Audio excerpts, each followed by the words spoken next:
Chapter 351. No, you misunderstood me. There is no way we could fail even if we deliberately tried. Billy shook his head. The number of saints between us and the Empire is roughly equal, but we have a few times more troops when it comes to the number of sages, and a lot of them are at a high level as well. Even with all the hardships we face, we will triumph at the end of the 2 months for sure, but the price will be high, very high. Jabba let out a long sigh when he heard this. Good, you scared me for a moment.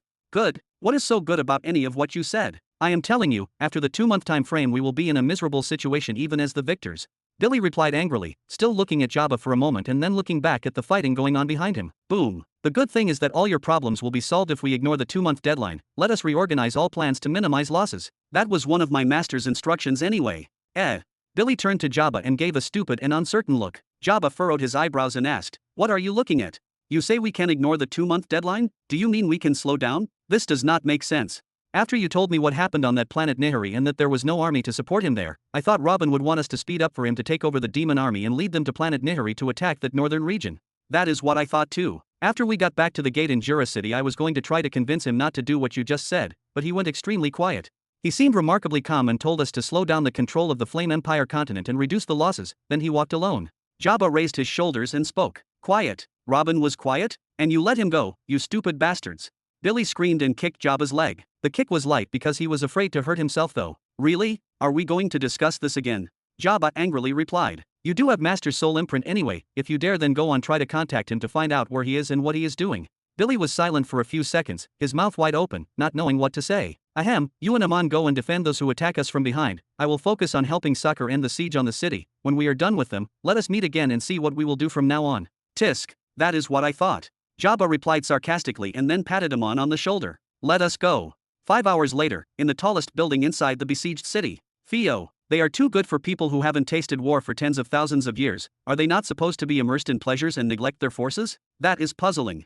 Jabba sat on the sofa and muttered, looking at the ceiling. See what I mean? I do not know if it is because of their cultivation with the rest of the empires and their fear of future animosity with them, or because of the inherent pride in their veins as an imperial family, but everything around the Flame Empire is a few times stronger and better than it should be. Billy nodded as he looked out the window at the ruined gate. Brother, what are our losses today? Amon looked toward Soccer, who was in charge of the forces in this campaign, and asked. 26 sages and 437 saints.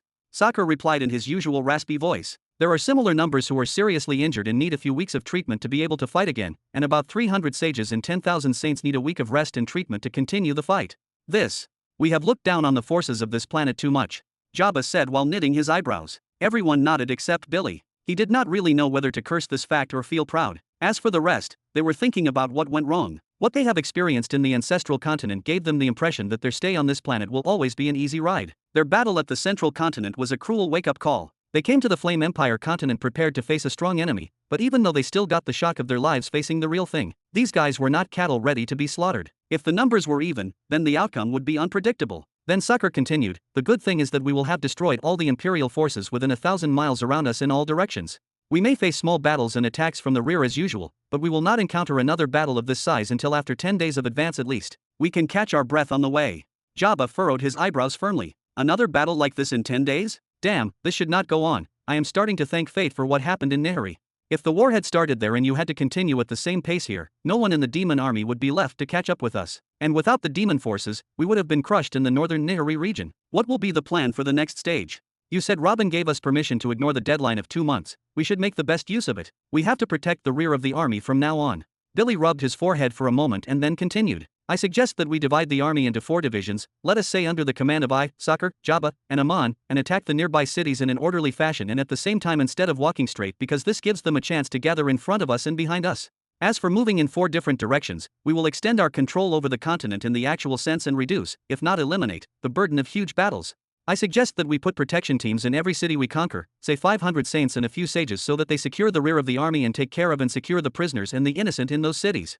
Everyone nodded, but then Jabba hurriedly added, you said earlier that the common people do not know what is going on, so I have a suggestion. I am saying that we send before us all of the demons who have trained in the major heavenly law of the winds and know the language of this world to use the minor heavenly law of sound and tell everyone what happened in the ancestral continent and that we have the right to this attack and we are not just demons who came to eat them. Perhaps this softens the intensity of their defense against us. Good suggestion, but not many demons train the wind law and know the language of the world at the same time. Morin spoke. Billy cracked his fingers and spoke excitedly. No problem, the ships that Robin designed can cover the back and forth to the ancestral continent in a round trip in just 3 months. We can send ships to fetch the Burton's wind core from the ancestral continent. Wait, we can even bring all the Burtons to help us. Good, we can also bring in more demons to make up for the dead and injured, and to divide more armies. Soccer nodded at the suggestion. Excellent. So we have 3 months until the arrival of reinforcements, during which we can strengthen the rear of the army and consolidate our control over the lands we have already taken. And then we can continue the conquest in the south, north, and west of the continent, and during this, we besiege the northeastern region of the continent that contains the capital until support arrives. After it arrives, we will continue our way from all sides until we reach the capital and effectively besiege it until it falls. Is there an objection? Everyone looked at each other for a few seconds and then spoke in one breath. Agreed. Chapter 352. 5 months later, the capital of the Flame Empire, inside the Imperial Palace. Boom, boom, boom, boom. No, no, no. The Western Gate's defenses are falling apart, and it is only a matter of time before the enemies storm the capital from the gap there. Boom, boom, boom. Then what to do? We can't send them reinforcements, and we don't have any reservists. Most of our saints and sages are all guarding the sky of the capital against the aerial attacks of demons and the Burton family's forces. If we pull some of them out to help at the Western Gate, the result will be the same and we will have another gap in the sky. Damn, how is it possible that all the enemy troops can fly? They came with more than 100,000 soldiers and not a single one of them is in the knighthood realm. We urge the innocent citizens of the Flame Empire to take refuge inside your homes or any other building you can reach. We are here with the intention of taking revenge on the heads of the imperial family for their repeated crimes against the ancestral continent. We came demanding justice, and we are not here for the purpose of starting a massacre. All the cities that fell under our control were not destroyed and their people are living their lives freely. Choose the right choice and protect your family inside your houses. Whoever goes out will be considered an enemy soldier and get himself killed. Fuck, it is those calls again. For some reason the citizens are listening to them and hiding in their homes dreaming of salvation. Because of this, we failed to move the whole capital, we failed to rally the nearby cities, and we failed to gather any suicide operation forces as everyone is waiting until the battle is over, hoping he can survive. Do they really think those red devils will have mercy on them? Damn it. What did we do to get involved in all of this? What the hell are those creatures, and why are they attacking us? Step, step, step. Long inhale. Ignoring the 100 troubled elders, a middle-aged man stepped onto the balcony of the crown hall. He took a long inhale as he watched the sky of his city burning, then spoke. Who would have thought that attacking a few peasants in the ancestral land would bring us a day like this? No shit. From day one I told you to wait. I told you to respect the person who created the talismans, and I told you to try to make a deal with him. And what did you do? You went on and massacred his family. And you didn't even try to make it up to him after that and express your goodwill.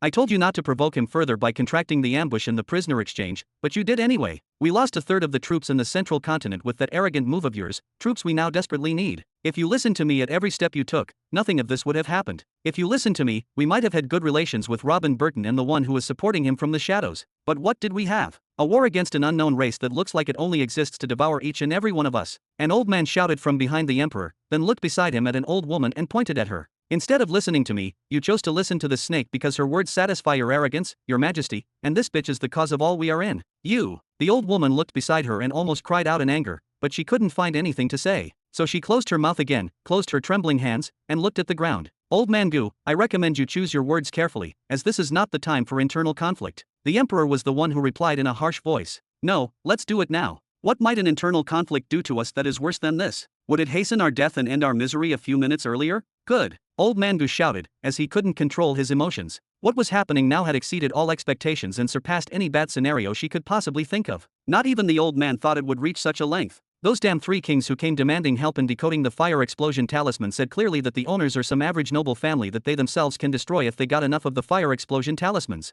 If these 3 random kings can do it, then how can they fail? And even leaving that aside, what is the worst that can happen if there is some force supporting the one who created the talismans? They would kill their men who were sent to the ancestral continent. That is it. But for the situation to bring them to a direct threat to the annihilation of their empire, which had been steadfast for tens of thousands of years. No, it is not just a threat anymore, as they are already half a step away from annihilation. At the beginning of the invasion, about 5.5 months ago, the emperor and his entourage received shocking news that there was a hostile army on his lands. Something like that had not happened since the establishment of the empire. Knowing their attributes and that they are the demons that the elder from the central continent talked about, they immediately knew that the troops they sent there were annihilated. Even before the real war began, they received this backbone-breaking news. But by following their path and taking advantage of their hasty moves, the emperor and his assistants were able to implement a number of plans that severely harmed the demon army. The hopes of expelling the attackers rose, and they began to invent new plans to disable the demon army, but in the end, this is what was expected in their eyes. It is the empire, the one that has held out and fortified for many years. How could it fall now from the first test?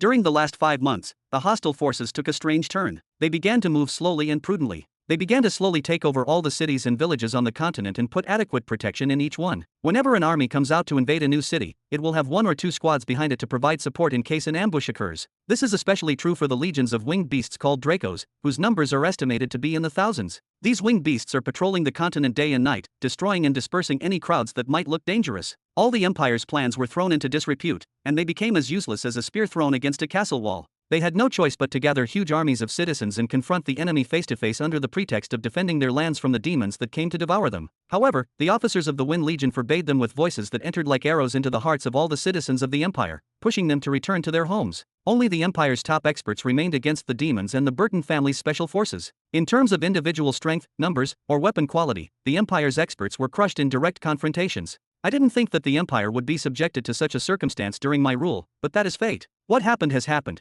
but now we have to make a proper reaction, one that will be written with golden letters in history. The Emperor spoke softly as he looked from the balcony. The Emperor did not wait for a response from anyone after those words. His tyrannical aura suddenly sent the words back into the throats of all the elders who were about to stop him from doing anything extreme, and a strange phenomenon began to occur. A very faint image of a pale yellow phoenix began to incarnate behind him, but it was visible enough to strike fear into everyone's hearts. Even Soccer, Billy, and other leaders in Robin's army stopped what they were doing and turned their eyes to where the Emperor stood. Chapter 353. We still have hope. It is a difficult method and an old school trick, I know. And everyone here will be asked to make some sacrifices for it to be done, but there is no other solution, the Flame Emperor spoke. Then he pointed toward Soccer, who was fighting 3 generals from the Flame Empire at once. If we can kill the enemy leaders, then their army will be like a body without a head. Then we will easily be able to destroy who is left from them. If we move now and manage to take out the heads, we will have victory by our side by the night. This is our only chance. It is now or never. Who is with me?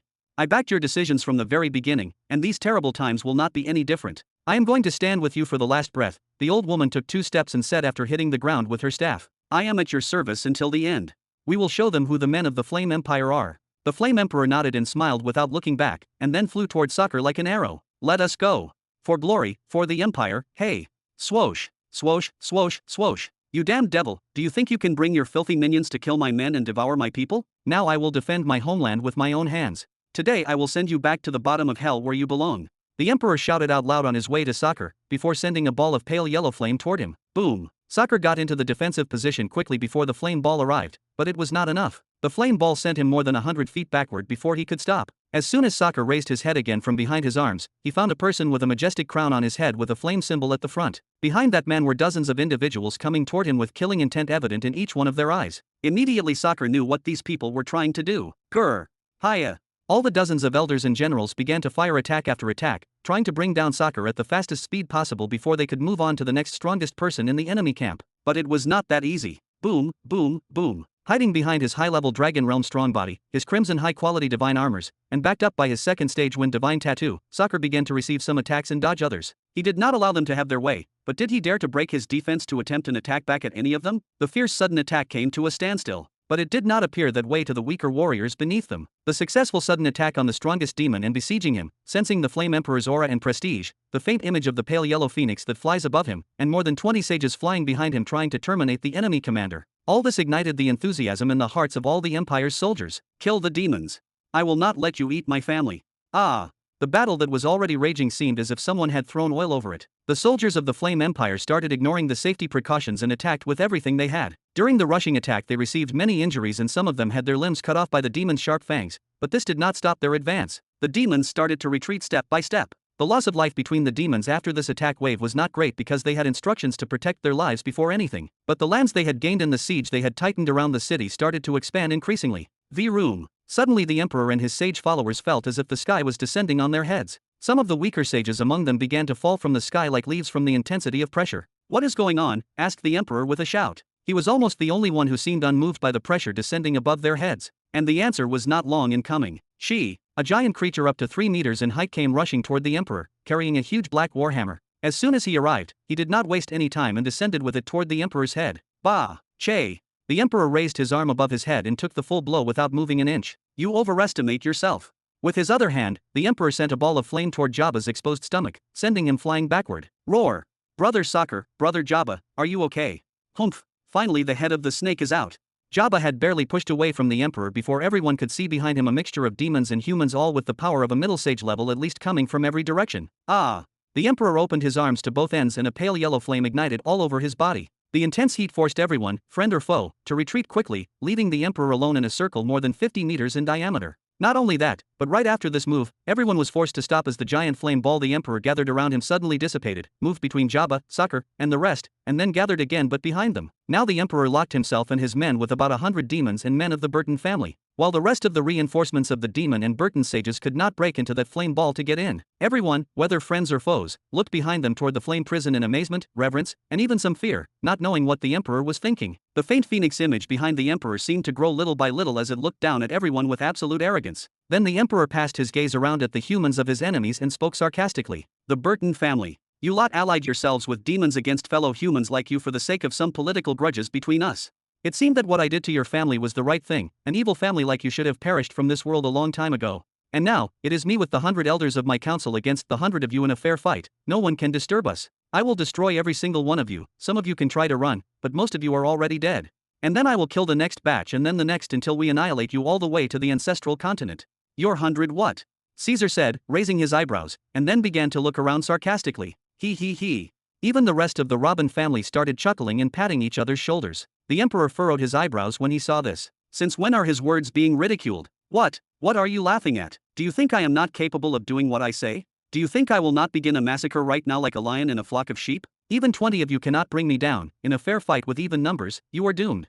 Your Majesty. A voice came from behind the emperor all of a sudden. What is it? The angry emperor replied without looking back. That voice hesitated a bit, but he gathered up his courage and spoke again. I think we have a problem. What problem is bigger than the current situation? What are you trying to say? The emperor got agitated and looked behind him to scold that person, but the words got stuck in his throat when he saw the individual standing behind him. He doubted his eyes for a second. He started rubbing them for a second, then tried to count again, but the result was the same. There were less than 30 individuals behind him. Chapter 354. A few minutes earlier, now or never. We are with you to the end. Hi AA. After the emperor's enthusiastic speech, he rose from the ground, extending his arms to his right and to his left. Then he bounced towards Soccer at full speed without looking behind him in a majestic and bone-chilling scene. Then about 30 sages, including his old woman advisor, set off behind him. But most of the elders and generals didn't move a single inch from their places. Damn, does he not see the number of the sages among our enemies? They are in thousands. Thousands. How many we will kill before we get surrounded and get ourselves killed? Now or never, he says. The answer of course is never. Look at those fools who flew after him. They are still living in their own fantasy world. These fools were the reason the emperor took many bad decisions one after the other. They always back whoever sits on the throne, without having a brain for themselves. At least we had a chance to prolong the war until we could find a way to save ourselves or find a middle ground with the enemy. If we kept defending from the inside we will still have a chance, but now His Majesty took a third of the strongest sages in the empire and just got out. They are literally flying to their deaths and they know it. What do we do now? Shall we go after them and get killed outside, or do we sit here and wait for the demons to come in and devour us where we stand? About 70 high and peak level sages began to exchange glances and words among themselves in fear and frenzy. Meanwhile, the emperor and those with him had already reached Soccer and began to strike him with their strongest blows. Everyone in the throne hall now is either an important elder who has lived for thousands of years, or an important general, or a strategist in the country. Each of them can lead their own army, no, their own country. But after a few moments of turmoil and panic, they all spontaneously looked in the direction of one person and asked, "What do you think is right?" They were all looking at an old man who looked as if there was a fine line between him and death. But he did not answer them immediately, but only looked at the emperor with a look of sadness and pity for a few more seconds. Then he spoke, "If we go out we will surely be killed, and if we stay in our places we do nothing, we will be killed. And if we join to defend the city, we will be killed, and not only us, but all our families will be killed after us. And the thing is, there is no glory in dying here. Our nation, if they even made it out of this crisis alive, will remember us that we are the fools that almost got them killed and that we deserve what happened to us." The heartbeat of the sages in the hall returned to pounding like war drums. Thinking about it in this regard only resulted in utter despair. Absolute silence dominated the hall for a moment. No one spoke back and no one gave any alternative solution. They just kept silent and started thinking about their families. What do they do now but go back to their homes to spend the last few minutes of their lives with their loved ones? But the silence was suddenly interrupted by a loud shout from that old man that resounded over the entire imperial capital. "Hey, you!" They all looked at where the old man was looking and found a human youth dressed in all white standing in the heart of the enemy army giving command after command. He was the commander-in-chief of the enemy forces. Billy looked at the source of the shout that pierced his ear, surprised, then pointed toward his chest to make sure the old man meant him. "Yeah, you, who else is there?" The old man gave another shout. "What are you trying to do?" More than one elder asked in one breath when they saw this. "Is he trying to anger them more? What do you want, old man? Trying to distract me won't gain you anything." Billy raised his voice and said back. But the old man ignored them and continued shouting, "You said you don't want a massacre. Let me put this to the test. With me here 70% of the ruling class of the empire. Raise your voice and tell everyone what you will do if we order to lay down the weapons and surrender right now.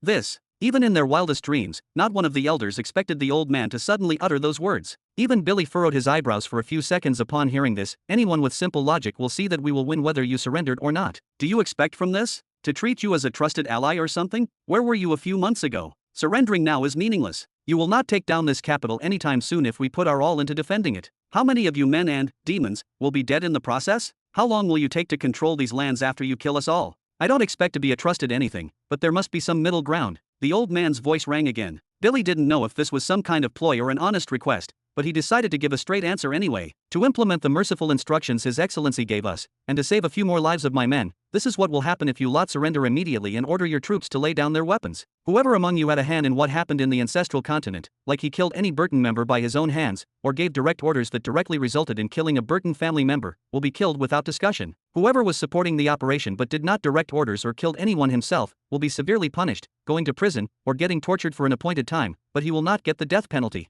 Whoever opposed or does not participate in anything related to that process, will be presented to His Excellency Robin Burton, and he will decide what to do with them. And what about our families? The old man was silent for a few seconds and then shouted, "Ah, traitors! All of you are traitors! I'm going to kill you all!" Before Billy could respond, an angry shriek came from above the capital. It was from the Flame Emperor. Finally, the proud emperor looked behind him to look for the rest of his servants to see why they were not by his side, to see who they were fighting somewhere along the road or if they got themselves killed. But he was surprised that they were still standing there immobile, and, speaking with the commander-in-chief of the enemies, the emperor rushed towards his palace madly, but Sakar, Morin, and a number of other demon kings blocked his way with big, terrifying smiles on their faces. The thought of taking a bite out of the emperor's flesh sent happy chills all over their bodies. While all the elders and generals bowed their heads after their emperor's cry, and Billy was distracted trying to send more aid to fight the emperor and those with him, the old man stressed his question again: what is going to happen to our families? The innocent will not be killed. Whoever did not have a hand in what happened, his life will not be a price. Punishments may be imposed and the wealth of the family of the offender may be taken, but they will not be killed. And your current army, as soon as they leave their weapons immediately and sit inside their houses in peace, we will leave them be. This is my promise to you, a promise from the Burton family. Who? The old man let out a long sigh, looked around slowly at all the generals and elders, and nodded slightly at them. He then looked toward Billy and shouted in a voice that everybody could hear, "We surrender. All of you drop your weapons now and open the gates. We surrender." Chapter 355. Ah, do not you dare throw your weapons. This is your homeland, and your families are behind you depending on every one of you for survival. Fight to the death, and do not listen to these traitors. The emperor cried aloud when he heard the counselor's words. He was still trying to reach the throne hall again, but the road was simply cut off in front of him. You traitorous old man. I knew a long time ago that he would come today and betray the Great Flame Empire. You are weak. Everyone, do not listen to this old bastard. Fight for the empire. Old woman G also shouted. The declaration of the old counselor was heard all over the capital, causing an earthquake in all hearts and minds. And so was the roar of the emperor. On the one hand, their emperor advanced the scene and called to fight to the death. Now his counselor, one of the most respected and revered men in the empire, calls for complete surrender.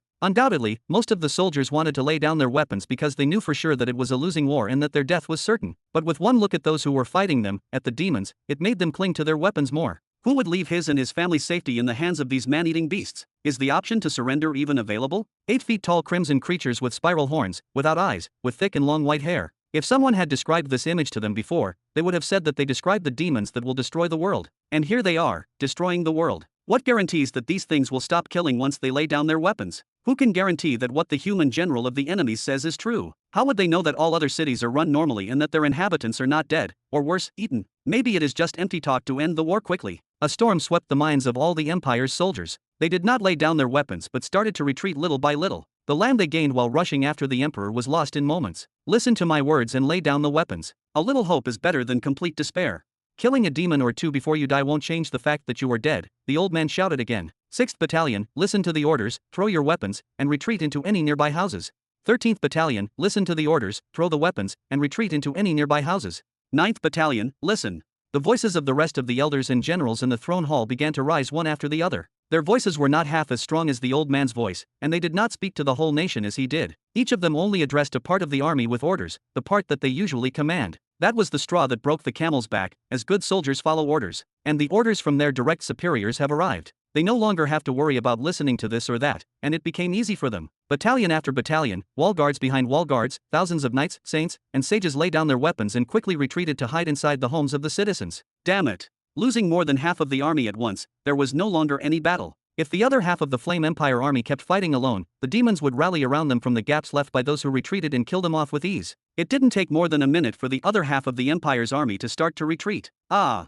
The cries of the humiliated emperor shook the entire imperial capital. You all deserve to die. He used all his strength to gather an energy field around him and push everyone around him dozens of meters back. Then he raised his hands up and started making a flame ball. It quickly reached a diameter of 5 meters and didn't show any signs of stopping. 20 meters, 70 meters, 150 meters. The intense heat and the massive amount of energy gathered in the flame ball forced the demons, Caesar, and even the sages who were still following the emperor to retreat quickly so as not to be dragged into that hell. Hey! Then, without warning, the emperor threw the giant flame ball toward the area most full of mortals and deserting soldiers. It was an area with hundreds of thousands, if not over 1 million, Flame Empire citizens. Whoa! The emperor has gone crazy. Help! Boo, hoo! Elias. When he saw the scene, the old counselor creased his eyebrows and shouted, "You dare do such a despicable act in my presence?" Suddenly the old counselor disappeared from the throne hall and appeared right between the flame ball and the capital, then raised his hands up. A phoenix shadow that was more visible and bigger than that of the emperor started to form behind him, and with a shout he formed a huge energy barrier and slammed into the fallen huge flame ball. Arg! The counselor agonized for a moment but eventually managed to slow the huge flame ball's descent to a halt. Then he slowly began to lift it up, until he finally managed to throw it away with a shout. Ha! You old bastard, even at a time like this going against my will? Damn you, damn you. Flame Emperor Elias cried out with all his might as he saw the flame ball going towards the sea. He put all his strength into it and used up more than half of his energy forming it. Ha! Ha! Ha! The old man gasped for a few seconds and then looked up. I stepped down and gave you the throne during my lifetime to train you in action, as I wanted to see you as a good ruler and pass on my long experiences to you before I die. I did not give you my throne to watch you from the side as your ego destroys the empire I lived my long life to protect. The empire that our ancestors paid with blood and sweat to make what it is. I did not give you these powers to use to kill our own people. Chapter 356. Did the old age finally claim the last brain cell in your head, you old fool? Old woman G almost lost her mind after seeing and hearing what old Gu was doing. Shut up. If it wasn't for your filthy upbringing, we wouldn't have come to this point. You made him so arrogant. You made him believe that no one under heaven deserved to be accounted for. It was your filthy upbringing that made him mess with the wrong person, and you even supported him doing so. All this is your fault. The only thing that I still resent my late father for is that he chose you to be my wife. Old Gu pointed toward the woman and shouted. Then he looked back at the emperor and declared in a voice that everyone heard. Elias Barnett, you brought such misfortune upon the empire. And now you almost killed your own people instead of taking responsibility for your actions. You are a disappointment to the empire, and to me personally. I disavow you as a son, and today I will take back my throne from you. Support the land's legitimate emperor. That boy is no longer one of us. We support His Majesty, Emperor Gu Barnett. The current emperor, Elias Barnett, looked around him like a madman. He saw the looks of hatred and hostility from the simple people below. He saw the traitors calling for his dethroning in the middle of the battle. He saw quite a few of his close followers begin to retreat away from him. Ah, I'm going to kill you all. I'm going to kill you all. Elias shouted at the top of his lungs and rushed toward old Gu. However, this time the demons didn't stop him. 1 hour later. Grr. Leave his corpse alone, no matter what he has done. This is still the body of the previous emperor of this continent. Old Gu seemed to have forgotten the wounds on his body. He stepped forward and stood in front of the corpse of his son he had killed with his own hand, with eyes full of tears, and started waving at the incoming demons like a madman. It was a tough fight. Emperor Elias needed more than 20 demon kings to restrain him and perhaps kill him after a long battle. This is besides the danger of the sages who were still on his side. If it went as planned, the battle would still be burning right now. But old Gu's announcement, who turned out to be the former emperor, that he had disowned his son, and the fact that he had stopped his son's attack intended to kill all the hidden deserters from his people, angered Emperor Elias beyond description. No one could have stopped the crazed emperor from reaching his father, and no one wanted to anyway. In the blink of an eye the tide turned, and all expectations before the battle were gone with the wind. In the blink of an eye, a massive battle began that brought together 2 generations of flame emperors. Emperor Elias had lost more than half of his energy in the events that took place so far, and yet he showed tremendous strength. But what was really surprising was that old Gu, who seemed to be on the verge of dying naturally of a heart attack, fought with his young son blow to blow. After more than half an hour of fighting, the immense experience gap began to appear in favor of old Gu. He began to strike the emperor with precise blows that made him retreat little by little, but that is all. Within that half an hour, the demon kings had finished killing all the elders who followed the emperor, including the old woman, and had gone to cordon off the site of the battle between father and son. Jabba and Billy tried to offer help to old Gu, but he was shouting to get away and it was his duty to get rid of this fugitive son himself, so they just waited by the side. If the emperor was killed without the intervention of any of them, this of course will be much better. But then, more than a third of an hour passed, the old man stalled and struck in vain, or evaded his son's frenzy attacks. It was as if he was afraid that the fight would be over, as if he wanted to look at his son for as long as possible. But as this continued, anger appeared on Sokker's face, and he secretly moved behind the emperor. He waited for the right time and with a bam, he punched at the unprotected flame emperor's back, and his spine instantly cracked. But that wasn't it. Soccer kept pushing until his hands went all the way and appeared from the other side, catching the Flame Emperor's heart. Old Goose seemed to be preparing to pounce on Soccer when he saw this shocking scene. The rest of the demons even prepared to attack him, but he eventually controlled himself and stepped back. But he couldn't hold himself as he saw the corpse of a son falling towards the ground, and saw a number of demons flying towards him with mouths wide open. Leave his corpse, no matter who he was, the former emperor of this continent. Secondly, we surrendered, show some mercy and leave the corpses of the dead alone. Go away, old man, or I will drive you away. The master gave orders that Soccer and Amon eat the Flame Emperor's corpse, and that's what will happen. Jabba landed in front of Old Goo with his huge hammer on his shoulder and spoke. I will personally thank the Lord when I see him. Soccer spoke with an overjoyed tone. The rest of the demon kings next to him started to get envious looks. They wanted to share the corpse between them, as when will they get such a fine corpse again? Billy also rushed to the scene and came to stand beside Jabba with furrowed eyebrows and spoke. What, old man, are you the one who decides what will happen now? Did you believe you got your throne back or something? Worry about your life and the lives of those who haven't been killed yet. All the dead bodies of those who were killed today will be turned into food without exception. But the old man's head almost exploded when he heard this. In addition to his eldest son, what would his people say about him if they saw these creatures eating their friends and relatives? Billy took 2 steps forward and grabbed the old man's collar. Listen to me clearly, defeated old dog. It is true that we have come here to punish you for what you have done to Jura City, but that's not just it. The main objective was to feed the demons. His Excellency Robin wanted to exterminate all living beings here to feed them, and I begged him to follow the customary teachings of war and to keep your dog lives. If you do not want to ignore even the corpses of those who have already died, then I have no objection to following His Excellency's first will and kill the rest of you, understand? Aha. Old Goo's heart clenched when he heard these words and the tears in his eyeballs stopped. All the destruction that had happened up until today was the light version? They came with the intention to exterminate everyone? Suddenly abandoning a few corpses is no longer too difficult to imagine. But at this moment, as Billy grabbed the old man's weeping collar, he heard a voice from behind. Uncle Goo Barnett? Sigh. That is not a good way to treat seniors, young man. Everyone turned to the source and found 3 people floating behind them, 2 women and a man who seemed to be in their 30s. The 2 women are very beautiful, and the man is full of features of glory and prestige. The 3 of them wear extremely luxurious crowns on their heads, and their aura pressed on everyone as if the sky had descended above them. And behind these 3 were about 1,000 men and women at higher peak level stage ready to attack at any moment. Billy looked up and down at the 3 people, left Old Man Goo's collar, and then shouted, "What the hell are you?" Chapter 357. 5 months earlier, somewhere in what was known as the Black Sun Kingdom. Step. What have I done wrong in my life? Why is everything falling apart? I never sought to harm anyone. That wasn't my initial purpose, at least. All I wanted was not to live a life like the rest of the herd. All I wanted was to leave a legacy behind me. Is this heaven's punishment for deviating from the usual road? But what crime did those around me commit to being tortured for my sin? Why did all those souls have to be destroyed for the sake of the path I have chosen for myself? Step. If the sect was still on my side, I might have been able to do something to put some things back together, but the sect is. But can I really blame them? I don't own them. They think it's better for them to distance themselves from my problems. That is their decision, and I can't make them enemies because of it. It's my problem that I didn't make them completely loyal followers. It is my problem that I wasn't a good leader and walked by their side all these years. After all, most of those elders in that council, I have only seen them once or twice in my life. He kicks a rock from a collapsed building in the middle of the road. What should I do now? I have no more forces on my side other than the demon race and some human forces of the Burton family and the rest of the friendly families like Bradley and Camden and Morphus. They are more than enough to invade this nascent planet a few times over, but they are nothing in Nihari, nothing compared to the emperors of the northern region. I need to get into that northern region no matter what. Even if I put my vengeance aside, I must still get Richard out of that place. Maybe I go with a few other experts in disguise to get to Richard and rescue him? No, it is not possible. They treat him as a national treasure because of his ability to extend life and cure diseases. He is under strict protection all the time, and their spiritual sense does not leave his side. I wouldn't be surprised if there is an emperor nearby to secure him. Even I can't use the darkened space paths to hide from someone beyond the sagehood realm. If even I can't hide, then how can I hide Richard from their eyes? Should I take a few thousand demons on a quick quest on the backs of the Draco to attack the Azel tribe, rescue Richard, and then return quickly?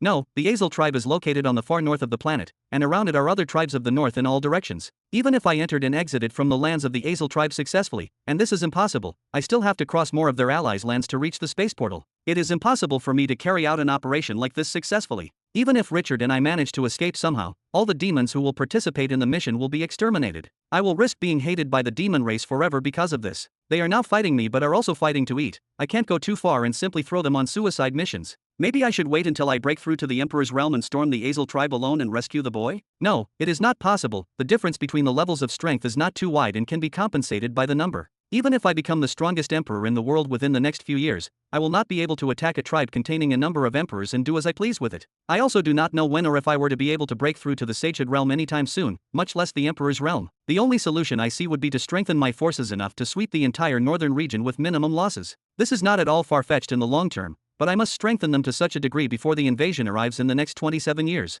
I do not know how strong those invaders are, but they undoubtedly have emperors among their ranks or at least some means to deal with the emperors. Otherwise, they would not have dared to come. If the invasion had begun on Nihari, who knows how long it would last before the invaders were victorious and annihilated the natives? And who could guarantee that an indiscriminate strike would not strike the city in which Richard now resides, or worse, the invaders deliberately kill him because he heals their enemies? So I have to strengthen my current army to be powerful enough to conquer the northern region within 27 years. Crack! Robin stood his place and clenched his fist too badly that his bones were about to break. But that's impossible. How do I strengthen everyone to this degree? The demons have a characteristic that distinguishes them from all other creatures. They can easily obtain power by eating intelligent creatures. This ability is so overpowered that nature itself made them deaf and blind to make it somehow fair. But can I take advantage of it to this degree? No, they would need an enormous amount of food to even come close to completing this task. Where do I get that kind of food for them? Even ordering the extermination of the continent of the Flame Empire containing tens of millions of people would not be enough. To carry out such a scheme, I have to give them the order to eat every blade of grass on the entire 6 continents, and then take them on hunting trips in Nihari. And of course, the first target would be the City of Hope that contains the space portal.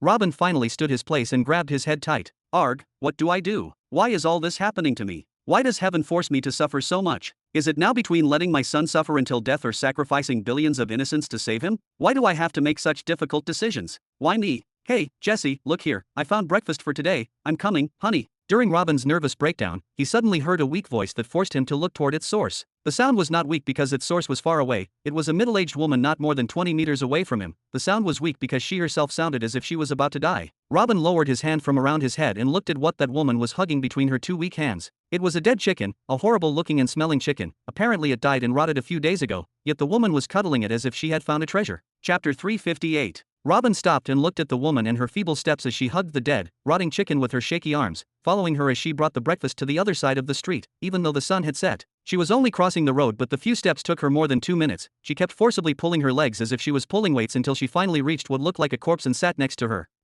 Only when the corpse tried to speak did Robin know that the owner of this skinny body was actually still alive. His features were not recognizable due to severe hunger and thirst that looked no different than a long-dried mummy. And also because a large chunk of the skin and flesh on the left half of his face was nowhere to be found. But with one look with the eye of the truth, Robin knew that the owner of this body was a boy that is not yet 10 years old. Wait a minute, my dear. Mama has brought you breakfast. The woman gently stroked her son's head and then moved her shaking hand again towards the dead chicken and began to pluck its feathers one by one. The woman did not even have the strength to remove several feathers together. Estimating the number of feathers on the body of the dead chicken, it seemed as if the woman would never finish. It was clear that she and her son had not eaten anything for days, and at this pace, they will not eat today either. Grr. While Robin stared at what was happening before him in curiosity, a snarling sound came from behind the wall on which the woman was leaning, and slowly a dog came out from behind the wall, not some high-level beast or anything, just an ordinary dog. No, no, no, go away. When the woman saw it, she was terrified. She hugged the dead chicken again with one hand, held a small stone in her other hand, clung to the wall, and then spoke in a weak voice, "Not today. I won't give you. I can't. Please."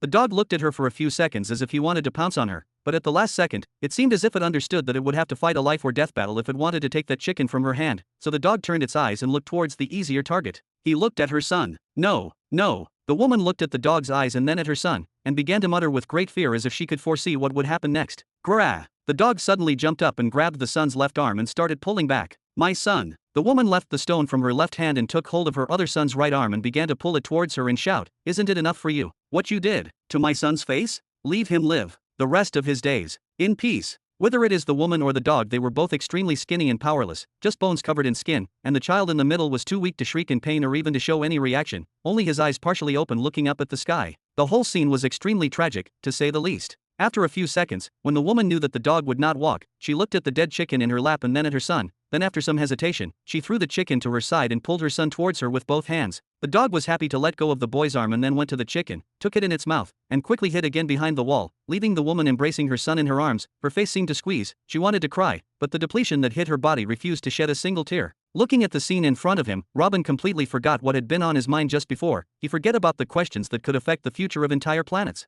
Unknowingly, he found his feet moving toward the woman and her child. You, what, do you want? No, I have nothing. At last, the woman noticed Robin after being shot a few steps away from her. She hugged her son to her chest even more in apparent terror, We are both skinny. There is no meat in our bodies. You will not benefit anything from us. Please. Is she afraid that I want to eat them? Robin stopped 3 steps away after hearing those words, not daring to take another step. Then, for the first time since leaving the space portal, he started looking around. The corpses and body parts are scattered everywhere. There is no difference between them and the dirt and stones, the devastation inflicted on all the houses without exception, as there is not a single house or structure standing without a wall or two demolished. And the strangest thing is that there is hardly anyone in the street even though the sun has set only a few minutes ago. This can easily be understood that people are terrified to go out at night, but where did all the people go with most of the houses destroyed? Are there any people in this ghost town anyways? It had been about 2 weeks since he left the space portal in Jura City and he was walking continuously. He felt a lot of horrors happening around him and many thieves tried to rob him, but he didn't pay any attention. Nothing stopped him and shocked him to the core is what he sees now. This area looked like hell itself. This place. Where are we now? Robin looked at the woman again and asked. The woman did not know what this question was and what caused it, but she did not dare to delay in answering, so she spoke directly. We are in the capital of what was known as the Duchy of Evren. Chapter 359. Evren Duchy's capital. Ha! Robin nodded when he heard these words and let out a long sigh. Then he started looking around again and examining more carefully, realizing that was what Billy meant. The disappearance of the ruling class, no matter how tyrannical it is, results in nothing but destructive chaos. All the decisions and agreements that were between that ruling class and other governments or major merchants would disappear into thin air with them. All the huge farms that are responsible for feeding the major public are cut off, if not totally abandoned. The army, the police, and all government institutions would disintegrate and lose all their meaning. With the disappearance of the executive authority, bandits and criminals come out to attack the merchants and farmers to control the largest amount of resources, monopolize commodities, and spread murder, rape, and terror among the people. It is an inevitable chain of events that is inescapable except with the establishment of a new government as quickly as possible. But even if a brave person could declare the establishment of a government to help the people, who would dare go against the Burton orders? Forgetting about the orders not to establish any organizations, there are even orders that prohibit everyone from entering the knighthood realm. How is anyone supposed to start a government in a world ruled by the strong when you do not have the strength to do so? The catastrophe that befell the ancestral continent had made nobles and scum equal in strength, as no one is above level 10 no matter how rich or poor they are. In a situation like this, it also means that everything the noble families once had is now public property. This caused the spread of energy cultivation techniques and heavenly law techniques among everyone after it was the preserve of nobles. Now there is no longer any difference between people, and there are only gangs and ordinary people. Huge numbers of individuals who have joined gangs have all the means needed to cultivate up to the level of a saint. But even though they have all that they need, they would still reach the 10th level of energy foundations and then stop, for fear of meeting one of the red demons. In addition to all this, Evren has a special position unlike any other place in the ancestral continent. Here, Robin not only ordered the eradication of the ruling class and those in the knighthood realm, but also ordered the extermination of the entire bloodline of the Evren family. Jura City, for example, had too many families and residents other than the Burton family, numbering in the hundreds of thousands. But all the shops, restaurants, farms, factories, and training academies belonged to members of the Burton family. They owned all the important joints of the city so that they could easily run the city themselves even if all the other inhabitants left under any circumstances. This strategy was adopted by all the great families in the capital of their lands. About 200,000 Evren family members were exterminated in one night in an unprecedented disaster, wiped off the face of the continent, and wiping out the life of this city with them. Basically, there were not even any big merchants and farmers left to be attacked by gangs monopolizing their goods. A state of panic hit the capital a day after the incident when people felt the coming danger, and street fights and random cases of vandalism began. Every man was trying to collect any breadcrumbs to suffice his family during the trip to go to another place. With that, another massacre, no less horrific than the previous one, hit the city. By the end of that week, more than 1 million citizens had been killed, and the rest began to fall one by one from starvation until the city reached what it is today. It became a city filled with ghosts of the living and the dead. After about a minute of looking around, Robin came back and fixed his eyes on the woman and her son. Frightened when Robin looked back at her, she pressed her back against the wall again, as if she wished she could pass through. Robin ignored the woman's reaction and kept his eyes on her and her son, keeping his eyes on the results of his actions. Robin sighed again, put his right hand behind his back, and then inserted his spiritual sense into his space ring. Out of nowhere, a long piece of bread the size of his arm appeared. Then he faked a smile, brought his hand from behind his back, and made a throwing motion at the woman without getting any closer. He spoke with the fake smile still on his face. Sorry, I do not have any more food, that is all I have for now. The woman looked at the large piece of bread that fell on her son's stomach in shock. She lifted it up and slowly brought it close to her nose, then she started squeezing her face so hard that a drop of tears came down at the end. That is it. There is no doubt. It was the smell of fresh bread that she almost forgot. Thank you. Thank you. The woman embraced the piece of bread with one hand and brought her closer son to her with the other for a moment, then began to take small pieces of bread and feed her little one. She did not suspect for a moment that this bread was poisonous or something like that, but perhaps she hoped that it was. To die eating a fresh piece of bread, it would be the best possible death in their current situation. Robin kept looking at this sight for a few more seconds before turning around and walking in the middle of the road again. Robin knew that a piece of bread would not make a difference. Most likely the woman and her son would not survive another month, and all because of his decisions and his revenge against Duke Donald Everin. Does this woman deserve what happened to her and her family? Of course not. Did Robin regret the decisions he made? No. Such women are considered secondary damages that occur in all wars and in all crises. If he went back in time, he would most likely follow the same sequence of events again. Most likely. No, no, please, no. Robin's train of thought was suddenly cut off by a woman screaming in a frightened voice. He looked behind him quickly to see what was going on and found a naked, thick-haired man holding the piece of bread in his left hand and a pointed piece of bone in his right. The pointed bone pierced the neck of the emaciated woman. She died instantly. You. Out of anger, Robin almost sent a flame ball to turn that person to ashes, but he restrained himself at the last moment. He. Cough, cough. That man fell on the ground while embracing a piece of bread and laughed hysterically, or at least he tried to. The condition of that person was no better than the woman. Robin could see his entire skeleton with the naked eye and could count it bone by bone. It was simply a battle of survival, and the man chose that he would fight for his life. Robin's eyes turned to the little boy, whose death was now certain without his mother. Even if Robin cured him completely, the little kid would not survive in a world like this, and it would only increase his misery. With difficulty, Robin raised his hand, took out a needle of energy, and sent it toward the child's head. Swoosh! With the same broken gaze toward the sky, with the same painful features and squeezed body, the child breathed his last. TAA, TAA, TAA, go away, I have a weapon. Go away. At the last moment, before Robin turned to leave, he heard the voice of that naked man and looked at where the man was looking. Out of the corner of his eye, he saw a shadow approaching the scene of the accident. After the screams of the naked man, the shadow left him alone and began to approach the corpse of the mother and her son with saliva flowing. It was the dog that fought with the woman a while ago. Bam, bam, bam. Robin put his hand over his heart and clenched it quickly. He did not need to guess what would happen to these two bodies soon. He was not aware that he still could feel pity for someone's death after all those he had directly or indirectly killed. He turned around hastily and took a few harried steps, leaving that scene behind him. He was still not sure where he was going, but he was sure of one thing: the number of questions he had to think about had increased by one. Chapter 360. For months after Robin's return to Jura City, in a restaurant somewhere in the middle of the ancestral continent. Yip. Ha. Looks like this is the last drink I'll ever have in this life. A middle-aged man spoke and lowered the cup from his lips. Even after the loud drinking noise he made, the cup looked still full, feeling as if he was drinking one drop each time he lifted it. Sip. You cruel bastard. I come here to drink every day. At least fake some interest in my well-being. Why should I care if you won't be drinking again? Just finish your cup and get lost already. The bartender spoke, raising his eyebrows. The drunk man hit the cup on the table. Just ask me why I'm saying that already. I promise it will be good. One of the two reasons has something to do with you. But then he regretted that hit as a few drops of his drink spilled on the table. He started licking it like a madman. Tisk. Well, why would this be your last drink, Your Highness? The bartender said sarcastically. He really didn't care if this man lived or died. Hey. That drunk man let out a long sigh and tears filled his eyes. The Future Knights gang burned my house 2 days ago because I didn't have the money to pay the protection tax. My 3 sons and 2 daughters were burned to death inside the house. While my wife received severe burns, I just left her next to the house unable to breathe. She might already be dead by now. The bartender laughed out loud. You idiot, who would mess with the Future Knights gang? You should have starved your family and given them what they wanted. Instead, you came here every day to spend your money here on wine. Anyway, congratulations. Now you have more money to drink and pay your taxes, haha. The drunk man put the cup on the table and shook his head. You really are a cruel bastard. But you know the answer to what you said already. If it wasn't for that wine, I wouldn't have been able to stop myself from committing suicide all the time. Only when I'm drunk can I somehow convince myself to go out and earn a living. Being alive in this miserable world has no taste or color except with wine. Of course you know this quite well. Everyone in these lands comes here to spend whatever they got to take a taste of your wine, as you are literally the only restaurant owner around. Because your relatives in the Future Knights gang are protecting your restaurant and financing your activities, this is understandable. Anyways, it is okay. After today there will be no gang to pay for and no place to drink in. The bartender stopped wiping the cups and looked at the drunk man with a serious look. Looks like you drank too much today. You can get lost now. Haha, don't you believe me? The drunk laughed out loud. You remember a boy named Pierce? Pierce. The bartender furrowed his eyebrows, muttered, and then suddenly opened his eyes. The boy who escaped the Great Holocaust in the south of the city a year ago. Yes, Piers Morgan, the only male left of the Morgan noble family. After the Red Demons killed everyone at level 11 or higher, gangs, especially the gang now known as the Future Knights, attacked the Morgan family.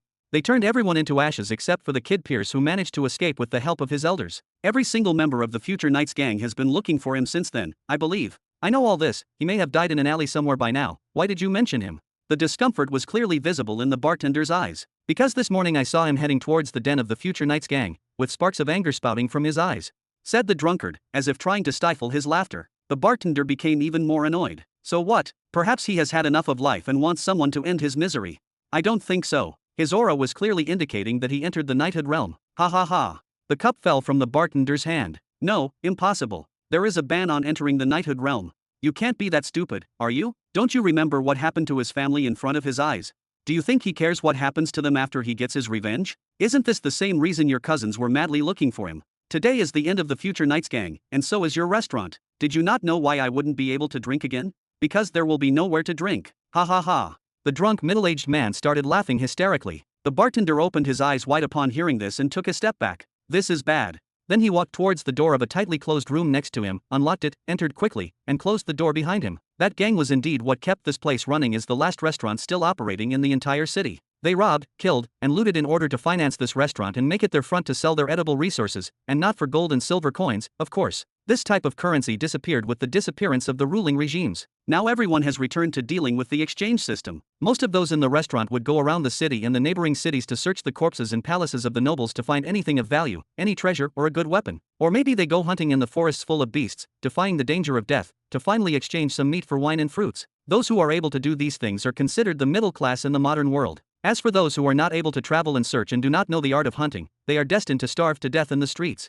This restaurant, as much as it was their only source of wine, valuables, and fruits, is also a symbol of the aggression the Future Night Gang has been doing to them. If the gang fell, this place will definitely be next. Hee hee. The drunk chuckled when he saw this, then raised the glass of wine and drank what was left in it at once. And with a crack, the drunk broke the cup in his hand, then went towards that room, pushed the door, and entered behind the bartender. After 1 second, the first scream came from inside. Arg. You want to kill me? Haha, your restaurant will be destroyed anyway, give me what you have first. Ah, I'm going to take you to hell with me. After another minute, the bartender came out of the room, hugging treasures of all strange shapes and colors, daggers made of precious stones, and some bread and meat. Unfortunately, he hardly took a few steps before falling on his face, and life had left his eyes. But life came to the eyes of those present in the restaurant. Everyone was minding his own business until they heard the scream. They saw everything after that but feared to make a move as long as the bartender was still alive. But as soon as they knew he was surely dead, many of them got up and attacked the body of the bartender and took what he was carrying. Others entered that room to loot the rest. And just like that, a massive massacre began out of nowhere. Only one person sitting in a corner by the door, with a bushy beard and untrimmed hair, seemed to care nothing about what was happening around him. He was just looking at the carnage going on in that little storeroom, and silently nibbling at the wild rabbit's thigh in his hand. Chapter 361. Get away from me. Leave this bottle if you want to leave alive. Tack. Ah. No, please don't. The battle in the storeroom continued to ignite little by little until it reached the point of a massacre. And even after that, it continued burning more and more. There were a lot of people in the restaurant. It is the only restaurant in the city after all. What that drunkard said about the end of the Future Knights gang may be wrong, but it did not matter after the situation turned this way. After seeing the owner of the restaurant being killed in front of them, all of those present in the restaurant right now will now be responsible in front of the gang. And all of them will most likely be made an example of by the gang and get killed in some horrible way, and that will happen even if they leave now without touching anything. Either the gang was really killed, which means that the main food resource in the city is doomed, or the gang is alive and will come after them to kill them, and in both cases, it is a disaster that requires an urgent escape from this city. Their best chance is to take everything they can carry and then take their families out of town at once. But everyone was thinking the same way, and everyone in this era has gained enough brutality to kill for the slightest reason. Bah! During the battle between the dozens of individuals, a young man kicked the restaurant door so hard from the outside that he broke it. That young man then entered the restaurant with red eyes and a body full of wounds and drenched in blood. It seemed as if he had just come out of a life or death battle with a monster at the bottom of hell, but despite his state, the killing intent coming from him was still burning fiercely. But this killing intent did not last for long. After that young man entered, he was shocked by the scene in front of him. Instead of the luxurious and quiet restaurant in his memory, the restaurant in which no one dared to breathe heavily, he found bodies lying on the ground wherever he looked. He found the storeroom in which dozens of people were fighting over some bread and wine. His first astonishment eased the intensity of the killing intent that was filling him. Then he began to look around him more slowly until he found the owner of the restaurant lying on his stomach and blood flowing from every part of his body, and it was clear that he was deader than dead. Ha! The young man gave a long sigh and then gave up his offensive stance. His back, which was straight and ready to fight, bent a little. One of his hands was busy carrying a bag that looked heavy, and the other wrapped around his stomach to prevent bleeding. Then he looked next to him, towards the only person he found still sitting next to the door eating his food in peace. Without warning or words, the youth took 2 steps and sat in front of that person, and put the bag next to his feet. Munch, munch, munch. The young man continued to look at the face of the person in front of him without saying a word, just watching him for a few seconds as he chewed his food and swallowed it. Then he raised another piece towards his mouth with his almost dead eyes, even after the young man sat in front of him that person for over a minute, and it looked as if he did not see anyone. Sigh. I do not know how, but I cannot determine your strength level. It means that either you are just weak and mentally retarded and do not know what is going on around you right now, or you know that you are strong enough to get out of here alive whenever you wanted to. But since you are still alive even now in these difficult times, that means you are probably of the second type. The young man spoke with great difficulty, still pressing his wounds. Munch, munch. You look a little familiar, where have I seen you before? Anyway, listen, I have a good deal for you in which you will not lose anything but 2 minutes of your time, do you care? The young man slowly pushed the bag he was carrying with his left foot and brought it closer to the person sitting in front of him. This bag contains high-level energy stones, a few treasures, and some food and drink, it is all yours. Munch, gulp. The bearded person did not raise another bite to his mouth, but with the side of his eye he glimpsed at the bag which was relatively open, and in it, he saw clearly everything the young man was describing. It was actually far more than just a few treasures and food. Then the bearded person looked at the young man again and said one word, why? I dug a deep grave 2 streets away from here, you will come with me there, I will jump into it, and all you have to do is to cover me with the mud I prepared there. But you have to promise me that there will be no trace of the grave when you are done. After that you feel free to take this bag and go. What do you think of this? The young man said excitedly. The bearded person looked at the young man in front of him for a couple of seconds. He had already guessed the reason, but he repeated the question again anyway, why? I have done the worst thing a human can do these days. I have broken through to knighthood. The young man leaned his back on the chair again and looked toward his stomach which was oozing with blood. My aura covered a large part of the city in a battle a while ago, and the demons must be looking for me now. I do not regret it, I achieved what I wanted and I can die in peace, but I want to keep my body. When I imagine that these filthy things are going to eat my flesh, I feel like, sigh, please you have to help me hide my body. The bearded person looked at the young man in front of him. The boy is just a teenager, around 17 years old, and his breakthrough to knighthood at this age means that he is a genius by all standards, but now he wants to pay someone to bury him alive. Do you really want to die? The bearded person asked again in a low voice. Yeah, I have nothing left to live for, I have been through hell in this world, and dying in peace is the only hope for me now. Okay, I will help you, but in my own way and... The bearded person nodded and almost added something, but at that moment a voice came into his head that only he could hear. Robin, what are you doing on your nascent planet? Why aren't you in Nihiri?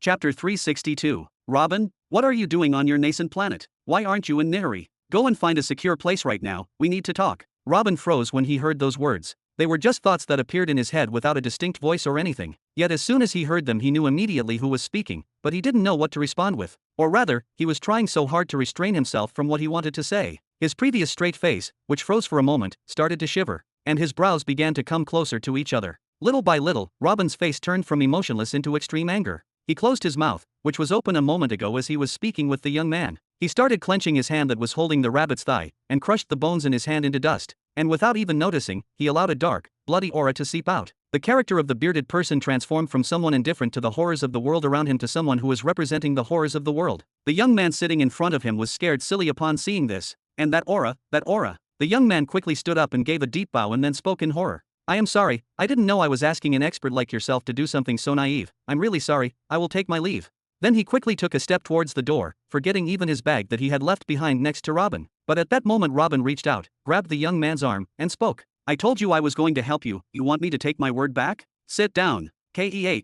Robin's words may be encouraging as he talks of help and promise and good things, but the anger that was so evident on his face and his ruthless fist with which he nearly crushed the boy's arm without realizing, made the young man about to wet his pants. He gathered whatever courage he still had in him and spoke. But, the aura you unleashed now will attract the demons, they are definitely on the way now, we both have to run. I told you to sit down. Robin shouted again, he himself was absent-minded, not knowing whether he was yelling at the young man himself or trying to release some of his agitated feelings. The young man did not know what this strange person had in store for him, but he accepted his fate and returned to his seat, as he was told. Hey, what is going on here? Which one of you was yelling right now? You think it's your mom's house? A person covered in blood came from inside the storeroom with a long dagger and pointed at Robin. Clearly, the blood on his body was not his. The battle inside the storeroom was almost over already. 5 people agreed to divide everything between them and joined forces to kill the rest, and this was one of them. Who gave you the permission to speak? Robin shouted loudly when he heard this person's words and looked at him with a murderous look. Literally a murderous look. Bam! Drops. That person fell on his back, with his fist still clenching his dagger. But instead, he turned into a lifeless corpse, one without a head. And the head was not seen anywhere around, or more correctly, it could be seen everywhere. It was blown into extremely small pieces. Keh. The young man jerked and lowered his head even more so that it almost touched his stomach. TAA. Robin hit the table and yelled angrily when he saw this. Stop squeezing whatever rotten blood that's left in you, you are not allowed to die before I help you as promised, understood? What, haven't you seen someone use the minor heavenly law of blood pressure to blow a scum's head off before? I have used hundreds of those minor heavenly laws and killed thousands of those scum on my little trip in the past few months alone. Do you think you are special because you killed some local gang members? Do you think you have defeated the system now and will die a hero? Hey, stop crying like a little girl. Raise your head and look me in the eye. Man up. Didn't you just tell me you wanted to die? Where is your courage now? You said you have been through hell in your life? You haven't gone through shit. Hey, what is going on here?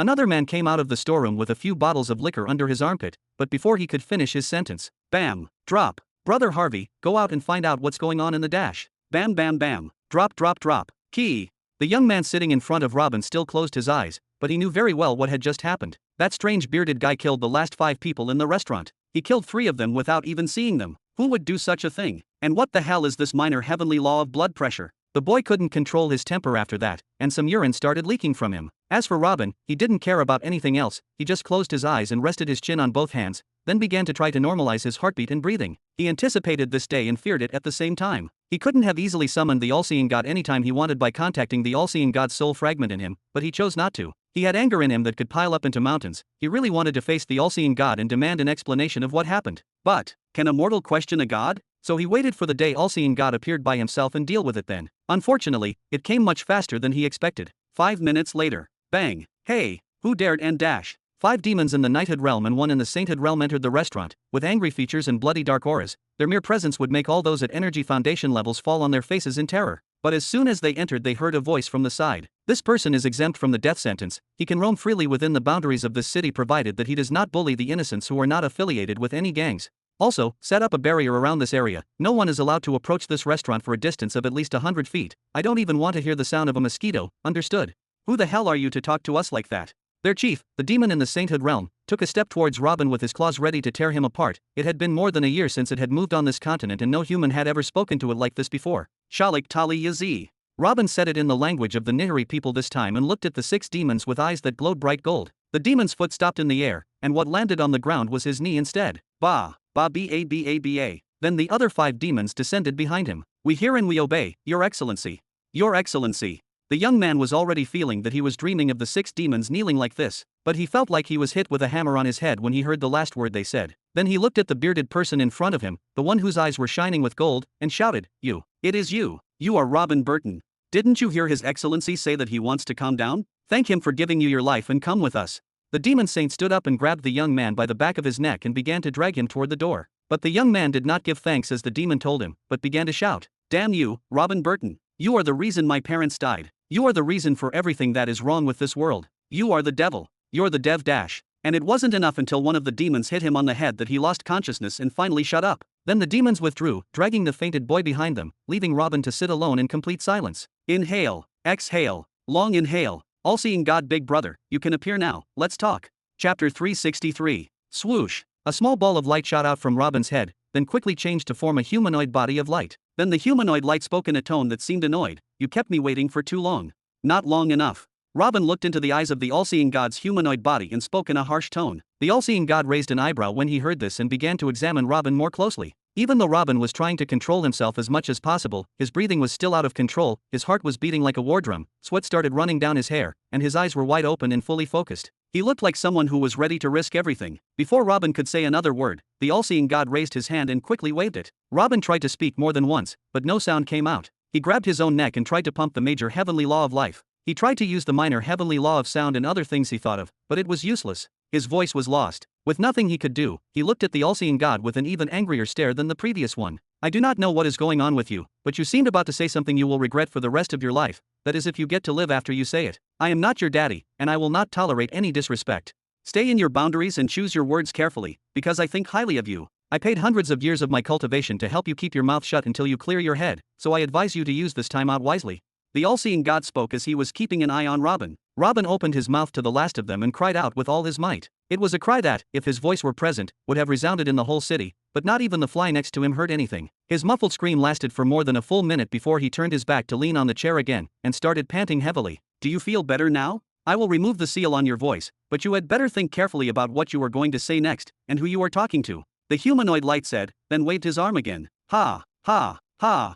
Robin's high panting sound finally became audible again. When Robin could hear himself again, he closed his fist and looked as if he was about to shout something with all his might. But he shut his mouth again, saying nothing. About half a minute later, he just slowly raised his finger and pointed toward the southwest. The humanoid light was puzzled by that gesture. He followed the path of Robin's finger with his eyes, penetrating walls, mountains, and forests, extending at the speed of light until they finally reached Jura City. This The humanoid light turned his entire body towards that direction when he saw Jura City and began to carefully examine the city with knotted eyebrows, not leaving a person's bone or a grain of sand untouched by his spiritual sense. After he finished examining Jura, he moved his spiritual sense and began to scan the entire continent. After more than 2 minutes, the all-seeing god lowered his head slightly, then turned to face Robin again with his usual facial expression, and spoke, "I see, this is unfortunate, but what does any of this have to do with me?" Bam! Robin hit the stool of his chair and it broke, then shouted loudly, "If not for you, I would not have left near my family. It was you who sent me to that filthy planet. I have already gone through hell there, but kept my mission and done my part without saying a word, but now this happened to my home when I was away, and you say what does any of this have to do with you? Have some shame." The humanoid light kept his gaze fixed on Robin for a few seconds, then placed its hand behind its back and spoke with a blank face. "You are too emotional. If you had stayed, you would have died with them. What do you think you are? You are still as weak as a baby even now. What would you have done in a great war that took place more than 10 years ago? Would you have raised your sword and fought? You would have died. Would you have invented a miracle to help you win? You know that things do not go like this. Even with the eyes of truth, you cannot create these kinds of miracles. What would you have done? Allow them to capture you and leave your family to be enslaved instead of being killed. This is unacceptable. Your life is countless times more valuable than all the members of your family combined, and you know it. Stop behaving like a baby. You authorized the use of your talismans and various inventions too soon. Instead of strengthening yourself and your forces first, you went and attacked a kingdom recklessly and announced your abilities to everyone. Then you were dragged into war after war, and you announced innovation behind innovation. What did you expect? That the strong in your world wait for you to become stronger than them? You make your decisions, now bear the consequences, and do not blame others like a child. In fact, you should thank me because I saved your life and gave you a chance to take revenge by sending you to Nihiri. I have already seen the devastation you did to this continent. It was thousands of times worse than what they did to your Jura city, and I even found 10,000 people with the blood of the Burton family alive and kicking. You took control of the continent and gathered a large number of your family. I see that things are going well, so what is the problem now? Crush. Robin clenched his hand until it made a sound as if it was about to be crushed, then he spoke with blurry eyes. Why did you not at least tell me what was going on? You should have given me a choice to decide what I should do. You are looking at Jura City and pretending to be surprised? Are you really telling me that you do not know what is going on here?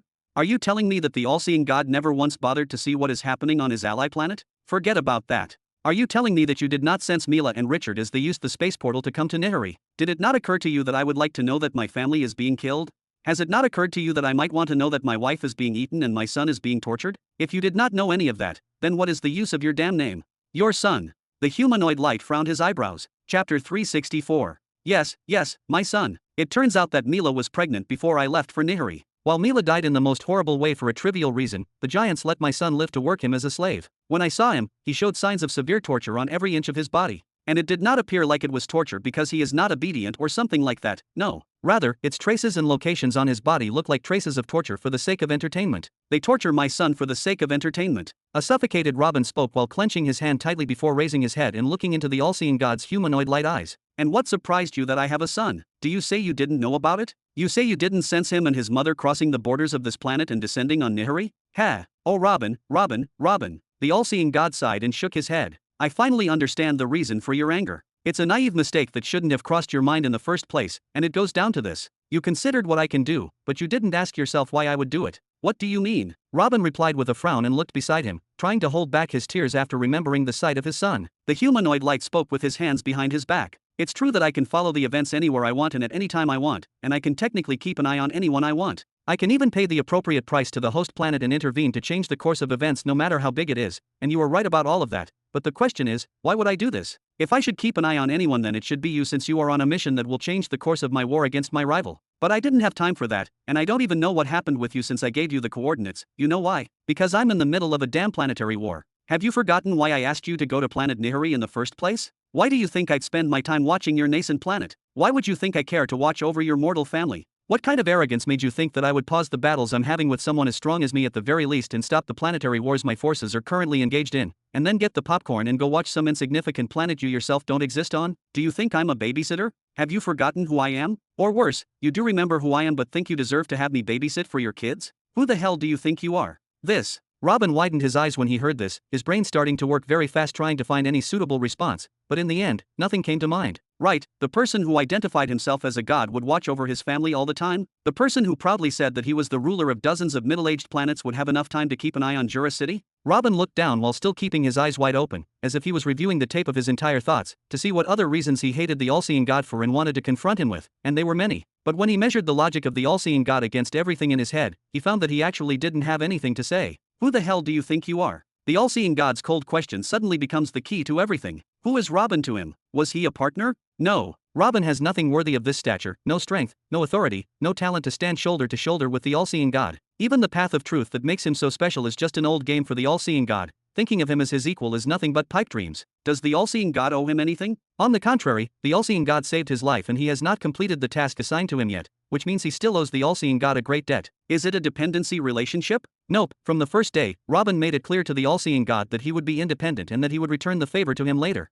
So there is no close dependency relationship that forces the all-seeing god to take care of him or his family as his followers. And what the all-seeing god did for him does not stop at saving his life by giving him a new body. Since his exit from that cave, the all-seeing god helped him in one way or another, such as accelerating the research into many heavenly laws or researching the innovation of the Foundation modification technology with which he helped Caesar, Mila, and countless of his relatives and associates. The all-seeing god is not obligated to watch his family for him even if he was the one who sent him to the Nihiri planet. This is something that he understands clearly now. But he is still the person because of whom the sequence of events has reached this point. Walking on the line that he drew made Mila die in such a way. But if not for him he would have never been given the chance to marry Mila in the first place. Ugh. Robin put his head in his hands, it seemed as if he pressed harder he would crush it. But for the first time since Robin heard the all-seeing god's voice, his heartbeat and breathing began to calm down. Chapter 365. The all-seeing god remained silent, watching Robin crush his head and writhe in pain, a non-physical pain that almost killed him. What pain? Quite simply, after this short conversation, Robin no longer had someone to blame. All the anger that was squeezing him and was directed at the all-seeing god had now become aimless. The anger was still blazing in his chest, but it was towards whom? All those who participated in the killing of Mila and the psychological and physical torture of his son will be held accountable no matter how small their participation was. There is no disagreement about that. All those who participated in this act from the ancestral continent have already been eliminated, and the arrogant bastards on the Flame Empire continent are now being taken care of. Undoubtedly, the day of the northern Nihiri region will come soon enough. But what really makes it worse is this. All of them did not mean to harm Mila herself. It was just a side story for the three parties, and they did not stop their lives for a moment to think about how to kill her or what happened to her. The kingdoms of the ancestral continent wanted to stop the terrifying advance of the Burton family before they found themselves at their mercy. As for the Flame Empire, they wanted to capture the person who created the incantation and destroy the forces he had gathered to force him to work for them forever. As for the Nihiri giants, Mila was just another human in their eyes, and Richard to them was just a healing machine. Robin was hoping to direct the blame onto someone who knew what he was doing. Someone who intended to kill St. Mila Bradley, Robin Burton's wife and love of his life, and torture Richard Burton, Robin Burton's only biological child. He was looking for someone who could take this animosity personally against him, and the only one who fit that description was the all-seeing god. He is the one that is to blame if he knew what was going on and did not do anything about it. But after facing him now Robin felt like punching a mirage. Is it possible that what happened to Mila and Richard really was just collateral damage that no one gave two thoughts about? Just collateral damage. The all-seeing god stood in his place all the time watching the changes that occurred in Robin's mood and train of thought as if he was reading what was going on in his head. About 10 minutes later, a very light, almost imperceptible smile appeared on the all-seeing god's face for a moment, but it disappeared just as quickly. Then he spoke. Now back to my first question. What are you doing here? Why are you not in Nihiri preparing the planet for the incoming invasion? Are you really asking me about this right now? Robin muttered, still holding his head. Why do I not? You can deal with your own problems after I leave. I pay not a small amount of my cultivation for every second I spend here. Now can we focus on my matters for a bit? What is the news there? The all-seeing god spoke in a calm tone. Robin put his hand on his head and let out a chuckle. Okay, let us talk then. I already did what you wanted. I built a strong sect and united 20% of the planet and gave them the capabilities to unite the rest of the planet before the invasion started. They know about the invasion and they are preparing for it well. They know it so well that they refused my orders because of it. Anyways, what happens on Nihiri after this point is none of my business. My mission is over. Wait a minute. The all-seeing god raised one of his hands behind his back and shook it. What exactly was your mission? I mean, if you did what you say in just 20 years then that is really impressive, but why do you say your mission is over? Robin raised his head and yelled, what more do you want? I doubt you could have done half of what I have done there in 20 short years. What? You want me to take up a sword and come down to fight your enemies with my own hands? Those bastards killed my wife in the most horrible ways and are still torturing my son for fun as we speak. If it was up to me, I would have conquered them and destroyed them all before that invasion comes. Do it then. The humanoid light shrugged. Invade that planet and kill them all, leave no child or elder alive there, kill the cattle and donkeys. Do you think I care? The important thing is that you take all the energy pearls on the planet for yourself and leave nothing for the invading army. Did we agree that you would strengthen those rabbles? That you will unite the planet? No. Our agreement was to keep the energy pearls out of my opponent's hands, and the way to do that is up to you alone. And you said that you would do everything in your power to achieve it, only then I would accept the result whether I succeeded or not and you would have paid your debt to me. Do you say that you cannot do anything else to fulfill this mission during the remaining period? Is this how you keep your promises? This. Robin's eyes widened. He turned Nihari upside down and took over almost a quarter of the planet in just 21 years, even after wasting almost 2 years in his revenge here. Would he not be able to do more in Nihari in 27 years? If he took the same path, theoretically he could establish an even more powerful sect. But this was not the thing that stopped Robin the most in the all-seeing god's short reply, but rather his words about invading the planet and stealing its resources before the invasion from his rival arrived. This can be applied. Chapter 366. Invade planet Nihari, and take over its resources. Robin muttered in a low voice. Robin hadn't thought about this even for a moment since the all-seeing god told him about his mission until this moment. Invading the planet and seizing its resources is not the same thing as invading the northern region in order to save Richard. The degree of difficulty multiplies dozens of times simply when considering the conquest of the planet as a whole. Now he no longer had to think of a military operation to penetrate the lands of the northern region until he reaches the Azil tribe to bring Richard back. Then he could quickly return to the space portal where he could escape, which meant fighting about 4 northern tribes back and forth and winning. But if he thinks about the mission in this new view, then it has turned into a comprehensive and total destruction of the planet as a whole. To steal all the resources of the planet, he must first destroy all the forces from which he will take those resources. He must completely destroy the 5 regions so that no one is left to ask him what he is doing. In short, he must turn the entire planet Nihari into a copy of the current ancestral continent. And not just that. Trying to deplete the resources of a planet tens of times larger than his home planet is something that might take hundreds of years even if he was collecting everything arbitrarily and in a destructive way. This means that the invaders will undoubtedly come before he can collect all the energy pearls and the rest of the precious resources. This means that first he has to destroy all forces in Nihari to a crippling degree, and then he has to defend the planet from invaders with his own army. For the past few months, he has been thinking of just a way to get Richard out of the Azil tribe before the invasion begins. The all-seeing god waved when he saw Robin go silent after his muttering. That is your business. If you see that you can't stand the natives there, then destroy them, or send your own army to stop my rival's invasion army. Your one and only mission is to prevent my rival from getting the resources of the planet. If you can't protect these resources, then find a way to burn them completely before they arrive. Your way of choice does not interest me in the slightest. All what I care about is that you continue to accomplish your mission, do your best to help me, and not sit here to act sad and lazy about it.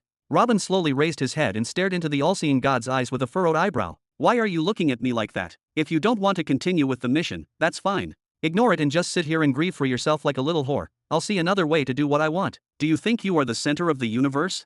In the worst case, I'll have to give up some middle-aged planets to my rival for now, but I'll find a way to get them back later, no worries. Remember, everything you have done so far in Nihari and all the losses you have suffered will be in vain and you'll still owe me your life, and I will be sure to make you pay that debt sooner or later.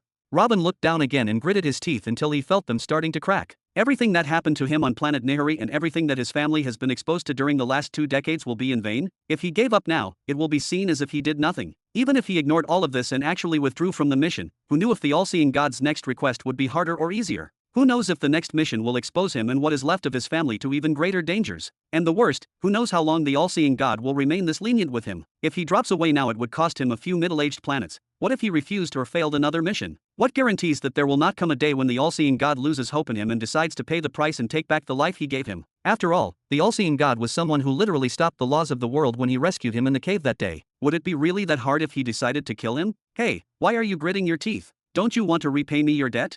After all that I have done for you, the least is to repay me some of my favors upon you. Don't you think that's fair? I even told you that even if you failed, the debt would still be settled as long as you do your best. Who could hope for better terms than these? The all-seeing god spoke in an annoyed tone. Robin was silent and looked down again, supporting his head with both hands, appearing to be thinking really hard about something. This annoyed the all-seeing god even more. He himself showing personally and trying to prove his viewpoint to a mortal wasn't enough? What does this ungrateful kid also want? But Robin was not thinking about whether or not he had to continue his mission on Nihari anymore. He had already made his decision. In fact, the matter was already decided when the all-seeing god proved to him that he had not done what he could yet. And not because he was afraid of the all-seeing god's wrath, not because he wanted to get rid of his debt that bad, but even if he was suicidal and didn't care about what happened next, even if he wanted to be killed by the all-seeing god, he would most likely try to finish the task anyway. Otherwise, even in death he would feel uncomfortable that he broke a promise. Say what you will do until I rearrange my plans, my time here is not open. For every moment I spend here, this nascent planet absorbs a considerable price from my energy. Our lovely conversation here has weakened me enough. The all-seeing god spoke in an annoyed tone, but Robin still did not respond directly. He kept his head on both hands for about another minute. When the all-seeing god had had enough and was about to yell at him, he heard Robin's voice saying, I will get it done for you, but I need you to give me one more thing. You want me to give one thing, just one, to repel the invasion. The all-seeing god furrowed his brows in disbelief as he looked at Robin. And then he said, forget about giving you something related to the law of truth or any weapon, heavenly law or any type of technology that far exceeds your current planet's development again. If I lose more of my strength here, then the war will be lost anyway. Don't worry about it, I will get my own laws and make my own weapons. What I want from you is quite a simple request, but it will be enough for more than just stopping the invasion. Robin raised his head and spoke with a cruel smile appearing on his face for the first time in a very long time. Chapter 367. 6 months after Robin returned with Jabba and Amon to the city of Jura, on top of a green hill in the north of the ancestral continent, Tisk. Instead of sitting in a stately throne room, flaunting the heritage and strength of the ancestral continent in front of those strangers, here we are, sitting like rabbits among the grass and mosquitoes. Billy spoke while swatting a mosquito that was on his forehead. Jabba looked at Billy with half a smile and said, put a little energy field around you and the problem will be solved. Stop this drama. It is actually not a very bad spot for a meeting of this importance. I have had enough of seeing the stately halls and sitting behind huge walls. Some peace and quiet in a place like this is 100 times better for me at this point. Caesar let out a long inhale and then asked, Jabba, are you the one who chose this spot? No, I have no hand in this. When I reached out to the master and told him that the war had ended and it was time to meet, he told me to come here. Jabba shook his head. I agree with the handsome young man, this is refreshing and a bit different. I am starting to look forward more to seeing this His Excellency Robin.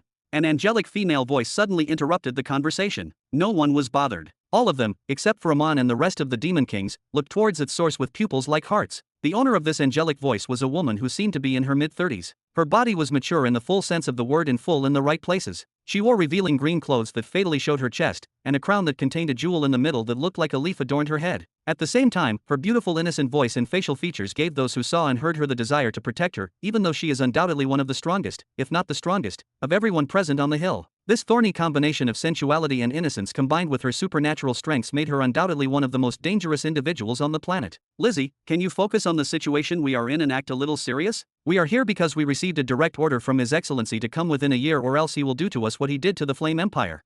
And we have seen with our own eyes what he did to the Flame Empire. That person gave us a direct threat to destroy our empires. I still do not support our presence here. What is the difference between this and surrender? Another woman spoke, but this time the voice did not have an iota of charm or innocence, but rather an arrogant tone filled with an icy cold that strikes back upon hearing it. Secondly, why is the main chair at the table reserved for that person? Since when are we treated as secondary characters? Suddenly, the general mood shifted from calmness and relative peace to heaviness and gloom again, as everyone looked at the female who just spoke. A woman who appears to be in her late 20s, with a crown shaped like ice crystals on her head, slender in stature. Her hair was white as snow and she wears a simple white dress, and even her eyelashes are also white as if they were branches of a tree covered by snow falling in winter. Her features are precise and balanced as if they were drawn with a pen, and everything about her looks just perfect. Hey, do not call me by that name in front of strangers. Lizzie moved her lower lip in annoyance and spoke, furrowing her brows. Elizabeth, please adjust your tone more. I know you are not taking the current situation seriously, but we need to know who we are dealing with before we go ahead with the decision we made earlier.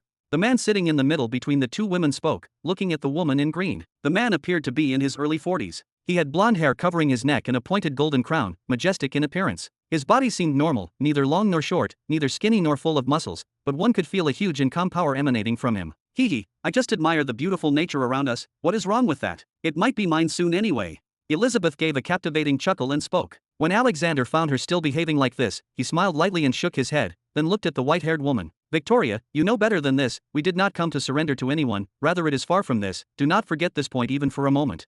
As for the main seat, we are now guests of this Robin Burton. It is natural that he acquired the main chair. Just do not focus on such trivial things and let the day go as planned. Humph.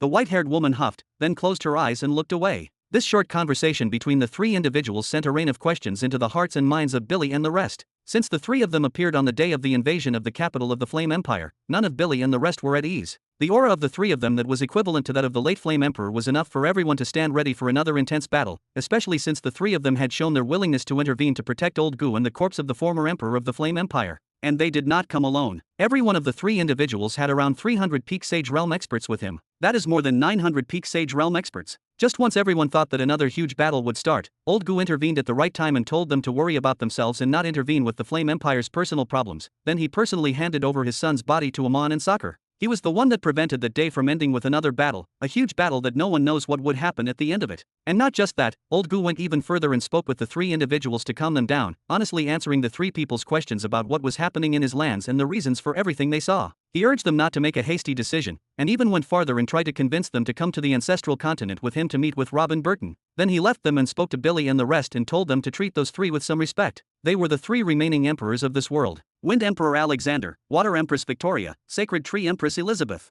Chapter 368. Alright boys, let's not make this harder than it already is.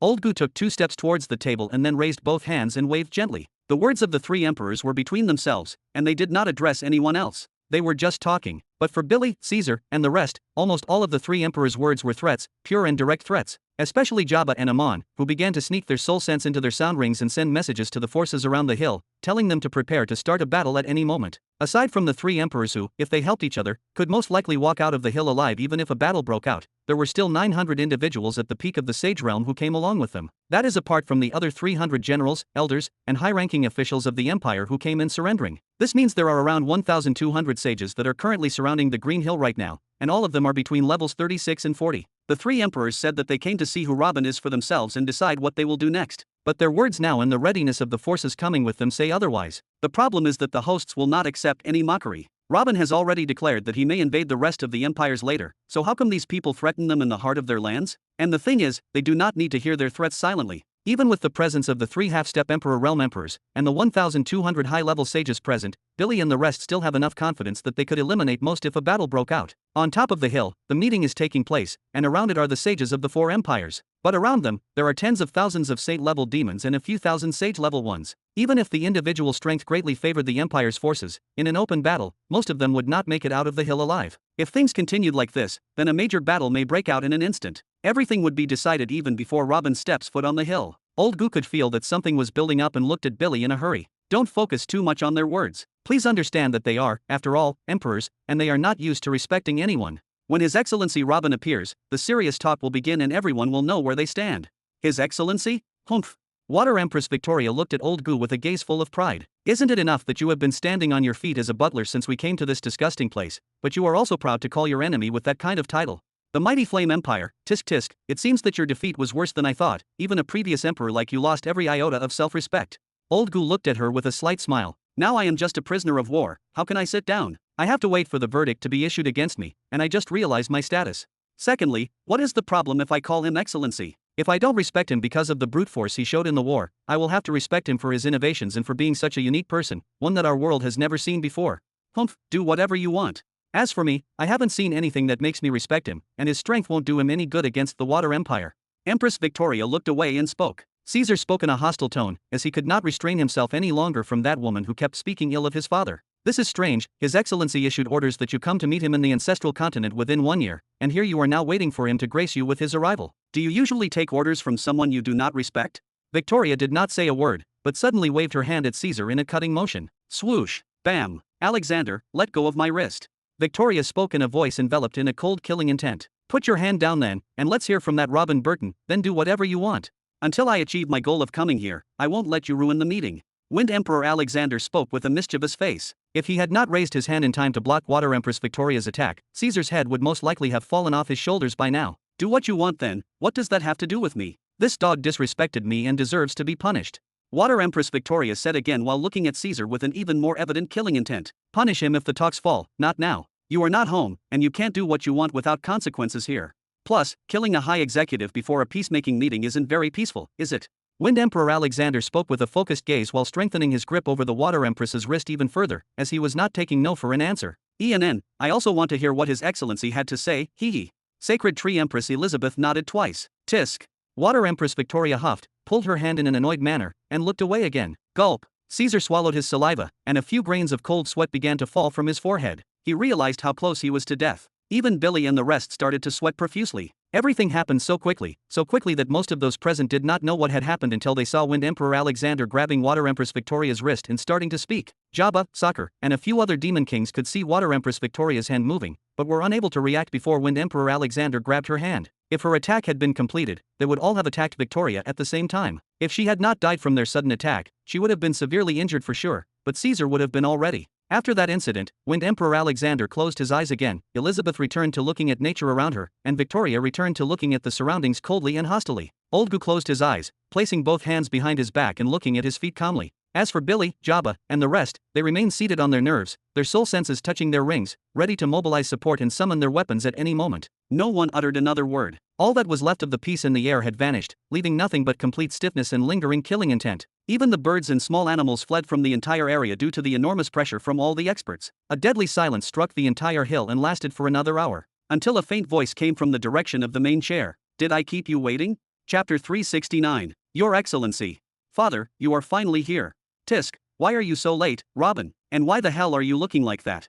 As soon as everyone heard the phrase, "Did I keep you waiting?" they all looked towards its source. There they saw a man with a medium-length beard and his hair falling over his shoulder. His clothes were shabby and there was some blood all over them. It seemed that he had not changed his clothes or even taken a bath for months. By all standards, this person seemed to be a random beggar you might find lying on the sidewalk in any street. Yet Amon, Caesar, Billy, and the rest of the Burton family party knew this person at first sight and stood up to greet him happily. Except for Billy, who did not seem very happy though. This hilltop gathers world leaders, literally all this world's leaders. But Robin chose to come dressed like this without even bothering to change his clothes, which would damage their reputation. As for the three emperors, they were not distracted by Billy's concerns. They still looked at Robin with eyes filled with bewildering questions, and even some fear. Their questions about the identity of this person who looked like a beggar quickly disappeared with the shouts of Caesar and the rest. Far more important questions immediately hit their heads like a hammer. How did Robin reach the chair and sit on it without them realizing it? All of them are mighty emperors with thousands of years of training and experience. Each one of them can rule the entire planet by himself, and each one of them can feel an ant's foot strike the ground tens of meters away. But an adult male came from afar and sat 2 meters away from them without them noticing him? Assuming that they were preoccupied with what was to be said in the meeting and their minds were not awake enough to sense what was happening in their surroundings,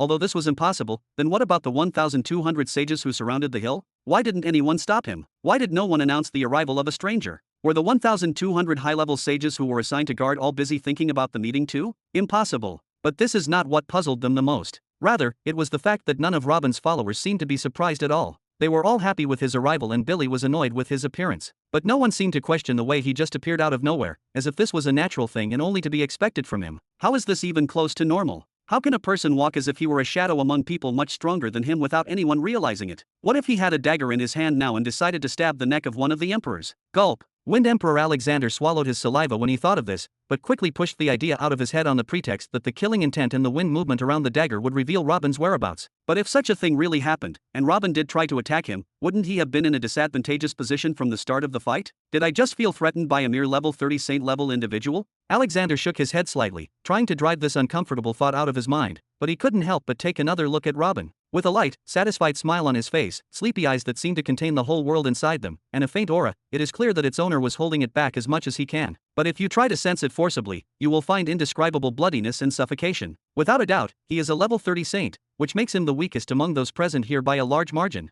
He is much weaker even than Caesar, who is calling him father. Why do all of them here consider a person weaker and younger than them to be their leader and be at ease with calling him your excellency? Is it because of the stealth ability he showed just now? A level 30 saint who was around 200 years old, by the standards of the ancestral continent where a level 31 sage can be considered king and a level 30 saint who could command a dukedom, his cultivation can indeed be considered a great achievement. But by the standards of the 4 empires, there is nothing special about him. His cultivation at this age is indeed very good and makes Robin a genius, but there are people who reach this cultivation level much faster than him. Wind Emperor Alexander, for example, reached the pinnacle of the sainthood realm at the age of only 95, so nothing makes him special from this point alone. Then Alexander looked out of the corner of his eye at the Water Empress Victoria, the icy woman who looks at everything under the sky with arrogance and disdain. But he found her looking at Robin with open and shaking eyes. Even the sacred tree Emperor Elizabeth, who underestimates everything and always acts playful, was looking at Robin with slightly knotted eyebrows and a small drop of sweat dripping from her forehead. It was clear that they were thinking about what he was thinking. The Wind Emperor turned his eyes on Robin again. Never mind, Billy.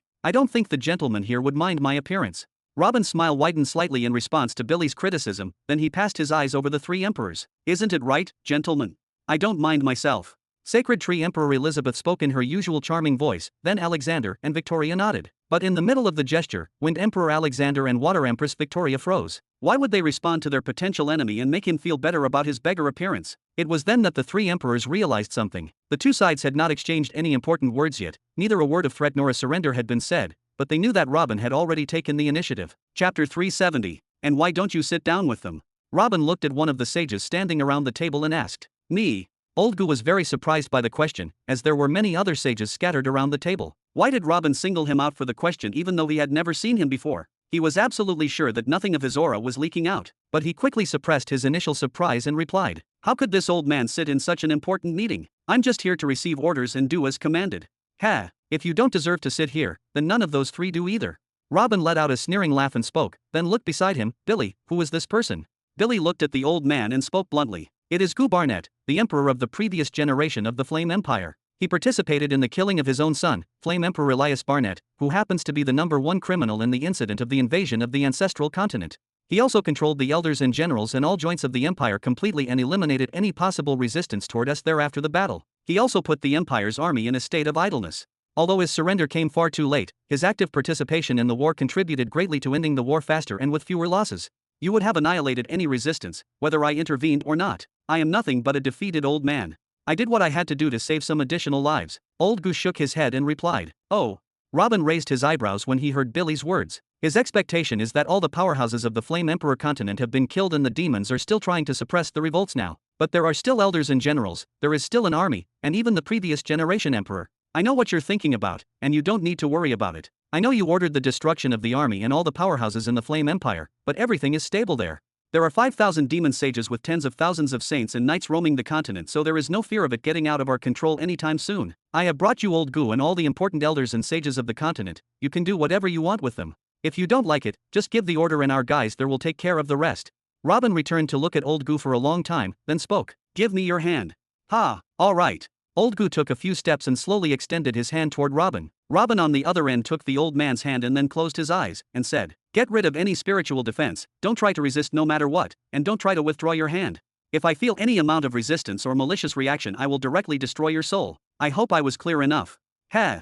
Water Empress Victoria gave a short laugh but said nothing. Yes. Old Goo didn't understand what Robin was trying to do, and if this man can destroy his soul at all. But he still made a short, adequate reply, after which he kept his eyes on Robin watching his facial expressions, but suddenly, Water Empress Victoria furrowed her eyebrows when she saw this and looked out of the corner of her eyes at Alexander, who looked confused and apprehensive as well. What would cause pain to someone with Old Goo's strength? He was an expert as strong as them and had experience, resistance, and soul power that surpassed them all. Secondly, did Robin just say, if you feel any resistance or malicious attempt, I will destroy your soul? Does this boy understand what it means to destroy Old Goo's soul? When they heard him make this statement they sneered at the audacity of this top-level saint, but hearing those heart-rending screams, it didn't seem like he was joking. Old Goo's scream continued for about 2 minutes. The pain reached him that he could no longer bear to stand, and fell to his knees in front of Robin. He felt that his soul was about to be torn apart at any moment, but he did not dare to withdraw his hand. He didn't want his soul to be destroyed. Phew. Robin finally released his hand. Sweat was pouring down his entire body profusely. It was obvious that he had spent quite a bit of his energy on whatever had just happened. Cough, cough, arg. When Old Goo realized that his hand was now free, he quickly pulled it and put it around his head. A severe headache nearly killed him, but his whole body seemed to be damaged and no longer knew how to function efficiently. Long inhale. Who? Antoine Barnett, Joseph Barnett, Maria Barnett. Robin let out a long exhale and then, with one breath, began calling names out loud, until he got to the 17 names. Robertson Barnett, all of these must be executed and their family property shall be seized. Orders are to be carried out immediately. What? No. What are you talking about? We have given up already. Is this how you treat your prisoners? This is unacceptable. This is unacceptable. One of the elders whose name was mentioned panicked and began to mumble, but he had barely finished the sentence before he found Soccer's hand piercing his chest. Antoine. Another shouted when he saw the scene. We have to get out of here. What are you all waiting for? They are killing us, your brothers, under your noses. You will stand there and allow them? Fight with us. One of those sentenced to death tried to move the rest of the generals and elders on his side, but no one moved. Rather, some of those sentenced to death did not move from their place, they just sighed and closed their eyes. Everyone here accepted the possibility of death since they agreed to surrender. Billy made this clear as the sun even before the battle was over. The hundreds of sages of the Flame Empire came here not to participate in some fair trial, but to die in front of Robin to satisfy his vengeance and make him forget about their families. In fact, having only 17 names on the list is a pretty good outcome. It's just that facing actual death made the survival instinct kick in. That person who shouted in some of the names on the list tried to escape, but the demon kings and Jabba pursued them everywhere. Some of the sages from the other 3 empires were about to move to help those people, but the 3 emperors raised their hands and ordered them to retreat. And quickly the cries of the 17 sages began to rise one after another. The silence on the hill has finally been broken. Chapter 371.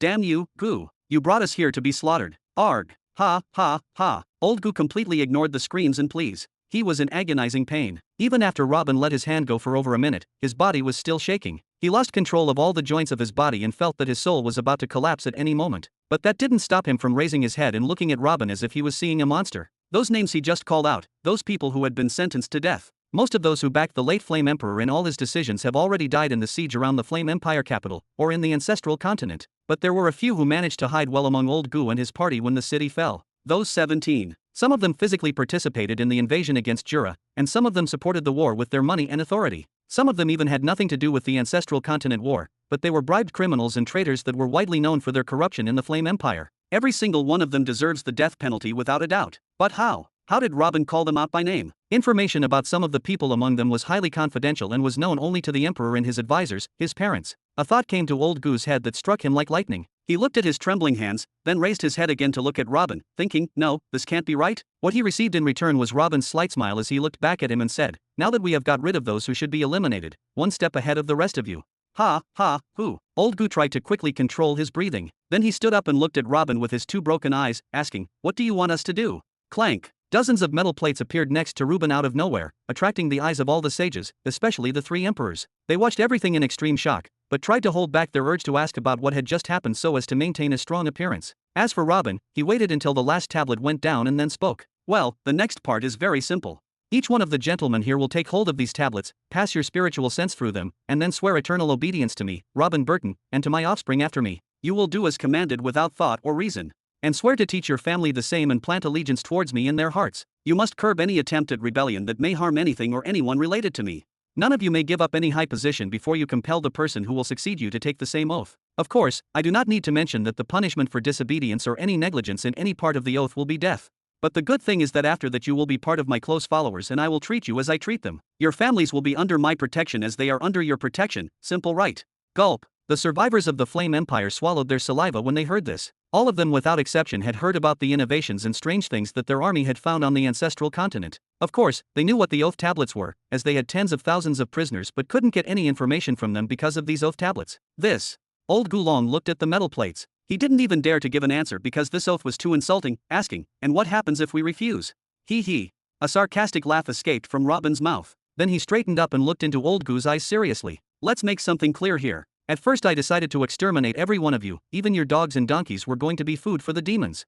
Then I showed you some mercy when I gave orders to destroy your army and kill all your experts only and spare the innocent. I came today and I think that orders have already been carried out. But it seems that my friend Billy here has another opinion, and the mercy that I showed was not enough in his eyes. So he ignored my orders again and left the Flame Empire nearly as it was, bringing me hundreds of supposedly dead high-level sages.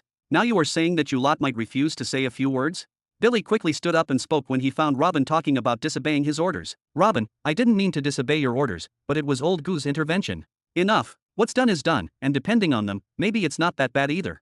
Robin raised his hand to silence Billy and then continued, still looking into Old Goo's eyes. I have come and am ready to hear that my orders have been fulfilled and that the Flame Continent had become a farm where only the mortals resided. But seeing you here made me think of an alternative. You have only two options. Either you preserve your heritage and rule over your lands by being a force that is entirely subject to me alone, or I complete the implementation of my previous orders and wipe everything related to the Flame Empire from the face of the world.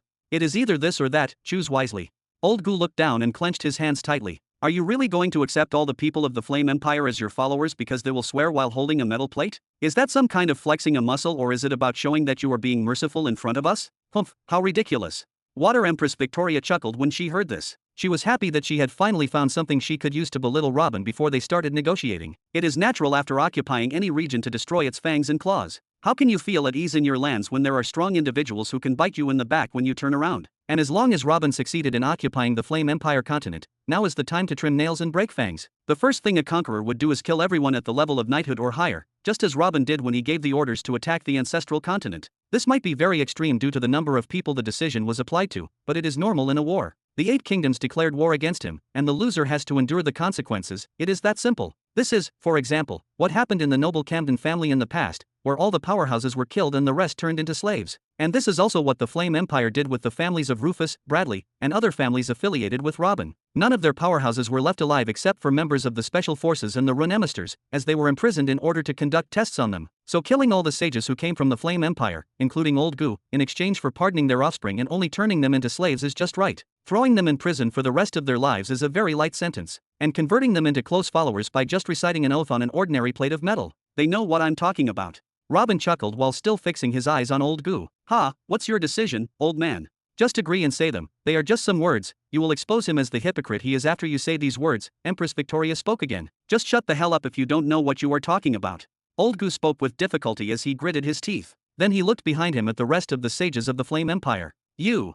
Empress Victoria was annoyed by his reaction and was about to say something, but she felt the hand of Sacred Tree Empress Elizabeth touching her arm. Then Elizabeth pointed with her eyebrows towards a certain direction. Water Empress Victoria was distracted for a moment, but she finally looked in that direction, towards the hundreds of sages of the Flame Empire. Her eyes opened wide, and she understood Elizabeth's point. Something strange was happening. There was not a single sage of the Flame Empire taking it lightly, not a single one of them who seemed relieved to have escaped death. All of them clenched their fists, gritted their teeth, and sweated. Just by looking, you could tell that their brains were working with all their capacity to make a fateful decision. The oath is really harsh, humiliating, will last for eternity, and is almost impossible to achieve, but that is if it is implemented at all. Why are these people acting so seriously? Aren't they just words to make them feel submissive? Is it possible that they are actually thinking of keeping everything they are going to say? Old Gu finally raised his head and spoke. Looks like the Flame Empire is going to enter a whole new era. Do you want us to be informal slaves forever or cease to exist? It's okay, I'll choose to be a slave and give the new generations a chance to lead a good life. If I had to be a slave doing so, then be it. All I can say is that I hope this era is not much worse than the previous one. I agree, I will swear by what you want.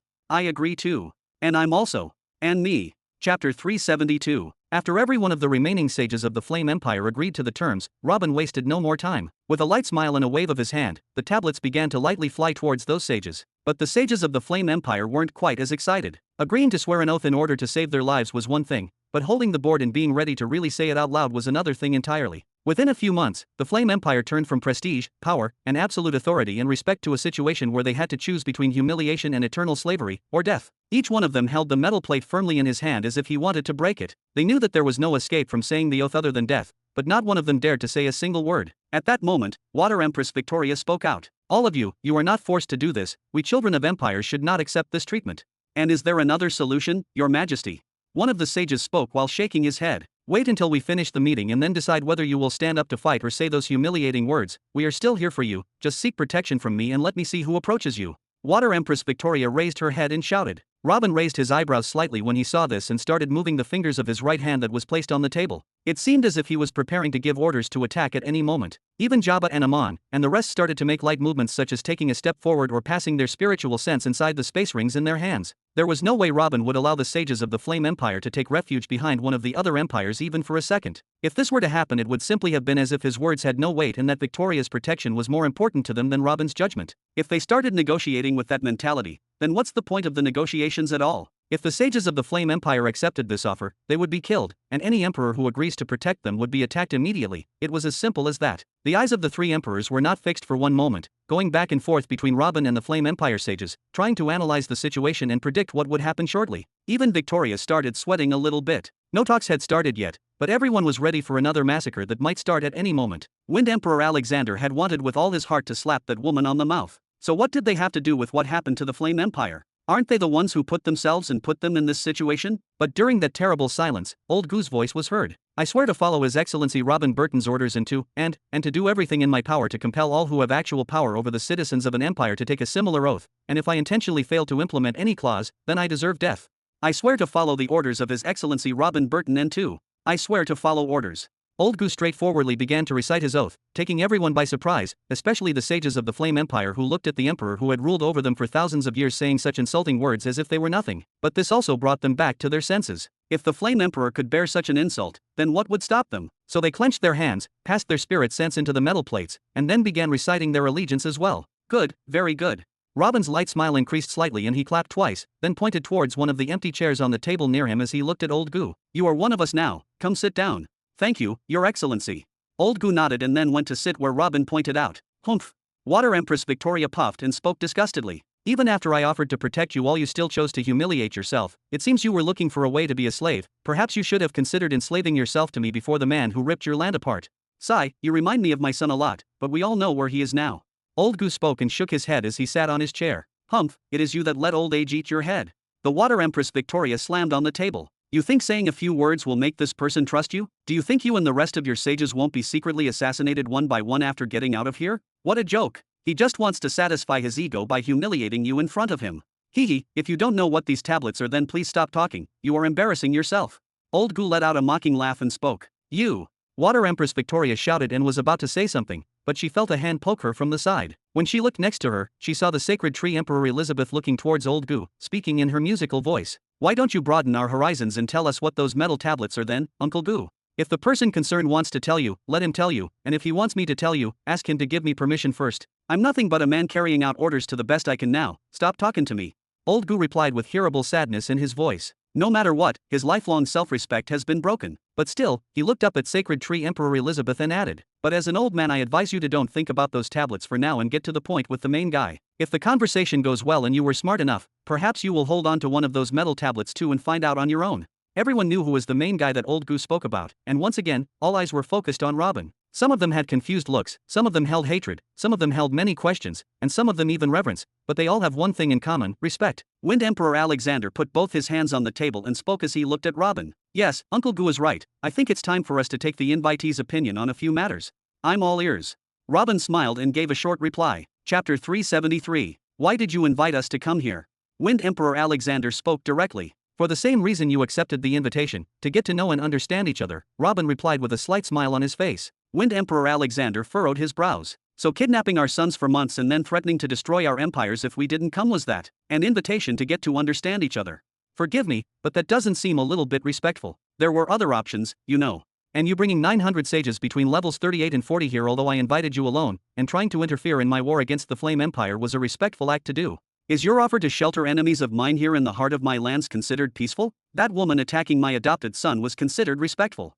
Let's say we both have different tastes in introducing ourselves and finish talking about the matter at this point. Robin shrugged and spoke. Humph, it is a pity that the attack was not completed. Victoria spoke angrily when she heard Robin say that woman. You have to thank heaven first and then the Wind Emperor that your attack was not delivered. If something happened to Caesar, I wouldn't be content with only killing you. Your entire empire would have paid the price. I would have left them feeling envious of the way I left the Flame Empire. A latent killing intent leaked out from Robin as he looked at Victoria. Since he saw in Old Gu's memories what had happened before he arrived, he was trying to restrain himself as much as possible with her around. You're overestimating yourself, come and try. Victoria smiled provocatively and replied, all right, there is no need to try anything. I think Mr. Robin is right. Everyone has their own way of doing things. Wind Emperor Alexander gave half a laugh and then pointed at himself. Let me start. I am the ruler of the Wind Empire of this generation, Alexander Levon. And this is the ruler of the continent of the Sacred Tree Empire, Elizabeth Trent. And this one is the ruler of the continent of the Water Empire, Victoria Frost.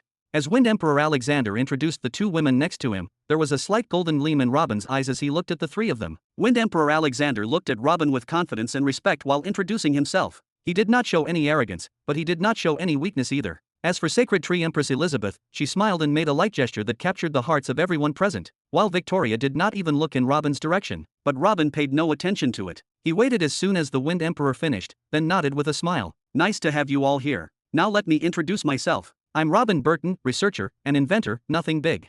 I just come up with a few fun toys every once in a while. I also happen to be the ruler of the Ancestral Continent, the Flame Continent, and the Central Continent. What did you say? Victoria, who was looking towards the horizon, shouted when she heard Robin's words. What Central Continent? Do you realize what you are saying? I know exactly what I'm saying. The Central Continent has become mine, and this is a decision that is effective from this moment on. You. Water Empire. Victoria hit the table. I knew it was useless to come here. I told you there was no alternative to war. Wind Emperor Alexander reached out his hand, grabbed Victoria's wrist, and nodded towards her, then turned his gaze back towards Robin. Mr. Robin, you seem like a reasonable person, so let's not talk with emotions now. We can understand that you want to run the affairs of the Ancestral Continent on everyone's behalf and want a part of the territory of the Flame Continent. And this is understandable since it was you who ended the rule of the Barnett family there. But the Central Continent? That is not going to happen. And if you insist, I'm afraid it would be a big problem. Managing the Ancestral Continent on everyone's behalf? Taking a part of the territory of the Flame Continent? Oh, no. Are you saying that you had hopes that I would share the two continents with you? Ha ha ha ha ha. You really have lived in your ivory palace too long. Robin laughed loudly, but then his smile disappeared as he spoke seriously. The Ancestral Continent is mine, and the Flame Continent is also one of my private possessions now. Not managing them on anybody's behalf or taking a part of them. They belong to me completely and categorically, and this matter is undiscussable. I do not even know why we are talking about this in the first place. What is this? Instead of trying to persuade me not to include your continents in my possessions, you came wanting a part of what is already mine. What audacity! Who allowed you to think this way? Crack! Take our continents? Do you think we will be easy prey? Do you think you are going to hunt us down one after the other as you did with the Flame Empire? Do you think you can invade us when we are united? This meeting is useless. We should have done as he said and brought our armies with us. Wait, Victoria, please be patient. Mr. Robin does not mean that he will invade our lands. Sacred Tree Empress spoke in a somewhat serious tone, then looked towards Robin with a very sweet smile. Mr. Robin, let's leave the issue of the Ancestral Continent and Flame Continent to the side, for now. It is true that the central continent doesn't belong to anyone in particular, but it belongs to everyone. Declaring it as your private property is the same as taking our share of the land. Secondly, that continent has always been the beating heart of the world, where its people meet and get to know the different heritage of the other empires in a neutral place. This contributed greatly to strengthening the ties between the four empires over tens of thousands of years and contributed to the stability of world peace. Forcing a group of people to stay on their own continent forever will result in an aspiration to see what lies beyond the seas, which will result in thinking of expansion and conquest, and thus will inevitably generate wars sooner or later. The existence of the central continent has the solution to this matter. I hope you reconsider your declaration to avoid unnecessary world wars. You don't have to think about this point. Your citizens will be able to move freely everywhere in the world and not just the central continent. Are you happy now? Robin smiled lightly and spoke. Oh, how is that? We can't have strangers coming into our lands freely as they might be coming with ill intentions, and we also can't feel safe for our sons going into some faraway hostile territory. Sacred Tree Empress Elizabeth raised her eyebrows and asked. Robin's smile widened and he replied, don't worry about both. There will be no hostile territories. There will be no need for anyone to spy or harm another. As by the end of this day, the entire planet will be mine. Chapter 374. Finally he showed his true colors, didn't I tell you? By coming here on his order he will think we are weak. That is it for me. If you both don't leave right now, I will. Water Empress Victoria stood up and then pointed at Robin. You there, you say the planet will be yours? Come and take my continent if you can. Sigh, looks like we really wasted our time, let's go. Wind Emperor Alexander slowly stood up as well. His disappointment was evident in his words and facial expressions as he said it. I had better expectations for this, what a loss. Sacred Tree Empress Elizabeth sighed and slowly started to stand up as well. None of them knew how to react when news reached them that their subjects had been held captive for months at the mercy of some crimson-colored demons. They learned that the leader of those crimson-colored demons was actually a human and that he ordered for the three emperors to come and meet him on the ancestral continent within 1 year, or else what happened to the Flame Empire would happen to them. The matter was very sudden and very, very strange. Their minds could not absorb all that information at one time. None of them could answer the question, how did a force of this size appear in the ancestral continent, or what are those demons? All that occupied their heads was, what the hell happened to the Flame Empire? The three emperors quickly used their primitive means of communication and tried to reach out to the Barnett family in the Flame continent to find out what was going on, but there was no response. The war was already raging there, and the demons were surrounding the entire continent, killing anything or anyone that tries to enter and leave the continent. So they communicated with each other and decided to go to the Flame Empire themselves to find out what was going on. And there they got the shock of their lives. When they reached the shore and saw the mutilated corpses, their hearts were gripped. The deeper they went into the continent, the feeling of suffocation became more apparent. That continued until they reached the Flame Empire capital and saw from afar the capital burning. They saw a huge number of the crimson demons they heard about. But hearing about something was way different than seeing it. Seeing these creatures eating the corpses of their victims was something they couldn't even find words to describe. It can only be said that these scenes will forever be engraved in their memories. Soon enough they saw Flame Emperor Elias advancing bravely to defend his land, and then saw his father, Old Gu, attack him verbally and then participate in what appeared to be killing him. Sacred Tree Empire Elizabeth tried to step forward more than once to help the Flame Empire, but Victoria and Alexander stopped her. Even the sages of the Sacred Tree Empire begged her to stop, as who would want to get involved in something like that? If hell exists, this was it. The scene was terrifying. Just the fact a father had to attack his own son to stop this madness was evident enough. Only when the battle came to an end and they saw how Old Gu was forced to kill his own son, did they all know the significance of that demon leader's threat. They knew what he meant with just like what happened in the Flame Empire really meant. That guy could foresee what is going on right now since months ago. He had absolute confidence that he would turn an ancient kingdom into hell even before the war began. And the thing is, that guy wasn't ever there. Did he think that destroying one of the four empires wasn't worth his time? Quickly, the three of them agreed to unite and stand together against this new common enemy. If one of them got attacked, the other two empires have to help. And they also agreed to accept the invitation and go to the ancestral continent to meet with this mysterious guy in the hope that they might stop the war before it happened. Hoping that what they are seeing now was a personal feud against the Flame Empire, and that he was only inviting them in this manner to demonstrate his power. Telling themselves that if that person only wanted war, he would not have invited them to meet, even if it was a somewhat rude invitation. They also agreed to threaten him somehow by their unity and negotiating with him over the ownership of the ancestral continent and the Flame continent. Then they would give up on them in the end as if it was a peace offer, hoping that they achieve peace with him this way, and hoping that he might forget about their lands and leave them alone. But from Robin's words now it became clear that he doesn't put them in his eye. The subject about the ancestral continent and the Flame continent was closed before it was even opened. It was obvious that Robin didn't bring them here to flex his muscles, but wanted to accept their surrender. And if they were going to lose their lands and heritage anyway, then naturally they will bet on war. V-Room, why does it seem that you think you can leave as you please? Jabba took out the warhammer from his space ring and placed it on his shoulder. Amon, Sokka, and the other demon kings standing behind Robin also assumed attack stances and inserted their spiritual sense into the sound rings, ready to give orders to the demon army to pounce on the hill at any moment. The sages from the three empires who were spread around the hill felt the energy disturbances occurring above as well, and their faces turned for the worse. When they left their lands with their emperors, they were surprised by their decision and wondered what might necessitate their personal action. Indeed, many of them objected to cutting off their work to accompany their emperors on some journey outside the continent, but now that they are in the midst of a sea of demons, they feel that they are nothing. With all their strength that they were so proud of, they would all be killed if a fight broke out now. Is that how you treat your guests, Mr. Robin? Alexander looked around in fear, then quickly fixed his eye on Robin. Caesar took 2 paces behind Reuben and shouted, "And do the guests come with 1,000 individuals at the top of the sage realm? If the fortunes were turned and we didn't have enough troops today, would you have let us go if we disagreed?" Who? Snow began to form around the top of the hill, and Water Empress Victoria's eyes turned completely white as she looked at Caesar with clear killing intent. "You again? You really deserve to die. SSNN. Caesar took out a broad divine sword from his space ring with black flames ignited on it, fully unleashing his aura as a level 32 sage, drawing all eyes towards him. Then he shouted, "Then come and try me, bitch." Chapter 375. Step back. Who gave you the orders to move? Robin suddenly stood up and shouted angrily, "It was I who invited them here and I am responsible for their safety until they leave my land. Do you all think I would break a promise? Never." The demon kings started to look at each other strangely and then gave up their offensive stance. Caesar also lowered his sword, but he didn't shut his mouth like the rest, looking towards Robin to speak. "Can't you give up these ideals of yours just this once? If we let them out they will go to prepare armies against us. If we kill them now all 4 empires will fall in succession like leaves. By killing them we can save numerous lives." Water Empress Victoria could not remain silent after hearing those words and said, "Humph, and you wretch are the one who is going to kill us. Say it again." Caesar raised his sword again and spoke aggressively. "I said enough." Robin shouted again at Caesar. "This was just a friendly exchange of opinions and they are here under my protection. If they choose war, it is up to them." Tisk.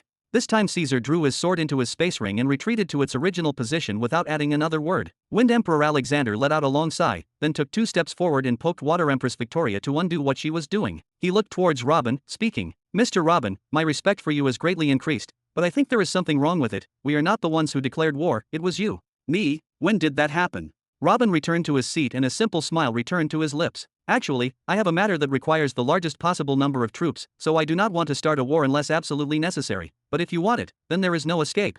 "We don't want anything. We can do without any connection to the ancestral continent. I can even convince Elizabeth and Victoria to forget about the Flame continent as well, they are all yours." Wind Emperor Alexander took another step forward and spoke excitedly, finally finding a glimmer of hope. "Just leave everything else as it is and then there will be no need for wars and we will live together in peace, it's that simple." "Sorry, that's not possible. I went through a lot until I learned that 2 tigers cannot exist on the same mountain."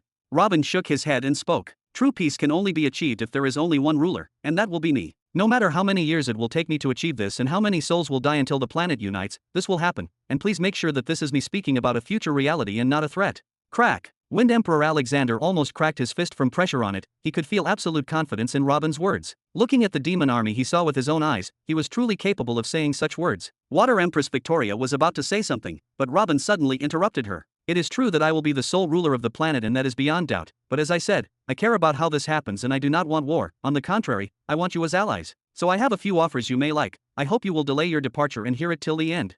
The Wind Emperor slightly furrowed his brows. "What good would these offers do when you are the sole ruler? You want us to hand over our lands that our ancestors nurtured for tens of thousands of years to you and go out to graze the sheep? We give you all the resources of the continent that we now possess without restrictions in return for offers? Are you convinced of what you say? Haha, no, you will not hand over anything. If everything goes well, each of you will remain the ruler of his continent, your families will remain a ruling family, and your systems and everything will remain as it is. This is what will happen with the Barnett family even after our bitter war with them, and as for your resources, I do not want them. I don't need anything from whatever resources you have, so do not worry about this. If I needed anything from your lands, I will buy them like any ordinary customer. The only thing that will change if you agree is that you will take a small oath to swear allegiance and obedience to me."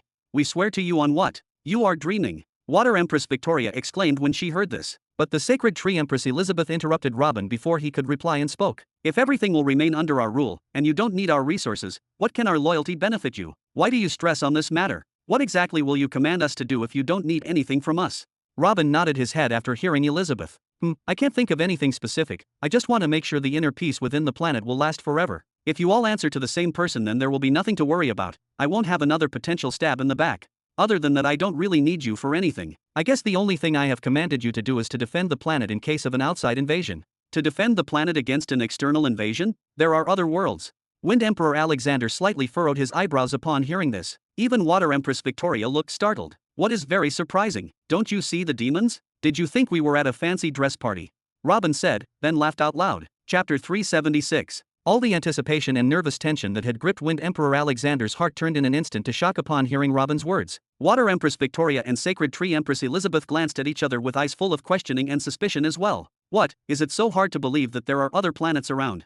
Robin raised his eyebrows and asked when he saw the three of them acting this way. The Wind Emperor shook his head upon hearing Robin's question and replied, I don't know, but since we've known nothing about this for tens of thousands of years of our documented history, I doubt we'll need to deal with other worlds anytime soon. Asking for our full allegiance to you in order to fend off an invasion of some aliens we never heard about from worlds we do not know exist? Excuse me, but this is a stupid way to scare us into submission, maybe try another excuse. Ha ha ha ha. What do you mean? This is the first time you hear about aliens from other worlds? Who is standing in front of you now? Do you think I found them in some local circus? Robin laughed out loud and pointed toward Jabba and Amon.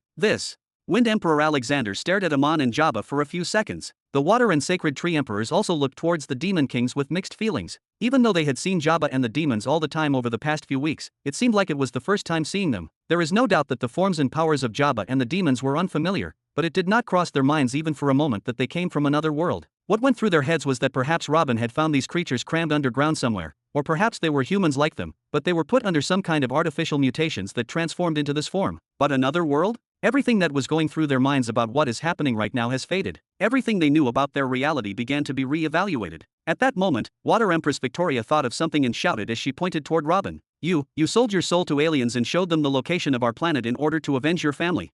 Did you sell our lands, our treasures, and our lives for personal revenge? Traitor! By that moment, Wind Emperor Alexander and Sacred Tree Empress Elizabeth had thought about it as well. They didn't say anything but started to re-evaluate the way they deal with Robin. They were now not dealing with someone who had established a vassal force in the ancestral land, but with someone who was an agent of another planet. This is also why they knew Robin wouldn't lie about this matter, because it is a very serious matter that would reshape his status from a leader and founder of a powerful force into a traitor. How idiotic. Soccer shook his head when he heard Water Empress Victoria. She wanted to go after Victoria to say something or even attack Soccer, but this time she didn't need anyone to hold her back. She stood her ground by herself. At first, she had some confidence that the forces of the three empires united could stop Robin, but if the demons really came from another world, then perhaps what they saw till now was not the true size of their forces. Perhaps Robin's confident threats about taking over the planet weren't that far-reaching. My master and the master of my race, His Excellency Robin, hid the coordinates of the planet from everyone except for 2 or 3 people close to him. And we are not here to greed for trivialities that you call treasures and your lands that are equal to nothing when compared to our territories in Nihari, but rather we are here to follow him and die for him. You people really don't appreciate the person sitting in front of you. Even where we are from, he is the boss. Soccer spoke in his usual rough voice. Then he continued his speech while looking at the Empress of Water Victoria from top to bottom. Supposing that His Excellency is satisfied with you and accepts your oath of allegiance to him and decides to truly link the 2 planets, then you are the ones who will benefit from this and not us. Do you think if His Excellency only wanted revenge he would want to make peace with you? Or do you think that if he is our agent we would want that? We demons only want to eat. All the demons here wish you would decline His Excellency's offer and leave right now. Seriously, we hope you do. Caesar, Billy, and the rest of the humans at the top of the hill looked at Robin beside their eyes with looks of utmost respect and reverence. All of them without exception thought at first the same way the 3 emperors did when they saw the demons for the first time, that Robin betrayed the planet out of revenge. And after what happened to them, and that they want revenge more than anything, they just went with the flow and fought alongside the demons, but there was something in them against what was happening, especially since Robin did not tell them about what happened in Nihari, and none of the demons opened his mouth with a word either. Seeing the demons treat Robin with the greatest possible respect has always dispelled some doubts from their chests over time, and now Soccer's words have dispelled these doubts completely. Robin has reached a stage where he can be called a boss in the other world. He is the boss in where you come from? He is a leading figure in another world? How? That is definitely a lie. Sacred Tree Empress Elizabeth ignored Soccer's direct threat and his outrageous thirst for blood, and muttered in a low voice as she still kept her eyes on Robin. Didn't old Gu tell them that Robin was the son of a small noble family from the ancestral land? That there is no doubt about his origin, birth, and lineage? How is it possible that at his young age he went to another world and became a leader there and gained such powerful and loyal followers? Jabba spoke this time, crossing his hands on his chest. It's a long story that can be explained later. Very briefly, let's say that you are not standing now in front of someone who has worked hard to take over the ancestral continent and seeks to take over this little world of yours. But rather you are standing with someone who has already achieved beyond this. Whatever lands and treasures you have are nothing to him. If he tells you there is the threat of an invasion is coming, it is coming, it's that simple. Then he added after a few seconds pause, go back to your seats and listen to his terms. As he said, this world will be his, even if not today or tomorrow, this world will be his. Use your brains and make the most of it, give him what he wants and he would give you benefits that you can never dream of. His Excellency is quite generous when he wants to be. CRRR. After hearing those words, Wind Emperor Alexander's gnashing of teeth could clearly be heard from anywhere on the hill, but after a few seconds, the gnashing ended with a long sigh. Then Emperor Wind Alexander walked back to his seat, placed his hands on the table, and looked at Robin. What are those benefits? Chapter 377. A slight smile appeared on Robin's face when he heard Wind Emperor Alexander's question, and then he began to speak. As far as I know, the founding of your empires came tens of thousands of years after the start of the cultivation era, as four geniuses managed to discover the major laws of the four most visible and abundant paths that existed in nature: fire, water, plants, and wind. And whoever discovers a major law will not find it very difficult to discover the rest of the advanced levels of that major law, so I can imagine that the same four individuals who discovered those major laws were able to reach at least an intermediate sage level before they died. Then the next generations who opened their eyes and found major laws ready for development were definitely able to bring the techniques of those four major laws to the pinnacle of the sagehood realm. And perhaps only 5,000 years after the death of the founders of your empire, one of them was able to take an extra half step towards the next realm, one that is famous in Nihari by the name the Emperor's Realm, which gives the four of you this extraordinary strength, although you are still sages. But after the first 5,000 years of establishing your empires, you have not been able to advance in your technique another half step no matter how hard you try. After about 15,000 years have passed, you must have submitted to fate and thought that it is impossible to break through to a higher realm, if you might have even convinced yourselves that there is no higher cultivation realm. There are of course time differences when those events occurred in each of your empires, but everything I said now, all your empires have undoubtedly gone through, right? Please correct me if I am wrong. Wind Emperor Alexander replied with a frown at the beginning of Robin's speech, raising his eyebrows in astonishment. He did not know why Robin started a history class. However, as he progressed, he began to say facts and things that he did not expect to touch upon, rather he was not aware of how he knew them in the first place. Good, good. Robin nodded twice with a slight smile still on his lips, then raised his head and looked into Wind Emperor Alexander's eyes. What is stopping you to break through to that higher realm in your opinion? Break through to a higher realm? Impossible. You said it yourself, we tried a lot for almost 15,000 years but to no avail. We cannot make a proper technique for the fourth degree of any of the four major laws, as if there is something missing or the traditional pillar method no longer works after the third degree. All we managed to get were glimpses of how to temporarily increase our strength to a higher level than the rest of the sages, but that method is full of gaps and doesn't get to the point where we can say it is a higher cultivation realm. Alexander shook his head. A method to increase your strength? You mean using your life force to force the law you trained on to materialize? Theoretically, this technique can fully utilize a person's comprehension of their own law and fully utilize every hair of energy or momentum in their body. The person who thought of this method is a real genius, but Robin spoke quickly until he reached that last point and then slowly continued. Activating it draws out a person's life force as fast as a loose arrow. Activating it for just a few minutes can swallow up hundreds of years of your lifespan. On top of that, the materialization of the laws is not perfect, it puts huge pressure on your soul. Also, it is not as strong as it is supposed to be, and if this technique was executed perfectly, you should have been at least 100 times stronger even as sages. Robin Burton, humph. I can't even imagine how foolish you must be to tell lies like that one after the other, Water Empress Victoria said angrily. I am sure you haven't even seen this technique activated in your life, but you talk like you are an expert that knows everything about it, and even talking about its ideal form? Do you say we should be 100 times stronger? Do you even know the maximum strength of one of us right now?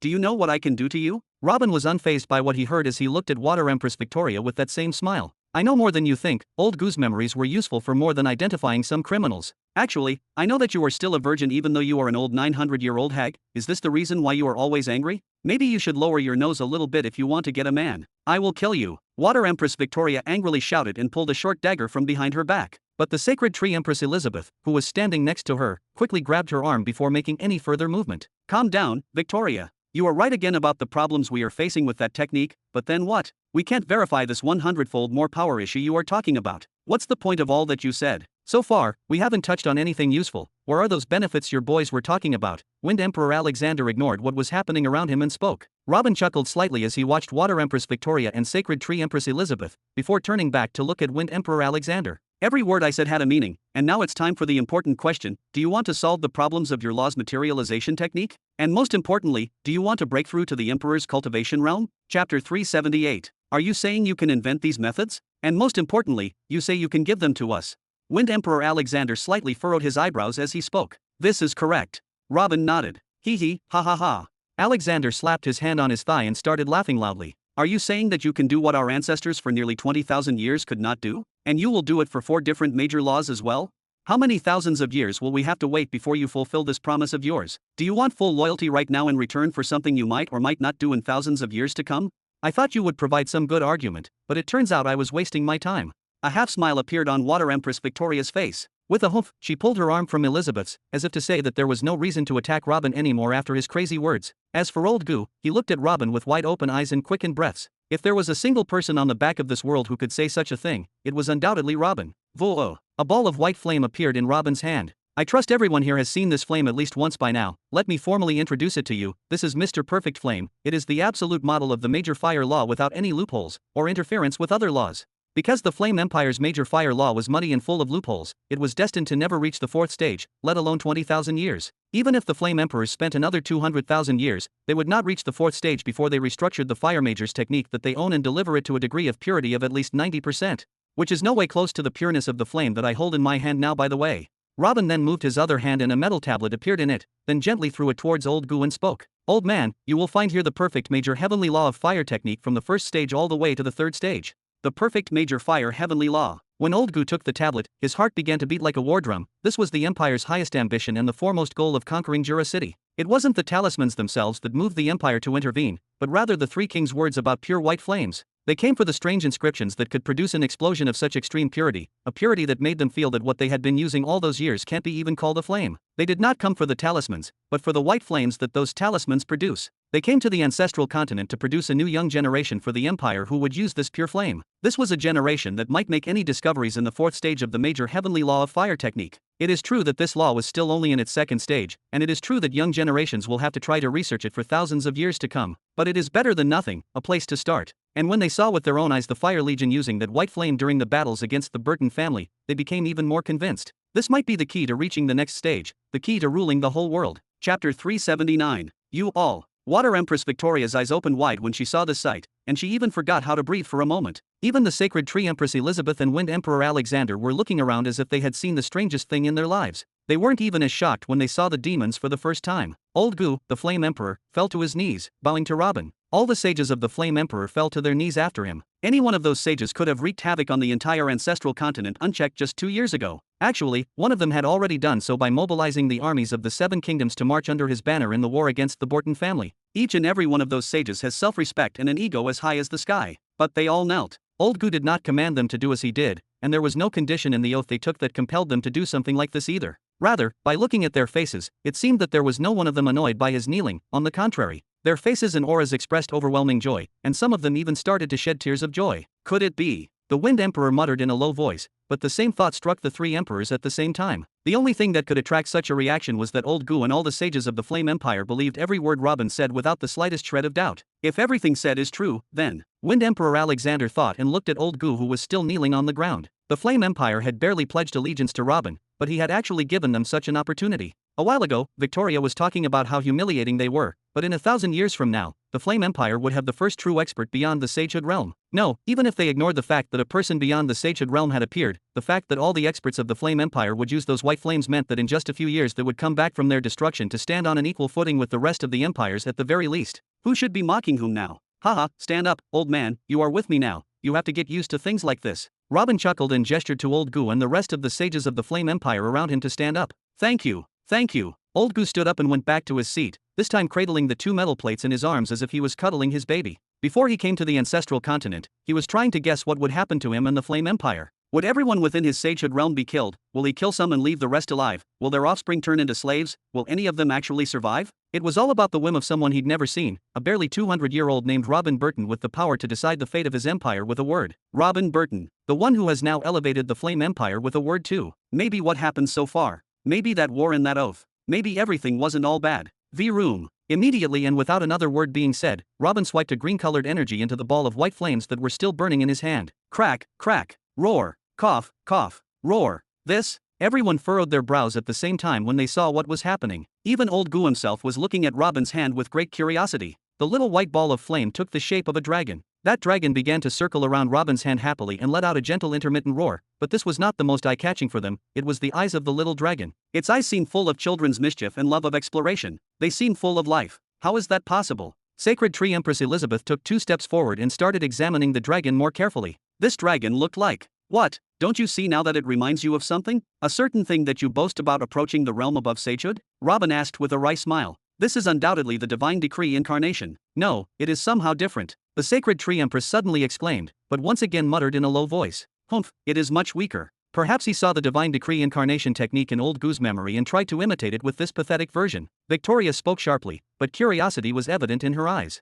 Imitating the divine decree incarnation just by seeing someone's memories? That is still hard to imagine. Alexander furrowed his eyebrows, as he knew more than everyone how difficult this technique was and how many years it took him to train to master it. No, we have received many reports of beasts made of fire, wind, and darkness permeating them with life. They are the most difficult enemy that our forces faced throughout their time in the Ancestors' continent, and the same report came from the sage who escaped from the Battle of the Central Continent as well. Old Gu muttered as he watched the dragon move. This was the first time Old Gu had seen this technique. It had not been used during the war on the Flame Empire continent, probably because there was no need for it. Hee. Robin gave a chuckle and added, "This is just an ordinary ball of flame into which I pass energy powered by the major heavenly law of life. It is just something I thought of a few years ago to make dispensable soldiers that can cause considerable destruction behind the enemy line without actually losing a life. Coming to think of it, I didn't even give it a name. The Divine Decree Incarnation, that is exaggerated, but it sounds like a good name to me, haha. Anyway, the difference between the incarnation that I created and that of your ancestors is that, first of all, mine is limited to a certain amount of energy.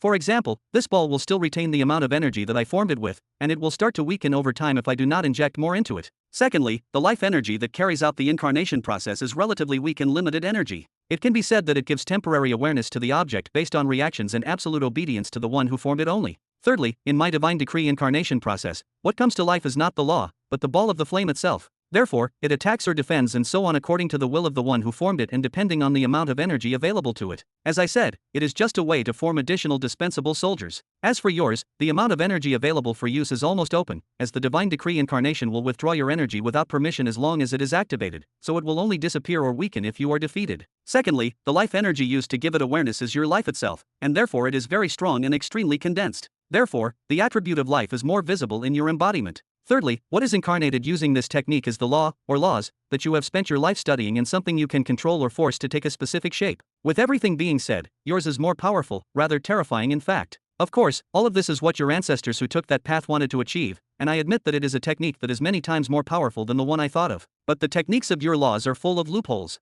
Your inner energy runs out quickly, and your life energy that burns as a candle spilled with oil had failed the real form of that technique and made it out in the form you are practicing now. I, Robin Burton, have decided to adopt this technique. I can come up with the solutions to these three problems and teach them to you. Only I can deliver the divine decree incarnation to its true power. Chapter 380. The Major Heavenly Law of Life. Wind Emperor Alexander ignored all of Robin's words and clung to that term. Robin's words are undoubtedly correct regarding the defects of the divine decree incarnation technique, but his words about finding solutions are still mere words that cannot be measured anyway now. Only the major heavenly law of life that he spoke of can be weighed. The major heavenly law of life. Just its name suggests its level, and it is undoubtedly a law far above all the major heavenly laws they know. And Robin has it right now? Yes, I have a life master law technique, all that up to the third stage as well. Do you know what else I have? A perfect technique for the major heavenly law of plants, and you know what? I will give both of these techniques to the Sacred Tree Empire. Using the Life Major Heavenly Law technique as a side stat will enable users of the Major Heavenly Law of Plants technique to grow plants whenever and anywhere they want instead of just moving the plants around,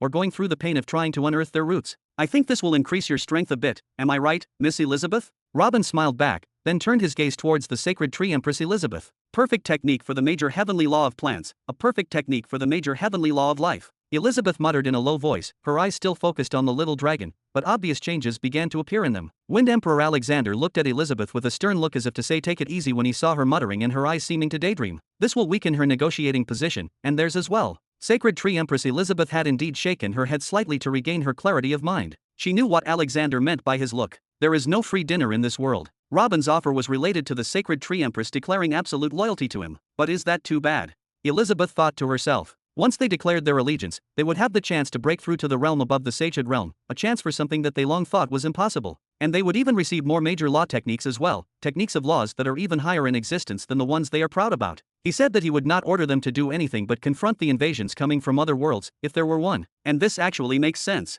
Even without swearing their loyalty to him, they will have to cooperate to confront aliens coming to take what is theirs. Suddenly Elizabeth felt that Alexander's look at her wasn't for her own benefit. She even felt that it contained some jealousy. I also happen to have the perfect major wind heavenly law technique, and I have other laws like the minor soil law with which you can control grains of dirt in the air, and the minor pressure law which will enable you to compress wind blade attacks in a way that you have never dreamed of before. I think you know what this means for the Wind Empire, right, Mr. Alexander? Robin smiled and looked at the Wind Emperor. Wind Emperor Alexander clenched his fist when he heard Robin's words. Of course, he knew what this meant, as any one of those benefits Robin mentioned could instantly double the power of an imperial army. And not only his empire, only the major heavenly law of life that Robin announced he would give to the Sacred Tree Empire could change the strength and depth of their empire forever, regardless of all the other things he offered them. What Robin discussed earlier regarding those advantages of each empire and what is happening now are completely different. Now they have a general vision of their future. Now Alexander's major fear is that they will refuse Robin's offer and leave for now, and then one of them will stab the rest in the back and decide to hug Robin's feet for some of those benefits. That wasn't too far-fetched, and actually, it would be strange if none of them did something like that. And the thing is,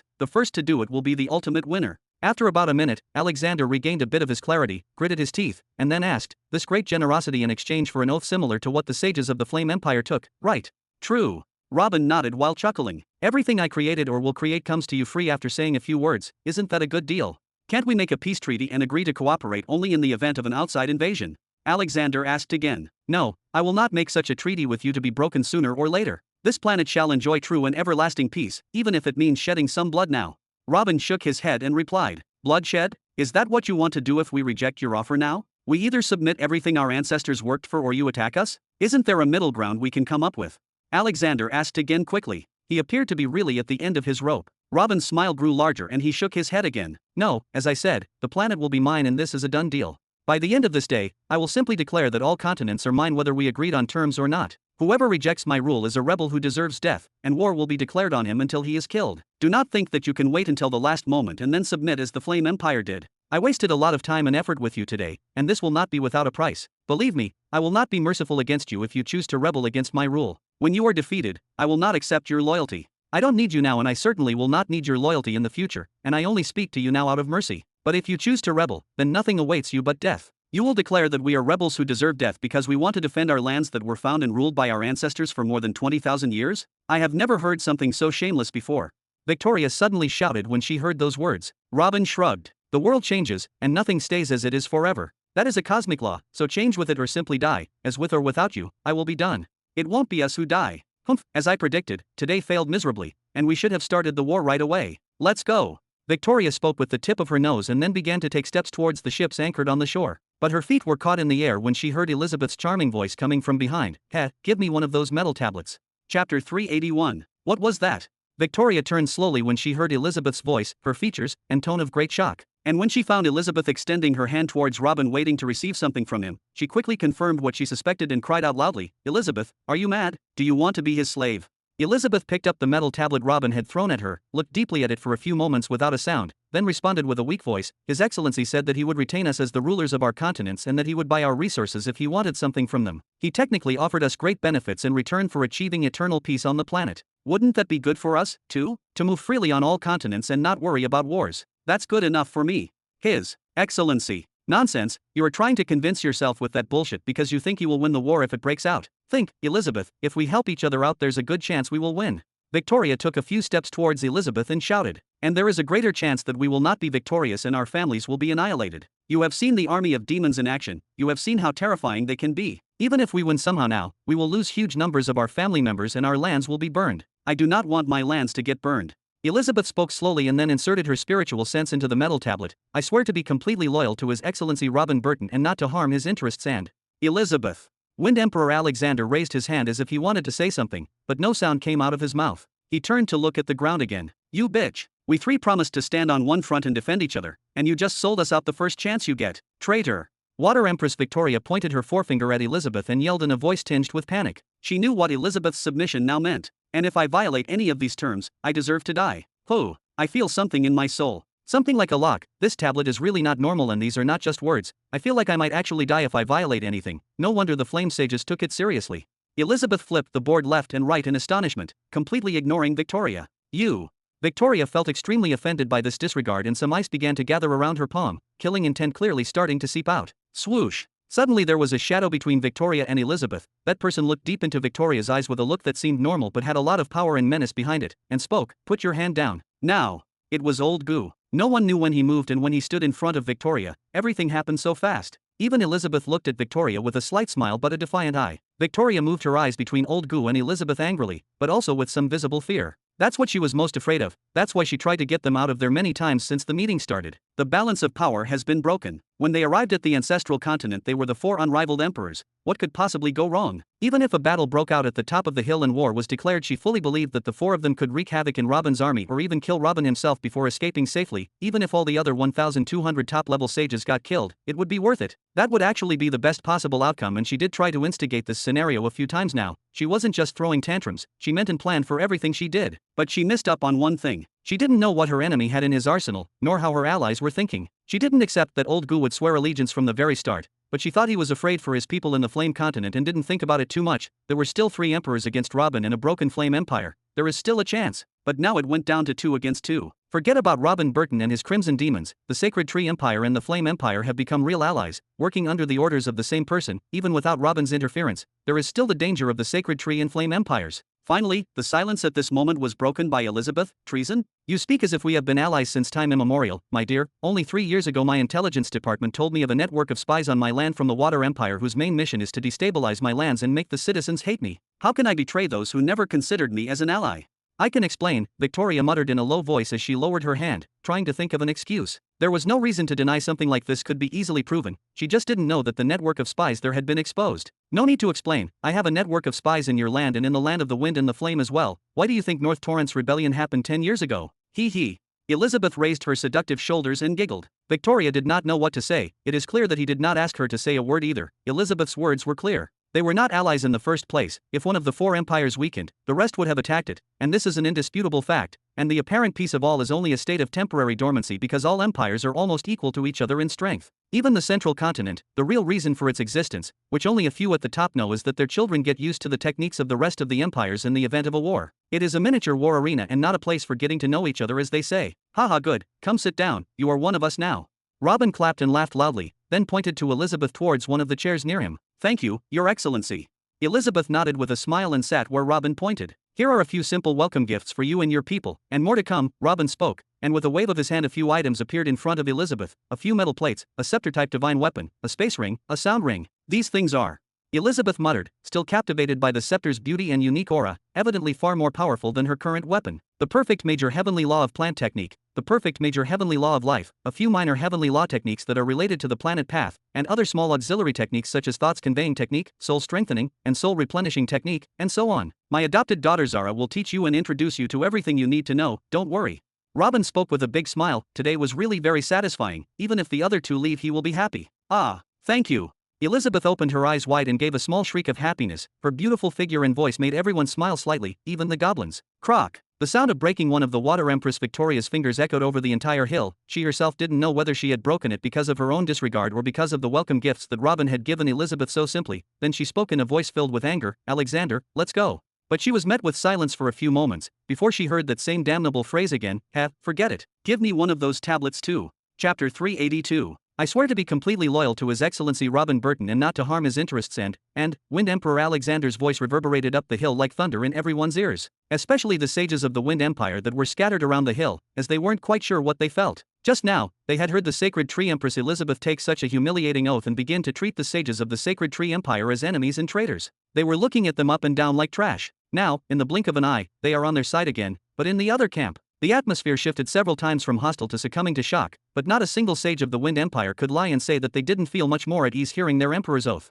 A while ago, after the betrayal of the Sacred Tree Empress, the sages of the Wind and Water Empires were thinking of all possible scenarios of war or even escaping this hill. Some even began to question whether their empires could survive after this betrayal at all. And now, in the blink of an eye, only the Water Empire was left standing alone. The elders of the Water Empire looked around like crazy. A few minutes ago there was some kind of balance between them and Robin's forces, but now they were surrounded by enemies from every direction. The elders of the Sacred Tree and Wind Empires only raised their shoulders and extended their lower lips, some of them whistling as they looked towards the horizon. But the most shocked was none other than Victoria Frost, the Water Empress herself, mainly because she is the most aware that Alexander's self-esteem and pride are no less than hers. Nevertheless, she stood silent with her mouth open, looking at the person who was known to be more arrogant than her, as he swore allegiance to a person who did not reach half his age or strength. And that I deserve to die if I break any of these clauses.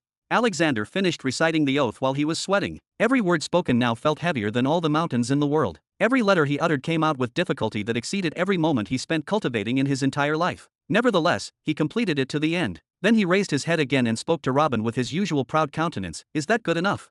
Good. Robin banged on the table excitedly, grinning from ear to ear with the Wind Empire joining the equation. Welcome to this side, hee. Elizabeth laughed lightly as she rested her chin on her hand. Yes.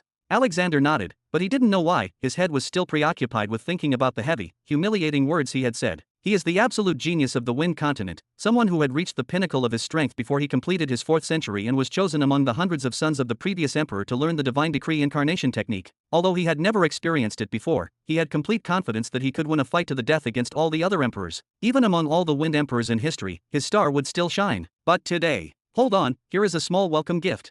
Robin waved his arm, and several objects appeared in front of Alexander. This.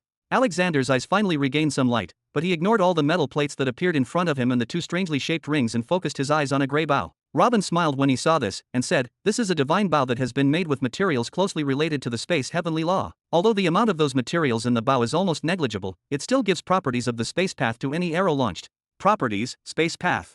Alexander extended his hand and felt the bow slowly as if stroking his beloved. The metal tablet directly in front of you contains one of the minor laws of space path up to the 3rd stage. By learning it sideways you can increase the speed of the arrows and you can even make them disappear.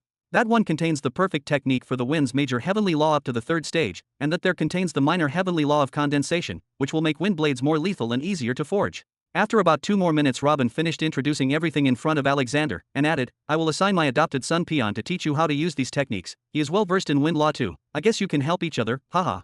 Alexander was left shocked. From the very first tablet Robin introduced him to, he had almost forgotten his newfound passion for the gray bow. A technique for a minor heavenly law from the space path. Even if it was just a minor law, this was still the space heavenly path, an entity far superior to the wind heavenly path. Even the sages of the Wind Empire below started to glance at each other with each new technique that Robin introduced. This amount of treasures and techniques had not been produced by their whole empire for thousands of years, and they had received them all after saying a few words. "Victoria, what are you waiting for? Control your emotions, being stubborn will not do you any good or your empire." Elizabeth spoke suddenly and slowly shook her head while looking at Victoria, but Victoria remained silent. She barely closed her mouth a little after realizing that Alexander had also sworn allegiance to the enemies and left her alone. Even till now her shock had not faded yet. Her mind was working at full capacity that it started to heat up. Her only 2 allies already left her, but she still doesn't know whether to surrender like them or fight, bow her head or leave. So she just remained standing in her place without saying a word. Only with Elizabeth's words did she regain some of her consciousness, so she looked towards Elizabeth with anger. Then she looked away to express her discontent with the traitor Elizabeth, but in that direction she found an old sage from the Water Empire looking at her with a look that was all begging. Not only him, but wherever she looked, she found the sages of the Water Empire with looks that suggested that they were about to cry as if they were begging her to do something to get them out of this mess. She could even see some rebellion in their eyes. She was not born yesterday, and the features of those sages were clear. They were telling her to follow the example of Alexander and Elizabeth and declare her loyalty to Robin, and some of them even began to think of attacking her where she stands. Crack! Victoria was not stupid, and she knew very well what it meant to be abandoned by Elizabeth and Alexander. She knew that death would inevitably await her if she left this place without saying the oath. She tried everything she could to start a battle on the hill so that Robin would be killed and everything would end right there. She was willing to risk her life to fight for her cause, but no one else wanted to risk his life with her. She bet big and she lost, and now she has to pay the price for being the last to take the oath on that useless metal tablet. Surely Robin would take her under his wing as he did with Elizabeth and Alexander. He spat those bunch of lies to get her to join him in the first place, but he just won't give her as many benefits as he gave Elizabeth and Alexander. Nevertheless, he won. She wasn't doing this from the start to gain some benefits anyway, and now she can just step back and do as her peers did. "Pass me that tablet." Victoria gritted her teeth and held back her tears while saying these words. She felt that part of her dignity was broken with every word. "No thanks, you may leave." Robin waved calmly. Chapter 383. What did you just say? Victoria opened her eyes wide and looked at Robin in absolute shock. She gathered every ounce of strength and self-control, and she somehow managed to hold back her tears and trampled on her dignity until she asked for the metal tablet. This should have been enough for this Robin kid to jump with joy. She herself did not know if she could say the humiliating words of the oath after the tablet reached her, but Robin refused to give her the tablet in the first place? "I said I don't want you, I don't want your loyalty, take the sages of your empire and leave my property right now, and if I were you I would start preparing your defenses." Robin confirmed his words and waved his hand again. Victoria's eyes began to widen until her eyelids almost disappeared. She felt her mind collapsing. The option of swearing allegiance to Robin was always on the table, but it was left as the last possible option if all else failed. But even that option was taken away from her? Victoria looked at the backs of the 2 people sitting in front of her, Alexander and Elizabeth, with a look that varied from disgust to envy. She now understood why they had shown so much respect to Robin from the very start. Alexander and Elizabeth also left declaring loyalty as the last option as well, but their approach was completely different. They understood that Robin did not need any of them, that there was no need to play the hard-to-get role. They understood that if their unity did not frighten Robin, their disrespect towards him would not scare him either. "Your Excellency, please reconsider." "Your Excellency, niece Victoria is sometimes impulsive and doesn't know what she is saying." Yes, Your Excellency, please let us take the oath, we will be your best helpers." More than 300 shadows began to flock from all around the hill, with panic and intense fear on their faces. If Robin said that he did not want Victoria, in particular, to swear allegiance to him, that was one thing, but his words about preparing the defenses were something else entirely. He was talking openly about the invasion of the water continent. Now, speaking of invasion was no longer just a threat. Even apart from Robin himself and the mighty demon army, the sacred tree, the wind, and the flame empires could easily finish the job for him. Forget it, she tried to kill my son. Robin waved and looked away. Your Excellency, please don't. One of the level 40 sages of the Water Empire tried to get closer to Robin, but Soccer stood in front of him and blocked the way. Although Soccer's bloody aura and smell and his overpowering presence confused that sage for a moment, he quickly continued shouting from afar, Your Excellency, please do not associate the Water Empire with Victoria. She is only the empress of this generation and does not represent the ancient history of the empire. Yes, Grand Master Robin, we can change to another emperor immediately and make him take an oath. Yes sir, please choose any one of us. Everyone here is from the royal family and we are all level 40, we just need to learn the divine decree incarnation technique and we will be as powerful as an emperor. Your Excellency, please give orders and we will kill her for you. Robin rubbed his chin slightly when he heard this. This is worth some thought. You all.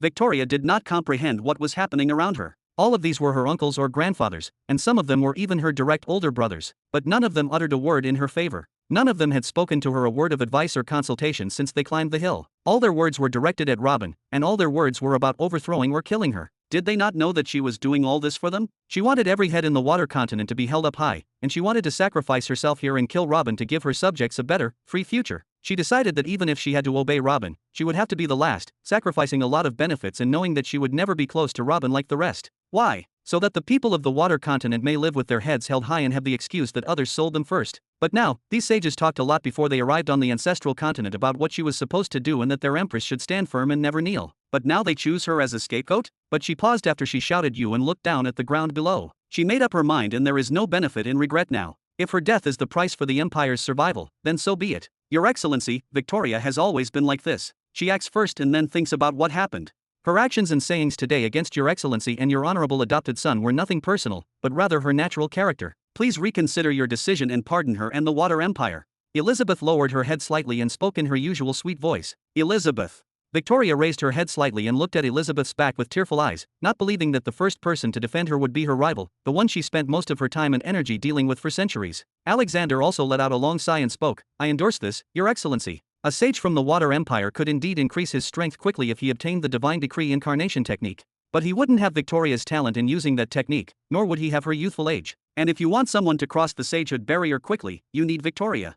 Victoria also looked at Alexander's back for a few seconds and then looked at the ground again. She didn't know how to feel about what was happening, but she knew she had no right to say a single word now. This is humiliating, to say the least. How did the situation turn around so quickly? An hour ago, the three of them were ready to fight to the end. And now two of them have submitted and are interceding for the third to submit like them? She planned for the water continent to be the most prideful and looked down at the flame and sacred tree even in submission. She wanted to tell Robin that they will not break easily even in submission and that he should respect them the most, but the exact opposite happened. Thinking of this, she raised her face and looked at the person who did all this, towards Robin. And not only she, but every eye on the hill was gazing towards Robin to say his word that would determine the fate of the water continent. Tack, tack, tack. Robin tapped his finger on the table in front of him as he looked down at Victoria with a cold look that sent chills down her spine. It was as if he was wondering if killing her or sparing her would be more beneficial. Then Robin looked beside him and spoke, Caesar, what do you think? Caesar kept his eye on Victoria for a few seconds as if he felt Robin was going to ask him this. Then he spoke softly, I have no personal problem with her. She was defending her position and I was defending ours, do whatever you want with her. It's true, but she still tried to kill you. My adopted son and one of my senior generals, you know your life is more precious to me than everyone on the hill put together, I can't just ignore that. What do I do with her? What do I do with her? Robin nodded twice when Caesar spoke, then went back to tapping his chair again. Ah, found it. Bam, bam, bam. The hearts of the elders of the Water Empire were beating like war drums with every word that came out of Robin's mouth. As for Robin himself, he looked into Victoria's eyes with a smile. As you know, I don't need to accept you now. Taking your lands and raising a new generation from scratch would be better for me than dealing with such arrogance every time, but I will accept the declaration of allegiance from the Water Empire on one condition.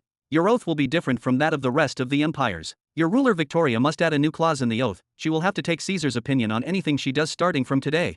If he says prepare for war, she will prepare me the biggest army. If he tells her to commit suicide, she will happily cut her throat, and if he tells her not to take a shit, she will hold it in. Is this acceptable, everyone? Chapter 384. Silence. Absolute silence. Everyone just looked at each other, some in astonishment, some in stupefaction, and others gloating with hatred. Even Caesar moved his eyes between Robin and Victoria like crazy when he heard this. Does he have to become the guardian of the Empress of the Water Empire? Your Excellency, doesn't this mean that our new emperor will be Mr. Caesar? One of the old men from the Water Empire bent his back and spoke with a faint smile. Don't you see that this is a bit unjust? I mean, even the Flame Empire currently has an emperor to manage its territory without consulting anyone. We know that Victoria was wrong, but not to that extent, right? Can't we just change our ruler and get treated like other empires? Father, I don't think this is. Even Caesar took 2 steps and tried to say something to distance himself from this situation, but was interrupted by Robin's voice addressing the old man. Who the hell are you? Is it up to you to say to what extent is she wrong? My problem with the Flame Empire was not personal, but she tried to kill my adopted son knowing that he was close to me, while you lot stood to watch. I will not justify anymore. There is no room for arrogance in my new world. This is my judgment and I will not go back on it. Accept it as it is, or please leave. Robin shook his head. That old sage from the Water Empire wanted to say something, but not a word came out of his mouth. Even Victoria's eyes began to shine slightly with a thin film of tears as she looked at Robin's cold face. This is the first time in her life that she has faced this kind of rejection and indifference. Either she or her sages are well aware that they had nothing to back them in the situation. The Empire of Wind, the Empire of the Sacred Tree, and the Empire of Flame have declared their eternal loyalty to Robin. If they left now, they would be outcasts in a world ruled by enemies. Robin is serious in his words because he really does not need them to declare their loyalty anymore. They may enjoy peace for a day, for a year, but their inevitable downfall, which will bring the annihilation of the ruling family of the Water Empire, will inevitably come. Crack! That old sage from the Water Empire looked at Victoria angrily, and muttered one word in a low voice, agree. Victoria moved her bright eyes at last from Robin and towards that old sage in shock. Then she looked around to see the expressions on the faces of the rest of the sages, whether they agree to this or not, whether they wanted to fall into this abject humiliation or fight to the end. But she found lowered heads and angry, spiteful features, all nodding towards her to accept as well, but it was clear that they all seemed as if they wanted to devour her alive. Victoria was 100% sure that if Robin had told them to kill her, they wouldn't have hesitated for a moment. Exhale. Inhale. It's okay, it's just a few words that I don't really mean, just words. Victoria calmed herself, just words said to appease Robin's vanity now and then forget them. Without another word, she looked at Robin again and slowly raised her hand as if asking for something. Robin waved and one of the metal plates flew toward Victoria in return, swoosh. Gulp. I swear to be full loyalty to His Excellency Robin Burton and not to harm his interests and... Victoria picked up the metal plate, passed her spiritual sense into it as her predecessors did without understanding the reason, then she began to say the hardest words she had to say in her life, and to take my orders and ask for permissions from Caesar Burton in everything I do, and if I break the oath, then I deserve death. ZNN. Before she could even pull her spiritual sense out of the tablet and throw it back towards Robin, Victoria suddenly felt a part of her soul being drawn into the tablet. What the? Hee, welcome on board, that was very close. You should hold yourself back and act more rationally in the future. Elizabeth quickly stood up and went to hug Victoria, but in the meantime, she grabbed the metal tablet from Victoria's hand and threw it quickly toward Robin. Robin smiled when he saw this. He knew that Elizabeth was trying to protect Victoria. Now that she knew there was something tying her soul and that she might actually die if she broke the oath, she might destroy the board and choose to fight, so she took the tablet from her hands quickly before she took that decision. But he did not put the tablet away or hide it in his ring, as Elizabeth would have liked, but picked it up and put it before him completely exposed on the table, and then spoke. It seems that today is going to end without spoiling a drop of blood. It's much better than I imagined. Please come and sit down. Come, let's sit for now and leave the thinking for later. We are in a new era now, just accept it and move on. Elizabeth whispered absent-mindedly in Victoria's ear and began to pull her hand toward the chair next to her. Even with all the old differences between them, and even though Victoria almost attacked her a while ago while she was reciting the oath, they are now on the same side whether they like it or not. Now they are really sisters in every sense of the word. The time for smiling in the face and stabbing in the back is over. Victoria nodded slowly, still completely absent-minded, trying to think of how she was going to spend the rest of her life at someone else's behest. She almost took her first step without realizing it until she heard a shout, "Hold your steps if you want to live." What do you want, Alexander? Forget the past and let her sit with us, she is one of us now. Elizabeth put both her hands at her sides and looked with faint anger at Wind Emperor Alexander, who had just shouted. Was he trying to gain favor with Robin this bad? It's alright, I understand. Victoria patted Elizabeth on the shoulder and then looked at Caesar. May I sit with them?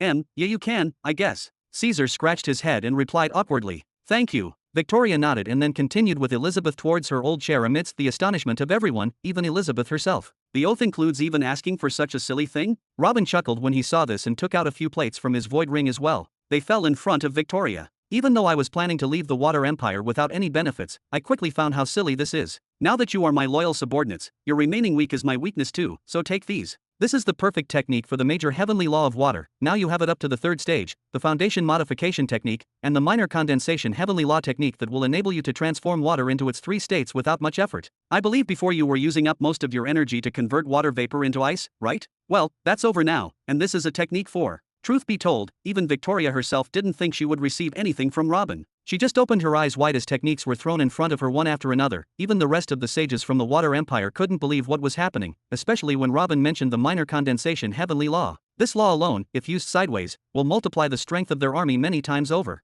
Robin laughed out loud seeing these reactions and declared, "Ha ha ha, alright, you should get used to this as we are all on the same side now. Amon, Jabba, hunt us some beasts and have a proper Nihari-style feast." Yes. Amon bowed and retreated, and the rest of the demon kings retreated with him, a feast of this size that needs all possible help. Oh, a feast from another world? That sounds fun. But Your Excellency, may I ask you something? Elizabeth spoke in her usual angelic voice. Today is a beautiful day, ask whatever you want. Robin put his hand behind his head and replied with a smile. Today really made what comes next much easier for him. As far as I know, Your Excellency has no particular name to belong to other than the Burton family. I know the four of us have become your subordinates, but we are not emperors anymore and we are now part of the Burton family. Then what are we called now? What is the name of this new world? Chapter 385. Tap, tap. It was quiet for a few seconds, and everyone looked intently at Robin. Robin in return looked up at the sky and started tapping his finger on the table slowly, then spoke, "You are right, I think we need a name. Now we are more than just the Burtons, and you are no longer independent emperors." "Oh, I got one. What do you think of the Six Continents United Organization?"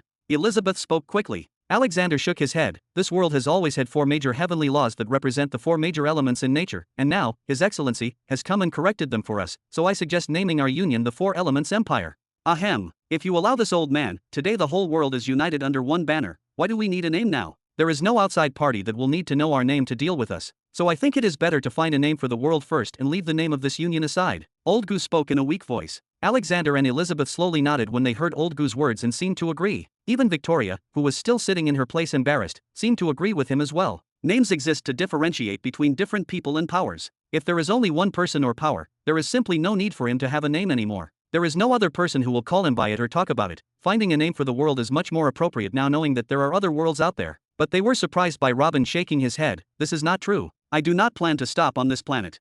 I was just telling you about the possibility of invading our planet, remember? Well, I forgot to inform you that we might also conquer other planets. We are invading other planets. Victoria finally spoke in her shock and looked at the other three former emperors. Even conquering another continent was something that was so far-fetched and difficult. It was something that they had to first plan for and weaken the other continent internally for thousands of years before they even thought of seeking the next step and actually conquering that continent. But now they are barely united and Robin is already talking of conquering other worlds? That is other worlds completely different from theirs. Before the meeting today, they did not even know that other worlds existed. Yeah, why not? Conquering other planets means getting to know different civilizations, finding more natural resources, recruiting alien races into our army, and even finding an opportunity to explore other laws and technologies. Any way you look at it, you will find it a good opportunity. Robin tilted himself towards the table slightly and spoke excitedly. Actually, I was waiting until we finished the banquet to talk to you about it, but now is not a bad time either. I have the coordinates of a new planet near us. All I know about that planet is that its size is similar to our planet. The history of martial arts has about 200,000 years, and the highest cultivation level there is still at the sage level. As you can see, its condition is not much different from our planet, and there is nothing much to fear. I intend to conquer it 3 years from today. Invading a planet in 3 years. This. Elizabeth's eyes narrowed slightly after hearing those words, and her heart began to beat violently. Not only she, but Old Goo, Alexander, and Victoria couldn't completely control their emotions when they heard Robin. Not only Elizabeth, but Old Goo, Alexander, and Victoria couldn't completely control their emotions when they heard Robin's crazy words. Isn't that too close? Alexander asked quickly, forgetting to even put on the cover of pride he used to speak with each time. Secondly, didn't you tell us that you wouldn't command us to do anything but defend this planet? Tisk, don't mention this to me again, Alexander. Robin said. I did say I wouldn't because I can't think of anything to find you of help with, but that doesn't mean I can't command you with anything. Nothing of the sort is mentioned in your oath, and I can give you any order I want. And relax, this is not an order anyway, but an offer. Robin rested his back on the chair. I will take the Burton family's forces to conquer that planet in 3 years. If any of you wants to come to benefit from this new experience and gather resources, and also strengthen relations with the rest of the forces of this newfound entity, then he is welcome to come. And if anyone does not want to leave this planet and wants to lead a little peaceful life, I will not force him. I'm coming. Elizabeth quickly shouted. This old man is ready right now if you ordered. Old Goo nodded. Whether he managed to actually prepare for such a huge project or not, he had decided that he would hand over the entire future of the Empire to Robin. Ha! I and my men are also coming. The Wind Emperor announced after giving a short sigh. As for Victoria, she looked at Caesar, who in turn shrugged his shoulders and said, do as you will. When Victoria turned back to look at Robin, she said, we are coming too. Haha, excellent, excellent, 3 years from today we will gather in Central Continent. Robin clapped and announced. That period will be enough to use the foundation modification technique to modify the energy foundations of most of your soldiers to use the perfect version of the law. Bring all your men who are at the knighthood realm or above, and bring any weapon and any resource that can be used for war or trade. It will be an epic that will be remembered in history, so do not skimp on anything. Perfect. But this brings us back to the question about the name of this entity. Elizabeth spoke excitedly, then suddenly calmed down. Sigh. Robin let out a long snort, then looked up at the sky with a slight smile. When I started my path, I never imagined that I would be sitting here as a world emperor one day. I only wanted to do something good for mankind that would eternalize my name in history, that is all. My only wish back then was that I didn't want to die like everyone else. After that, my eyes were open to the truth. I managed to take firm steps in the path that I chose for myself and decided to change people's lives for the better. But strange circumstances followed me since day one, awful things that I never thought I would have to face. I faced a lot of physical and psychological torment because I wanted to change the world for the better. My dream of immortalizing my name in history turned to pursue strength, enough strength to protect my life until I achieved my dream. But even that wasn't enough. No matter how strong I got, I always found a stronger few awaiting. Everyone wanted what I created for themselves without a partner, and everyone wanted to bask in my creations without restraint. After all I had done, I was still under threat to be completely erased from this life and from people's memories. I reached a point when I wanted to live an ordinary life, but even that I could not find. My path came to a full stop for a while with the murder of my wife, the torture of my son, and the backstabbing from those who were once close to me. But I guess this made my eyes open again to a new truth. Old Gu lowered his head when he heard this. He knew for sure that the Flame Empire had played quite a role in what Robin said. At that moment, Robin turned his eyes away from the sky and began to look into the eyes of those sitting around him. My experience has taught me that changing something must start from the roots, and that if I want to build, I first have to destroy. I have decided. My first step towards implementing my vision will be to have my own empire, and this empire will be the true beginning of wherever I touch. The True Beginning Empire. Chapter 386. The True Beginning Empire? That is actually a better name than the one I thought of. Alexander nodded several times. It is true, a good name and its meaning is also clear. It has my full support. Elizabeth gave a charming smile and spoke. Even Victoria nodded. Not bad. The first time you choose a good name, or I should say it is the first time you cared about such things. Billy agreed in his own way as well. You have made a good choice, Your Excellency. You have started the true beginning on this planet all by yourself. May this meeting be the true beginning of thousands of worlds to come. Old Goose stood up and spoke slowly, then added, if you don't mind, this old man has a nomination regarding the name of the world we live in. After all, as long as there are other worlds, our world must have a name. Oh, and what is that name? Robin smiled and asked. Old Goose stiffened his back and spoke with all the respect he could muster. Jura, this world should be named Jura and nothing else. Jura. Yeah, let us name it Jura. Robin rested his back fully on the chair and muttered in a low voice. It seemed as if all the energy was suddenly sucked out of his body, even his countenance changed slightly. Drop.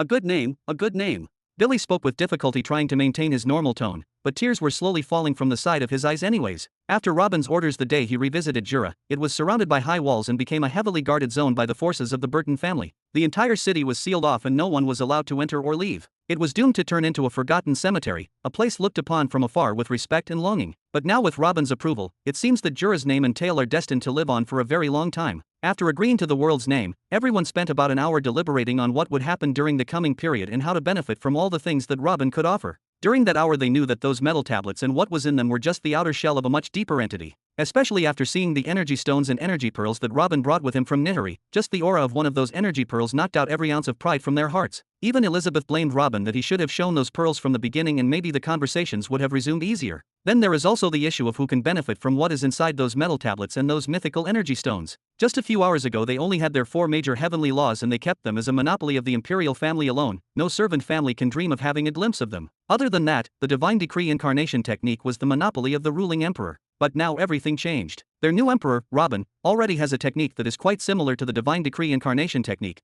and he gave them much more cultivation techniques to worry about. What will they do with all of that? In the end, it was decided that they would spread the 4 major heavenly laws perfect techniques to all the people on their continents, whether they were royal families or servant families. Not only that, when the subject opened, Robin brought out metal tablets of hundreds of minor heavenly laws ready to be all the way to the 3rd stage, and made it clear that they have to spread the soul cultivation techniques and energy cultivation techniques with them as well. And Robin concluded his speech on this topic by saying, everyone should learn martial arts now. Our world should not be left in the hands of a handful of experts while the rest are like sheep waiting to be slaughtered. We are not alone in this universe. Look at Nihari planet, for example. They are living their lives happily now and not realizing that they are a few steps away from an invasion that will eat everything green and dry. What if there is a planet lurking around us while we are talking now? If this planet was invaded one day, every elder and every child must fight to the end, and I mean everyone. Farmers must learn martial arts at night and then return to plowing their lands in the morning. What is wrong with that? It is better to be a warrior on a farm than a farmer at war. Only higher-level techniques such as the foundation modification technique, the major heavenly law technique of life, the energy stones and energy pearls from planet Nihiri, and other extras of that level were decided to be reserved for the special forces of the United Imperial Army and those who reached Saint level, as well as a reward for those who did heroic deeds. Some sages from the four empires objected to spreading the techniques of the major laws in this way and that it would cause chaos. But Robin told them that this world now all belonged to him. There was no longer any fear that someone would take the techniques and escape or leak them to an enemy, and no one can form a more powerful parallel entity than the true beginning empire inside Juraplanet as long as Robin is alive and continually supplying more of his innovations to the empire. There is simply no longer a danger of internal wars. He even allowed the younger generation in their lands to use any law technique they wanted. If a young man was born in the Flame Empire and wanted to use the Master Wind Law, now he can. When Robin said this proverb, Old Goo and Alexander felt strange, but they nodded without saying a word more. What Robin said is correct. Whether or not the techniques leak is no longer a problem worth thinking about. It was also decided to send most of the Flame Special Legion, led by one of Robin's uncles, David Burton, with Old Goo to train the Flame Continent forces on how to use the new laws and weapons and to speed up their completion of the use of the Foundation modification. With the same idea, Peon and most of the Wind Special Legion will move to the Wind Continent, and Zara will move with most of the Life Special Legion to the Sacred Tree Continent. But the strange thing about these transfers is that Caesar had to go to the Water Continent. Robin said that although Caesar knew nothing of the water law, he could teach them about everything else, and he had to go anyway, or Victoria might die unintentionally. Caesar objected for a few moments, saying that he wanted to stay with Robin, but he was quickly rejected and surrendered to his fate. He looked at both Victoria and his father with some anger. That woman took an oath to save her family, and that is understandable. But why does this have to affect him? Chapter 387. Not much time passed before Amon, Jabba, and the rest of the demon kings finished preparing a huge banquet made up of all the unlucky beasts in the region. A small celebration began shyly for what could be called the largest event in the history of this planet. The celebration banquet wasn't taken too seriously. Even during eating, Robin and the four emperors, who are now known as the four continental rulers, did not stop talking even for a moment, figuring out the roadmap for the incoming 3 years. For example, the most important thing they talked about during the banquet was sending 100 rune masters and divine weapons blacksmiths to each of their continents. Robin told them that those 100 would set up space gates in the capital of each continent to facilitate movement between the 6 continents in the future. The cost of building a single portal is an enormous project that requires a lot of resources. But this was for him as someone from the Burton family of the Black Sun Kingdom. Finding those resources now with the entire planet under his hand became very easy. With the second stage of the major heavenly law of space, Robin had no problems discovering the exact coordinates of every spot on the planet he stands on. He found the central continent and the flame continent using this method in the first place, so the matter of building the space portal body and finding the coordinates between them was very easy to solve. As for the cost of using portals in the same world, it wouldn't be a thing. If he needed a few million energy stones to go to another faraway planet, then a few energy stones would suffice to move around in the same world. Even children and small merchants could use them freely. When Robin presented his idea of a new system of space portals that would connect the world together, a state of enthusiasm and aspiration for the future filled everyone's hearts. This will be true unity in everything. Whether it is culture, resources, experiences, and goods, it will slowly be the same anywhere you go on the planet. Just the free trading opportunities between all those continents sent chills down their spines. Even Robin offered the rulers of the 4 continents to pay for those resources that would be used in the space portals, but they flatly refused, saying that they are the ones that would benefit from them the most. Every minute they spent with Robin after Victoria recited the oath, they felt like a new door was opening. Every technique he offered them and every word he said about the future possibilities awaiting them shocked them to the core. Less than 2 hours have passed since they declared their allegiance to him by force, for fear that he would destroy their lands and kill their families, but now they are beginning to feel that this is really not too bad. And not only the emperors, but even the sages who came with them were listening to every word Robin said, every technique he explained, and every item that showed its benefits. Towards the end of the banquet, an old sage even took the initiative to recite an oath more severe than the one which was taken by his emperor. Then, one by one, all the remaining sages took the same oath of that old sage with the same satisfaction and without Robin even asking it. He was preoccupied with the major affairs with Alexander and the rest, and he forgot to ask for the oath from their followers as well, but to everyone's shock, they were the ones who moved and said it themselves. They all accepted the new situation. Whether they accept him as a leader or not, whether their standing is better before or now, their subordination to Robin has become a done deal, so why not take the oath in a way that wins his approval and makes him satisfied with them? The banquet and its additions lasted for about 3 hours, until the 400 rune masters and the divine weapons blacksmiths, who were requested by Robin, arrived on the backs of the Draco. Robin then asked them to build the space portal and gave the coordinates of each of the other continents. He even asked them to build academies to teach rune drawing and divine weapons creating on every continent and teaching as many talented youngsters as possible, which increased the joy of the 4 rulers even more. By then all that could be said was said. All the continental rulers said their farewells and returned to their ship with their sages and the rest of the escorts that Robin had sent with them. Everyone had looks full of optimism and aspiration for the future, except for 2. Victoria, who was still absent-minded, trying to think of a way to get herself out of the awkward situation she has put herself in, and Caesar, who was standing next to her still looking at his father as if he wants to cry, still asking himself what does he have to do with all this. Haha, take care of yourself. This was Robin's only response to Caesar's angry looks as he disappeared over the horizon. After about 10 minutes, Jabba came from behind Robin, who was still looking towards the horizon, and said, "Master, what do you want us to do now? There is no danger left for us on planet Jura, our forces have increased and there is nothing left for us to do except move forward, but, sigh, I guess we should all advance together without leaving anyone behind." Robin sighed and replied, "You mean?" Jabba furrowed his eyebrows slightly. A huge amount of what appeared to be pieces of yellow-colored animal skins appeared beside Robin. Then he spoke, "Use the Draco beasts now and place a talisman of these in every inhabited place in the ancestral continent, every village, and every city, any area where more than 100 human must have one of these." Jabba took 2 steps and grabbed one of the talismans. He didn't need to see it before to know that those runes in this skin had something to do with the minor heavenly law of sound. Then he looked again at Robin and nodded. "That would be a good idea. In a few hours everything will be arranged." Then he looked behind him and began to call Ammonius, Theo, and the rest of the senior officers and the king of the goblins, and distribute the new task to them. Within a few minutes, dozens of Draco-winged beasts started flying in all directions, leaving Robin still looking at the horizon with a focused eye, but with intermittent breaths. After another 3 hours, Jabba took out his spiritual sense from his vocal ring and spoke, "Master, all the talismans have been distributed and all villages and cities are ready, do what you have to do." Da-bum, da-bum, da-bum. Deep inhale, whoo. After a long exhale, Robin suddenly opened his eyes, inserted his soul sense into the talisman he was holding in his hand, and began to speak in a hearable voice. "People of the ancestral continent, I am Robin Burton speaking to you from northern Green Hill to tell you that I am not sorry for what I have done to you." Chapter 388. What was that voice? Did you hear it too? I thought I was delirious. No, that is definitely a real voice. Does he say he is Robin Burton, the Robin Burton we know? Yes, only that criminal can make his voice be heard while we are in the south of the continent while he is on the northern Green Hill. Am I wrong, or did he say he is not sorry for everything he did to us? Damn him, damn him. I lost my family because of his personal revenge. Go to hell, you Burton bastard. Conversations like this suddenly broke out all over the continent after Robin's voice echoed. Some were talking among themselves and some just looked at the sky and started shouting. Not one person kept quiet after hearing Robin's words. They were either surprised at wondering how they heard it, his comment about his lack of regret, or even pure insults and curses. On top of the northern Green Hill, Jabba was horrified when he heard the last sentence said by Robin. All of Robin's followers on the hill or who are still flying above the Draco were stunned by his words as well. Did he distribute all those talismans to provoke the ancestral continent residents even farther and increase the hatred against him? But Robin didn't seem to hear anything, as he continued while holding the talisman. Although I can't hear you, I can imagine your reactions. You must be angry right now. You must be cursing me in the streets, but I understand. After all, I am the man who ruined your lives, and I may have caused the death of your relatives. How can you forgive me? You must want to rip my flesh from my bones now. You must want to turn my skin into a bag to pee in. Tell me, would you have accepted my apology? Would whatever I said now change your opinion about me? Would it have changed your desire to kill me if you had the strength to do it? I will kill you, son of a Burton. Whatever you say today, the day of your death is inevitably coming. We will not accept any apology or compensation, you are dead. The state of the streets all over the continent turned from surprise and questioning to complete rage after hearing Robin's confession. Even those who were still sitting in their homes came out and started cursing and shouting at Robin as well. But the funny thing is that after every insult or death threat, everyone would look around to see if the demons were coming. Again, I can't hear your voices, but let me guess, you all refused, right? You all want to kill me no matter how much I apologize and how much I try to make amends, right? Good. Robin inserted his spiritual sense into the talisman again and said, then paused for 2 seconds and continued. This was also how I felt when I found Jura City destroyed. The Burton family had some fame before this happened. I think most of you have heard of us at least once before the conquest of Jura City. I, Robin Burton, have produced many useful techniques, talismans, and other applications such as sound rings, and I facilitated the creation of high-quality armaments which have benefited you all in every way in your daily life. It made things like mine digging much easier and decreased the number of worker deaths in every land I controlled. I am Robin Burton, who declared war on Dolivar and seized a large piece of land by force, but still took its inhabitants from poverty to wealth and distributed cultivation techniques and law techniques among them.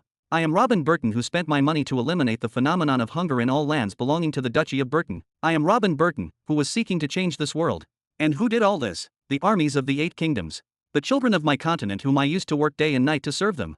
I had my own troops and used them to take my revenge. I declared war on the 8 kingdoms and I won. After I won, I applied the well-known punishment of killing the losers' experts, but I didn't take your weak ones as slaves as I should have and left you all free. That is all that happened, and if one of you had the strength now he would come to kill me, the demons, and the entire Burton family. Whoever has such strength would not leave even my distant relatives a chance to live, isn't that right? That is why I am not sorry. I just acted with my human nature. I am not an angel to pardon the kingdoms that destroyed my family, nor am I stupid to let their experts try to take revenge on me while I am at a possible war against the 4 empires on this planet and mightier enemies abroad. I did what I had to do. Let me get this straight, even if I could go back in time I will still do it again. Don't get me wrong, I don't want to gain your sympathy or tell you to magically love me. I just want you to understand and put yourselves in my shoes. Hate me, but understand my situation. At least you will be sure of the reason you hate me for. Master.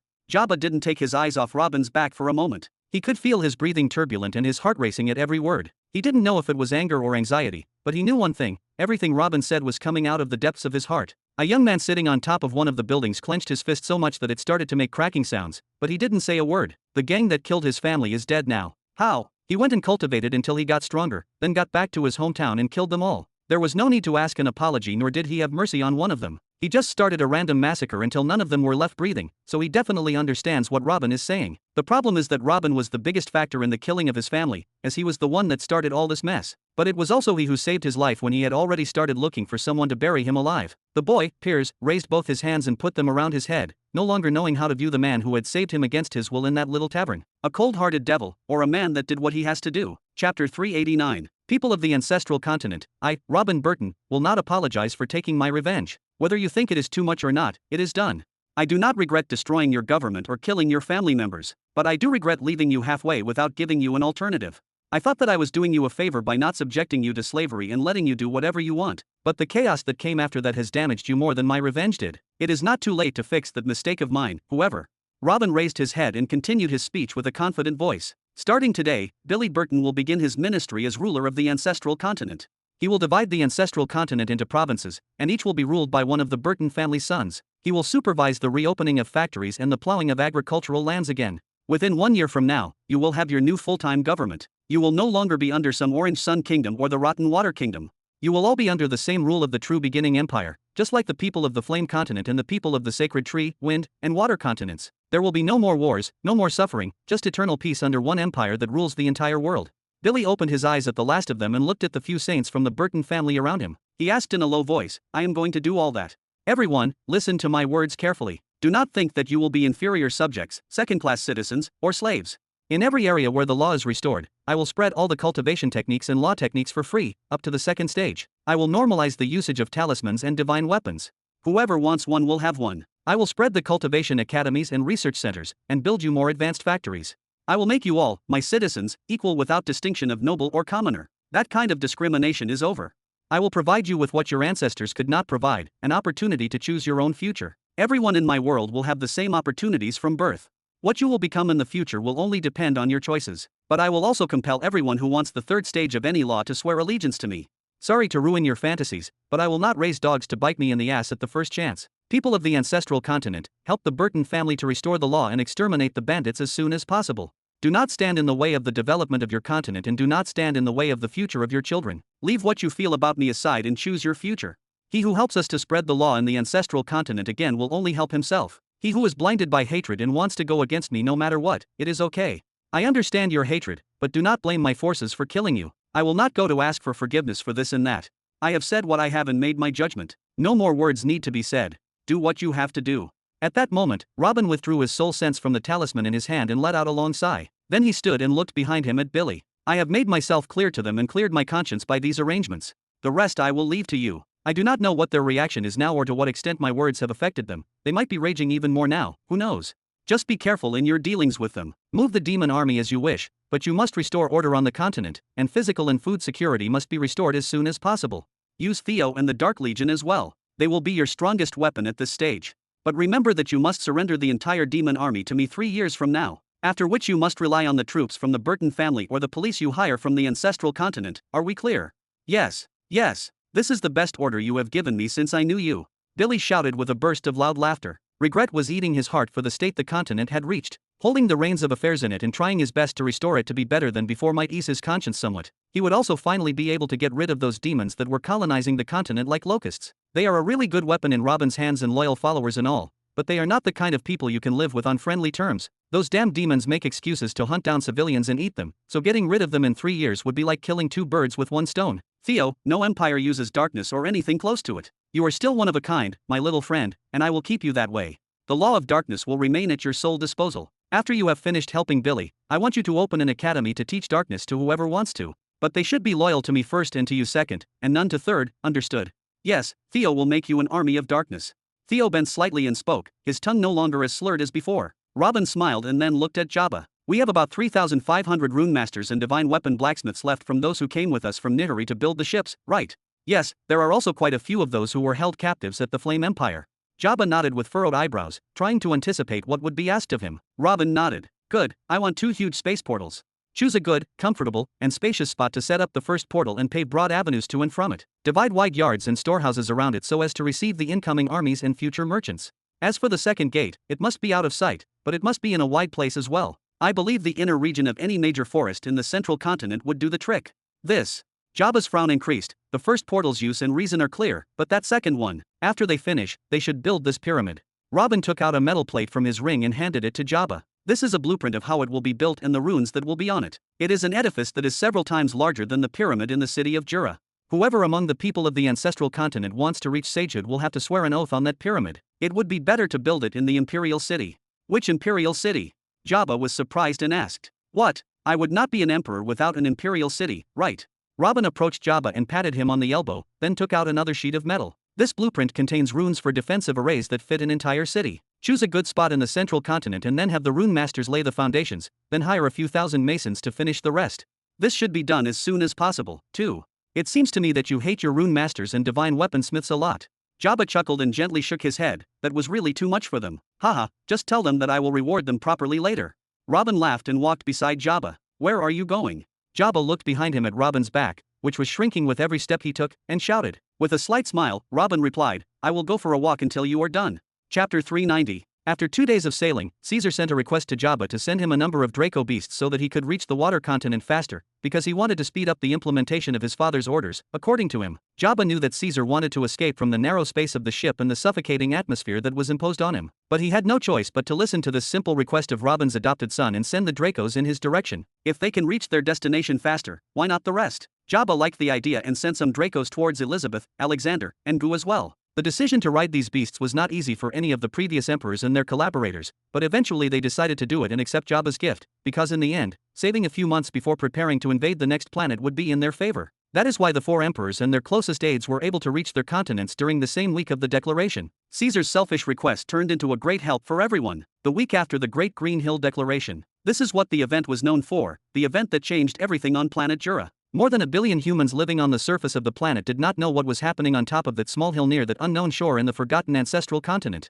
They did not know the threats, enticements, hardships, and psychological pressure that all parties went through to reach this final picture. But when the details of the most controversial declaration in history were published and everyone knew that it was a done deal, reactions varied greatly. In the continents of wind, water, and the sacred tree, when Victoria, Alexander, and Elizabeth returned to their continents and announced the New World Order, it led to massive anger in their continents. Thus, great turmoil and immense protests occurred that were unprecedented during the past few thousand years. The existence of Robin and his demon army was known before the Great Green Hill Declaration thanks to the youngsters who returned from the central continent and spoke of what happened there. Everyone knew that there was a guy named Robin who had a large army of Crimson Things and wanted revenge on the Flame Empire for some reason. But they were also furious and demanded the saints and sages close to them pressure their emperor to hunt down and kill that Robin guy and destroy his army. For how could someone like him be allowed to touch their children and keep them imprisoned for months? How could someone like him tell them not to return to the central continent again? Who does he think he is? And suddenly the guy they used to insult day and night, despise, and urge the powerhouses to hunt down, had become their new emperor just like that. Their leaders told them that this Robin subdued the entire planet and that it was not only their empire that surrendered. But who would believe that?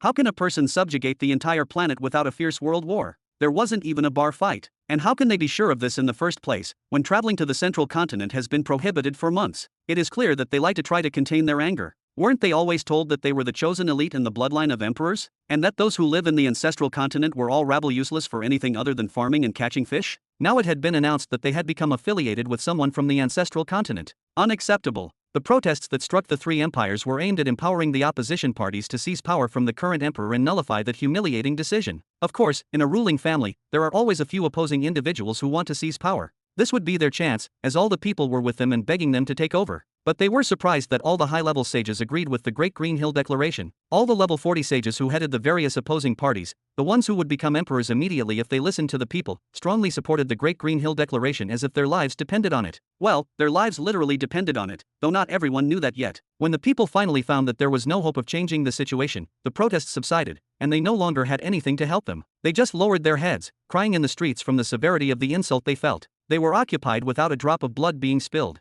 Their cowardly so-called emperors surrendered without trying to stand up for themselves. How will they live their lives after this point? How will they ever raise their heads again? In the Flame Continent, When Old Gu returned with the Flame Legion and announced the details of the Great Green Hill Declaration and the establishment of the true beginning empire, he was welcomed like a hero. Celebrations took place everywhere in the streets of the Flame Continent. Among the clauses in the Great Green Hill Declaration was that everyone who remained alive was pardoned from the death penalty. There would be no reason for the war to continue after today. And on the same day Old Gu and those with him returned, the demons received orders to withdraw immediately towards the central continent. That was the happiest news they heard in their lives, and that was all that mattered now. But after the overwhelming joy that hit them out of nowhere like a hammer, everyone returned to reality. They went back to look around them and saw a scorched and occupied land that they no longer had authority over. The nightmare ended, but at what cost? The children of the Flame Continent wiped the tears from their eyes, though they themselves did not know whether they were tears of joy or helplessness. Without a word, they started removing the rubble and rebuilding their homes with hunched backs and lifeless eyes. In the Ancestral Continent. Although most of the people of the Ancestral Continent lived in kingdoms other than the Black Sun and were considered to be under the occupation of Robin as well, the feeling that they were under occupation and that this was very humiliating did not disturb them even for a moment. What they saw during the past year and a half simply made them forget what the words homeland or belonging meant. Currently, their homeland was the rubble under which they lived,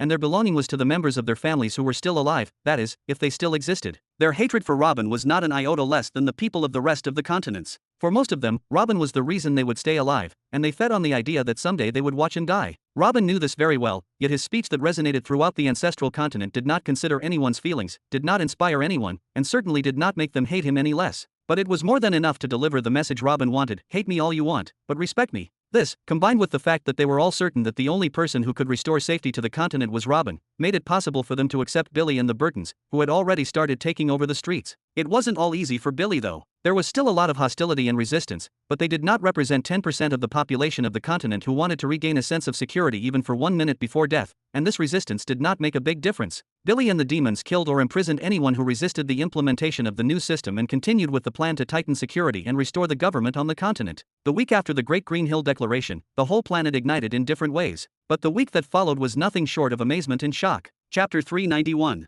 Starting from the second week after the Great Green Hill Declaration, the advantages of joining the true beginning empire began to be manifested for everyone. In the continents of the water, the wind, and the sacred tree, a shift occurred. For the first time in history, everyone agreed on one thing: to reject the rule of someone they do not even know. Everyone took to the streets, and riots broke out like never before. However, it was still limited to their midcore strength, and they could not really affect what was going on in the palaces without their own powerhouses to support them. But they did not find any. The protests that lasted for about 10 days subsided. The people accepted their destiny after they saw that all the high-level sages were satisfied with the situation, but things did not stop at that. A strange phenomenon began to spread in all the streets. If someone had thought of it before, they would have gotten up and poured cold water on their head, thinking that they were daydreaming. It started when the Imperial Army descended on the capital, but not for the purpose of punishing the protesters or implementing the laws by force. Instead, they came to distribute hundreds of minor heavenly law techniques, each up to the third stage. These were not laws pertaining to the heavenly path that the people of each continent specialized in, but rather minor laws about all aspects of life. For example, in the water continent, people were surprised to receive books bearing minor laws about plants, pressure, winds, flames, and so on. It was said that the world emperor called Robin Burton was the one who discovered all these laws and wanted to share them with his subjects. After every continental ruler returned home, they learned how to use the tablets given to them by their new emperor. They ordered written copies to be made and distributed to everyone as the emperor wanted. Tens of thousands of saints were appointed to make written copies of hundreds of new minor heavenly law cultivation techniques. They published them as soon as they finished, and for free. There was truly an inexhaustible source of those books with all those sages working nonstop. With the full support of the continental rulers, how could it not reach as many people as possible? People thought it was a way for the rulers to distract them and that this was just a joke or a hoax. However, during the few months that followed, many people said they benefited from them and started using these minor heavenly law cultivation techniques to support their main law, leading a new generation of youngsters to build their pillars from those new laws. Although choosing to use a minor law over a major law seems illogical, not everyone is interested in having the strongest law. For example, there are farmers who want plant and life path laws to help them out, and blacksmiths who want fire path laws, making the working class citizens some of the biggest beneficiaries of those minor heavenly law cultivation techniques. But the biggest beneficiaries, undoubtedly, were the servant families. Just a short while ago, they could not practice the major laws that the ruling families possessed, only having extremely old minor laws that barely reached the second stage. Now, they have hundreds of laws to choose from, and they all reach the third sagehood stage. And that is not all. 3 months after the Great Green Hill Declaration, it was announced that competitions would be organized for youngsters still in the foundation stage. The winner of these competitions and activities had the right to choose among the 4 major laws of flames, plants, water, and wind. The main laws for the rest of the continents would be handed over to children who had not entered the knighthood realm yet, sparking controversy in all 3 continents. And it was not just handing over the known major laws, but these new techniques were said to be perfect and much better than what they used to know during their history. Then, another piece of news spread about the opening of academies to teach the making of divine weapons and the drawing of talismans. A few months later, the markets were flooded with sound rings, oath tablets, and various divine equipment and talismans. It did not take long for the three continents to begin to show the influence of Emperor Robin's orders. In just 1 year, several changes occurred. Economically, the production of everything doubled, and the overall quality of life became much better. Militarily, the formation of the army diversified after previously being based on a single law technique, and each cultivator began to learn other side laws that helped them massively in battles. Socially, a new enthusiasm was ignited among everyone, especially the younger generation, to train better and develop their talents to explore all those new doors. Over on the Flame continent, the course of events there was delayed because everyone was busy returning to their homes and rebuilding what was destroyed. However, this only took 3 months. Thanks to Billy's policy during the invasion, unnecessary destruction was avoided. Any destroyed house was a side effect of a huge battle or because a soldier hid in it, but most houses and infrastructure remained as they were, so with some effort and simple construction, the continent returned almost entirely to how it was. From that point on, Gu took advantage of the opportunity to keep up with the rest and began to copy and distribute law books as well. He asked a few rune masters and divine weaponsmiths to build a few academies, and even forced everyone, especially the servant families, to study these techniques as quickly as possible. He knew what was going on in the rest of the continents through the Sound Ring and was coordinating with Alexander and the rest of the continental rulers. They all took the same orders to strengthen the average strength per individual in their regions before the start of the planetary war. He did not want the Barnett family and the inhabitants of the Flame continent to lag too far behind their old comrades. The people of the Flame continent did not know why their ruler, Gu Barnett, had pressured them to such an extent to learn and strengthen themselves, but he did not need a reason. After what they had been exposed to in the war against the demons, everyone knew they were still weak and that gaining strength was the right way to maintain peace. Even without his pressure, everyone in the Flame continent was very eager to absorb everything thrown at them. So by the end of the first year after the announcement of Great Green Hill, the Flame continent was walking shoulder to shoulder with the rest of the three continents. Chapter 392. The Ancestral Continent. The week that followed the Great Green Hill Declaration witnessed a massive struggle between the Burton family and the demon army from one side, and between the beneficiaries of the status quo, such as the gangs, from the other side. For how can they hand over this crime paradise and return it to the law easily? During the attempt to subject the cities to the law again, many gang members who had broken through to the knighthood realm appeared in mass, some of whom were hiding from the demons all along, but most of them were at peak level 10 and broke through after Robin's speech. Strong battles took place throughout the continent. Not only the gang members, but there were also those who had a strong sense of revenge towards Robin and his family. Those who hate Robin hated the gangs as well. But for the first time they stood together under the principle of the enemy of my enemy is my friend. The resistance was unexpectedly strong. In a matter of a week many of the knights of the Burton family and the demons fell. But the power difference between the two parties was just too overwhelming, and it started to show its effect soon after. With every passing day, dozens of cities were combed, cleansed, and annexed to the true beginning empire. This internal war continued for 2 months after the Great Green Hill Declaration. By that time, all criminal organizations were dismantled or destroyed. Everyone who was filled with the fire of hatred toward Robin and the Burton family was also pursued and killed. As Robin said in his declaration, no one cared about giving justifications and asking for forgiveness. Whoever raised his weapon was put to death. As for the rest of the people of the ancestral continent, they did not have a problem with the declaration. As Robin said, this is what everyone used to do in wars, and their ancestors experienced it more than once. And this is not about what was happening in wars in dusty times, but they themselves saw what happened in the lands of the Burton family and especially Jura City. Robin Burton won the war against the 8 kingdoms, and what happened after was only to be expected. He could have been much more merciful, but well, he wasn't. At least Robin is starting to fix things now. But then came the important question, what next? The continent fell under the control of the so-called True Beginning Empire, but the farms were burned, the factories destroyed, and the roads were demolished. What did they gain after establishing the law? At least the gangs were forcing citizens to work in farming lands to produce some food to resell to people in exchange for working for them or finding treasures on their behalf. Now even these farms are devoid of slaves and the crops are spoiled. A very gloomy wave has descended on the entire ancestral continent. Everyone is sitting at home safe, but hungry. Everyone knew that a severe famine had begun and that at least half of the continent's population would die out before their alleged empire began providing some food for the rest. Death is inevitably coming. But what really came were food convoys. Immediately after the True Beginning Empire finished tightening its grip on the ancestral continent, a strange phenomenon began to occur. Huge amounts of food and clean water appeared everywhere, and for free. At first, it was just tables spread with grilled meat and clean water, and then, a few weeks later, these tables began to multiply. Fruits, vegetables, and bread made from grains appeared on them. The famine ended before it began, and no one knows how. They only take their portions allocated for each day and cry with joy while they eat. It has been a long time since they ate these quantities until they forgot what satiety means. They even forgot what pure water tasted like after they had to drink straight from the rivers that became filled with the dead bodies of humans and beasts. Behind the scenes, it was simply that Billy knew something like this would happen, so he gathered many commoners and gave them a fee to plow the land and sow the seeds, then ordered the few remaining Life Legion members to force those seeds to germinate quickly.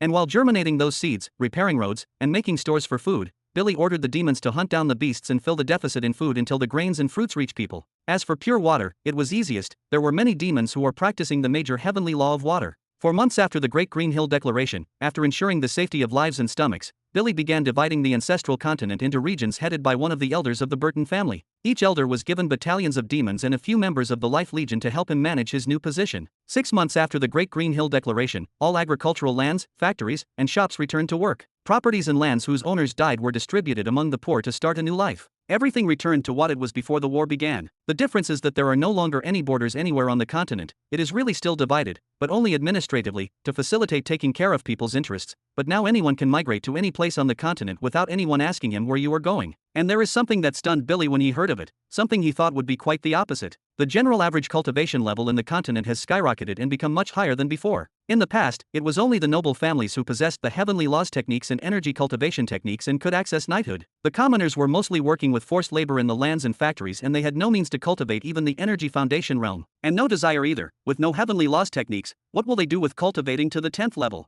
They can't go anywhere after that, so why bother? Better spend that time on something more useful. But after the war and the spread of the energy cultivation techniques everywhere, and everyone's newfound greed for strength, the average cultivation level among the commoners jumped from level 1 to level 8. Now it is rare to find a person on the streets below level 5. Not only that, after the proclamation of the empire and everyone was allowed to cultivate again, a huge number of people had broken through to the knighthood realm during the 6 months since the announcement. Now the ancestral continent gained a huge number of knights who had seen hell with their eyes, and hundreds of millions of level 5 to 10 foundation energy realm who had returned from the gates of death. If a war took place between the ancestral continent now and the ancestral continent that was 10 years ago, for example, the current ancestor continent would gain a crushing will. But this was not enough. In the 7th month after the announcement of Big Green Hill, a huge amount of books containing techniques of heavenly laws and techniques of soul cultivation and energy absorption began to sweep across the ancestor continent like wildfire. Compulsory academies have been set up to train all children from the age of 5 to 18, with zones for training and dissemination of cultivation advice among adults. This new policy did not meet any resistance from the people who tasted pain and knew the value of strength. On the contrary, the speed of development of the ancestral continent was terrifying compared to the rest of the world. Chapter 393.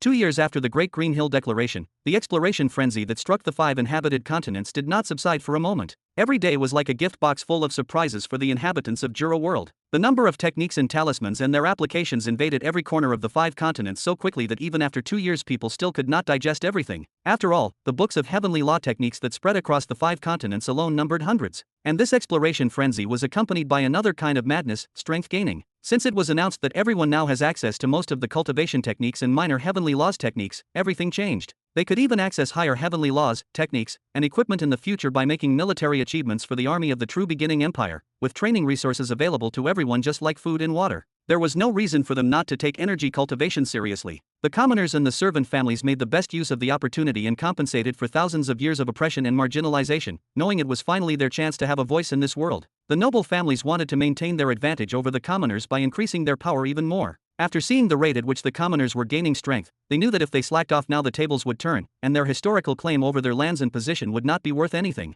For the first time in the history of the planet, the production of experts has become massive. The time of veneration of knights and saints ended faster than everyone thought, as breaking through into knighthood is no longer a difficult thing after the spread of minor law techniques, but rather it has become the bare minimum to be a decent human. In the world today, you will not be able to propose marriage to the girl you love if you are not even a knight. You will be seen as frail, lazy, and lacking what it takes to take care of your woman. And surely you would be a laughingstock if you were a farmer and did not build your knighthood pillars by minor heavenly law from the heavenly paths of plants and life, or if you were a blacksmith and did not build your pillars by minor heavenly law from the path of fire. Besides knighthood, the sainthood domain also decreased in prestige in the eyes of Jura world inhabitants. After it was a domain reserved for high-ranking nobles, it became the real goal for cultivators, and it was not that difficult of a target either after providing the best techniques and training resources, with every day hundreds of people around the world breaking through into sainthood. Currently, the only domain that is still revered is sagehood, as cultivating in that domain requires a lot of time, resources, and talent, which are things that not everyone possesses yet. The state of anger and resistance in the 4 empire continents, formerly, after turning to vassals under a stranger, had gone with the winds.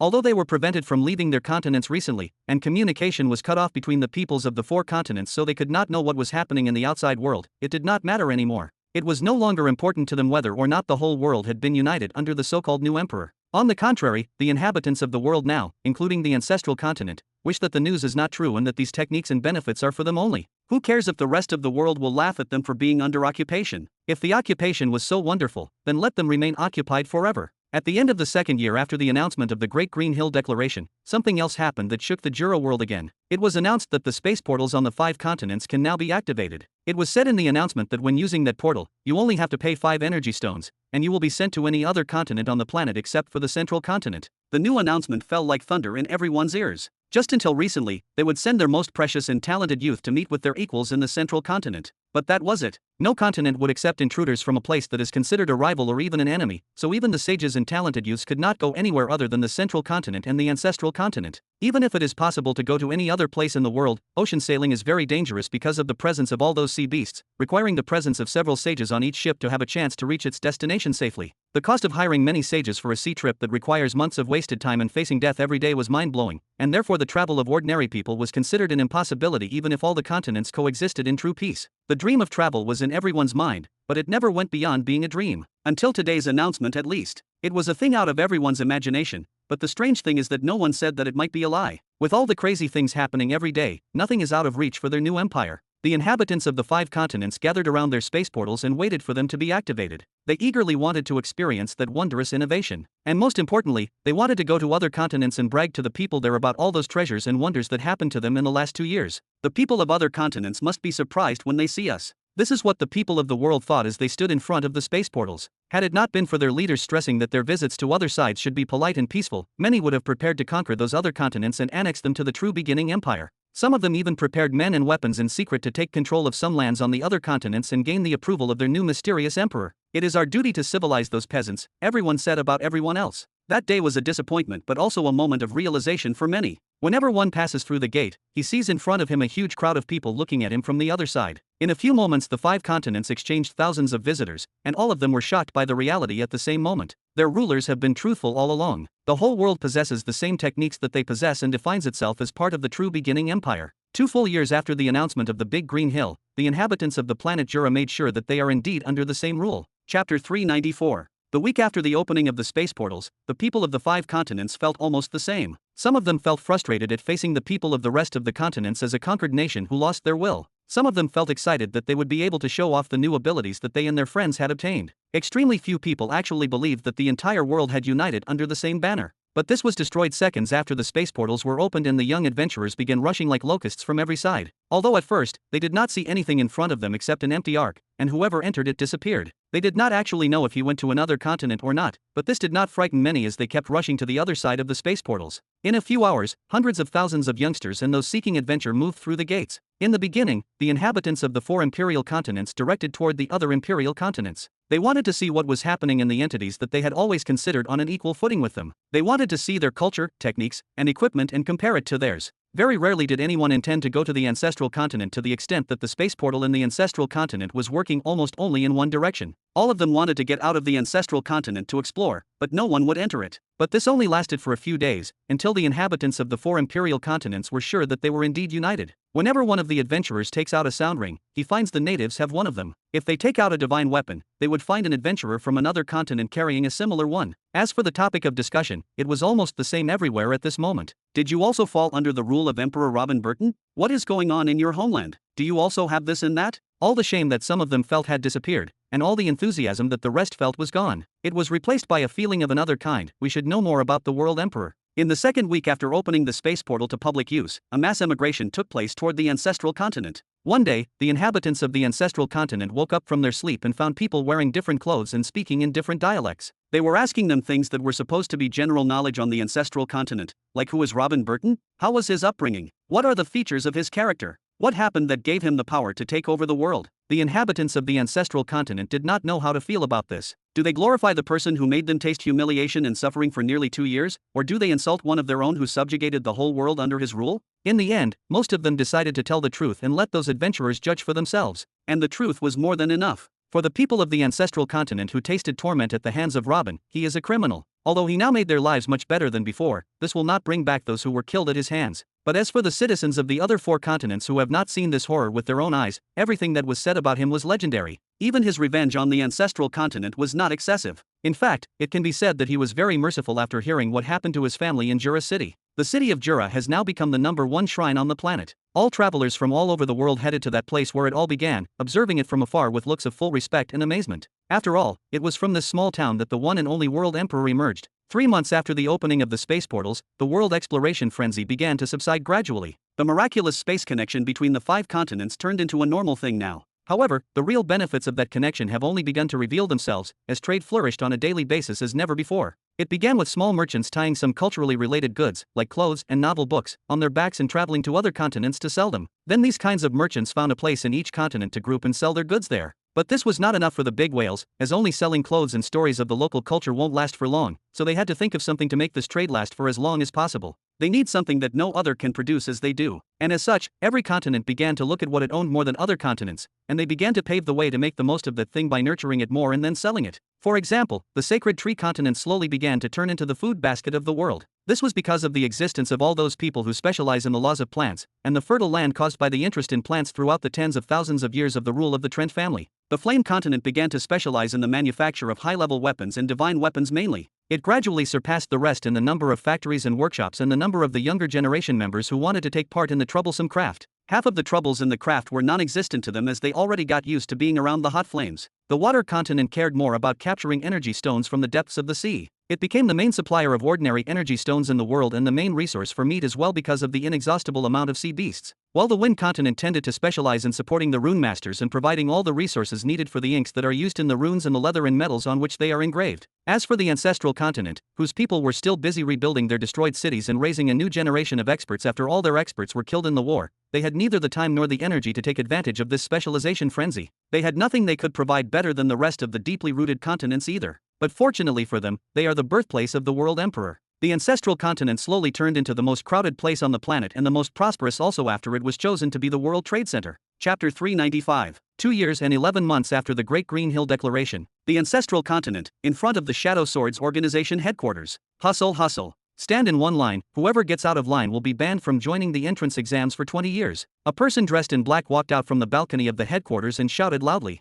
Although he had recently become a sage, he was not sure if his loud energy-filled voice had reached the people standing at the end of the line, which was a few kilometers long. So he signaled to some of the knights that were dressed in black to go to the back of the line and pass on his words. It is said that the person who stands first in line now has been moving forward in the line for 4 months. Although the organization's main headquarters was built from scratch on an empty site in the middle of the continent, within a few days of announcing its existence it had become the main destination for the young generation throughout the world. During the last 6 months, a small city was built around the Shadow Swords organization headquarters and it is still expanding. There were people whose main work was to bring water and food and makeshift toilets to those standing in line. It was exhausting, energy and time draining, and somehow humiliating, and yet most of those who came still held together and stood respectfully. The main goal of the organization or the purpose of its existence has not been announced, and anyway it is not important to them. Everyone here came for one thing, and that is the head of the Shadow Swords organization, Theo Burton, the adopted son of Emperor Robin Burton. Since the space portals were opened and information spread about the journey of Emperor Robin Burton and his followers, legends also spread about the 4 special legions that supported his military successes,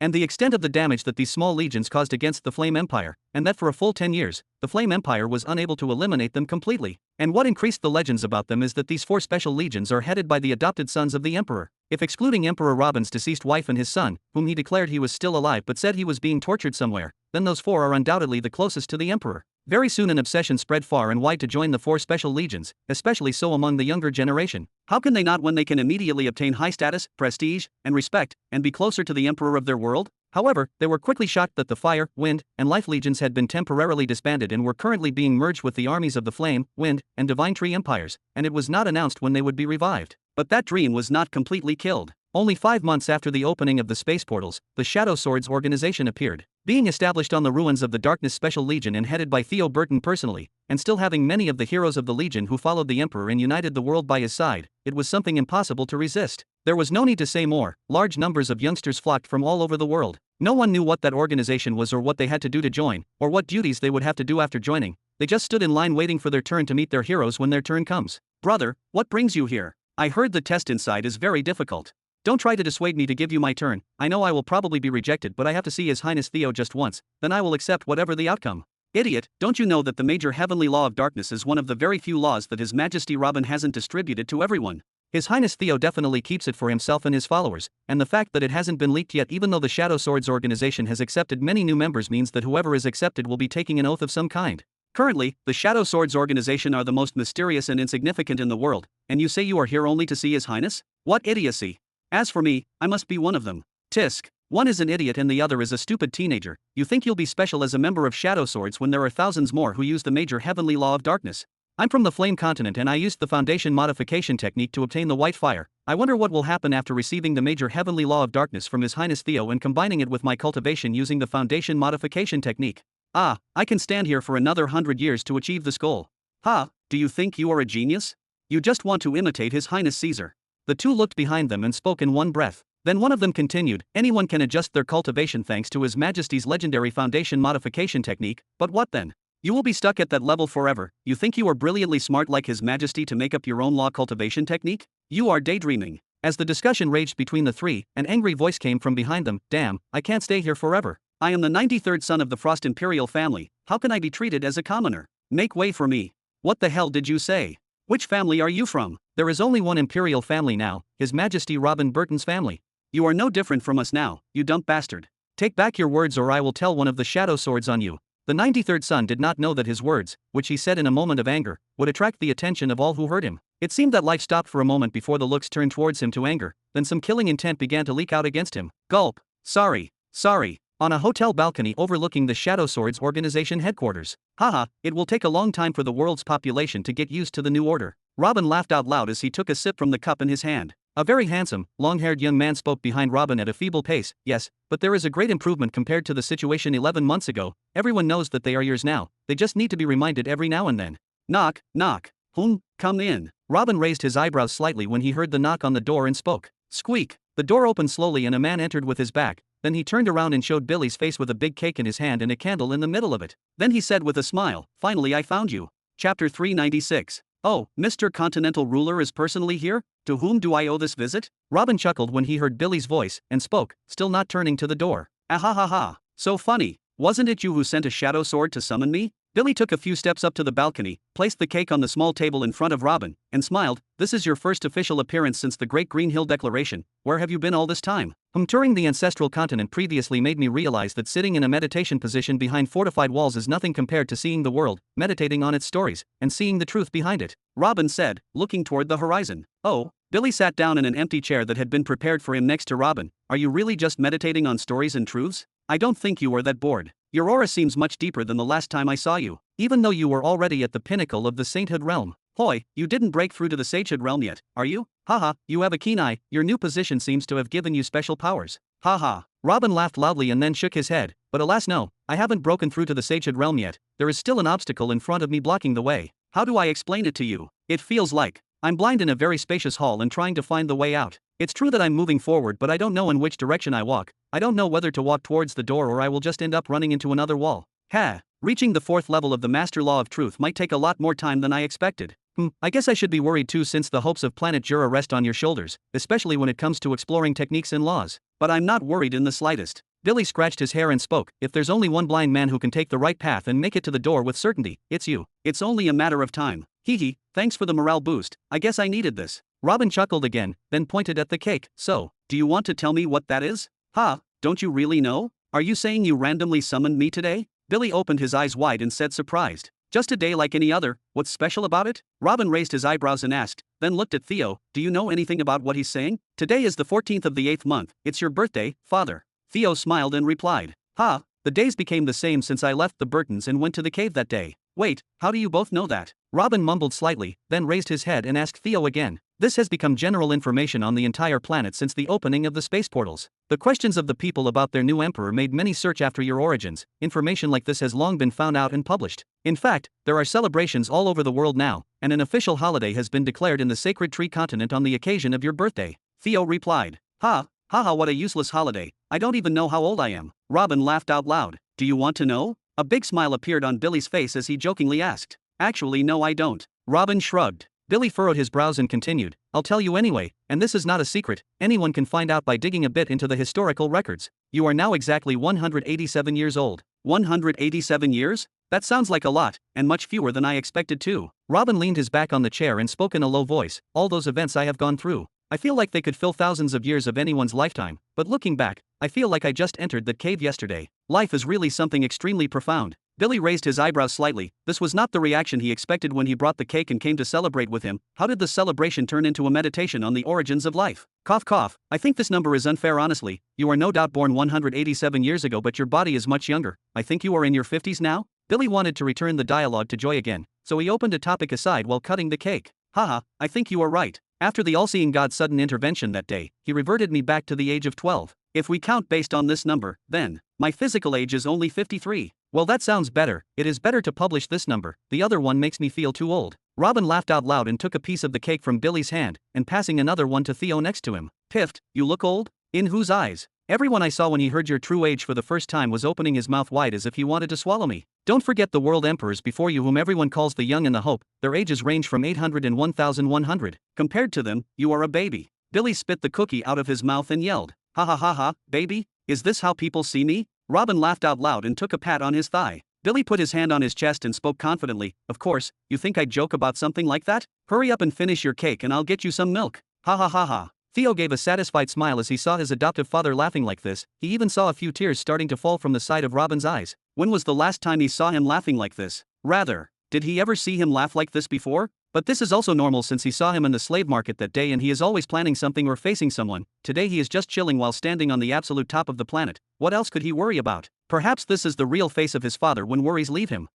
But when Theo picked up Billy's face, the satisfied smile disappeared from his face as he saw something very strange. The louder Robin laughed, the worse Billy's facial features. What? Didn't Uncle Billy want to see my father happy? Then, out of nowhere, Billy's voice interrupted Robin's laughter. Are you okay? You look nervous. Why did you invite me today? Ha ha. Hee hee. Ha. Robin's laughter gradually diminished until it disappeared, then said, I trust you don't need the demons anymore. Chapter 397. Your weird behavior has something to do with the demons. Anyway, yes, I don't need them anymore. Billy replied without hesitation. Are you sure? If they disappear immediately, will the continent remain safe? Robin asked again. You tell me. The governors have established their own police force in each province, and we also have a central police force that oversees the security of the entire continent represented by the sons of the families of Rufus, Bradley, and Camden. Other than this and that, we have the Shadow Sword forces that are growing day by day. I doubt that there is any danger that will face the continent internally at any time soon. Oh, good, good. That's reassuring. You have completed your mission of restoring security and giving up your need for the demons in less than 3 years. You really are someone to count on, Billy.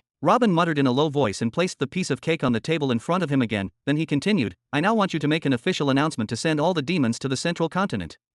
Are you sure about what you are saying, Robin? Do you know what will happen if I left them without supervision? Billy furrowed his eyebrows even more and asked, I personally experienced how fast the life cycle of those demons is and how many cubs their females can have within a year. They are now breeding like rabbits. You brought with you over 100,000 demons, but their numbers have approached 500,000 over the past 5 years. Their numbers are increasing at a frightening speed and their cubs are growing so fast that I was terrified. I even passed laws to separate their males from their females a few months ago. Do you really want to send them to the central continent and leave them unattended? Swoosh! A huge shadow suddenly appeared in front of everyone blocking the sunlight, and spoke in a tone that was filled with apparent anger. It is good that you mentioned the matter yourself, my lord. Does it please you what this person did with my people? To command the separation of males from females? He treats us like animals in the mating season. Had it not been for your lordship who placed him as ruler of the ancestral continent before your departure, we wouldn't have stayed silent for this long. Billy looked at the newcomer. So your honored self decided to appear, you damn demon. Do you realize the bill for supplying beast meat to this many mouths? We have recently had to allocate ships to hunt huge sea beasts around the ancestral continent to try to satisfy your restless hunger.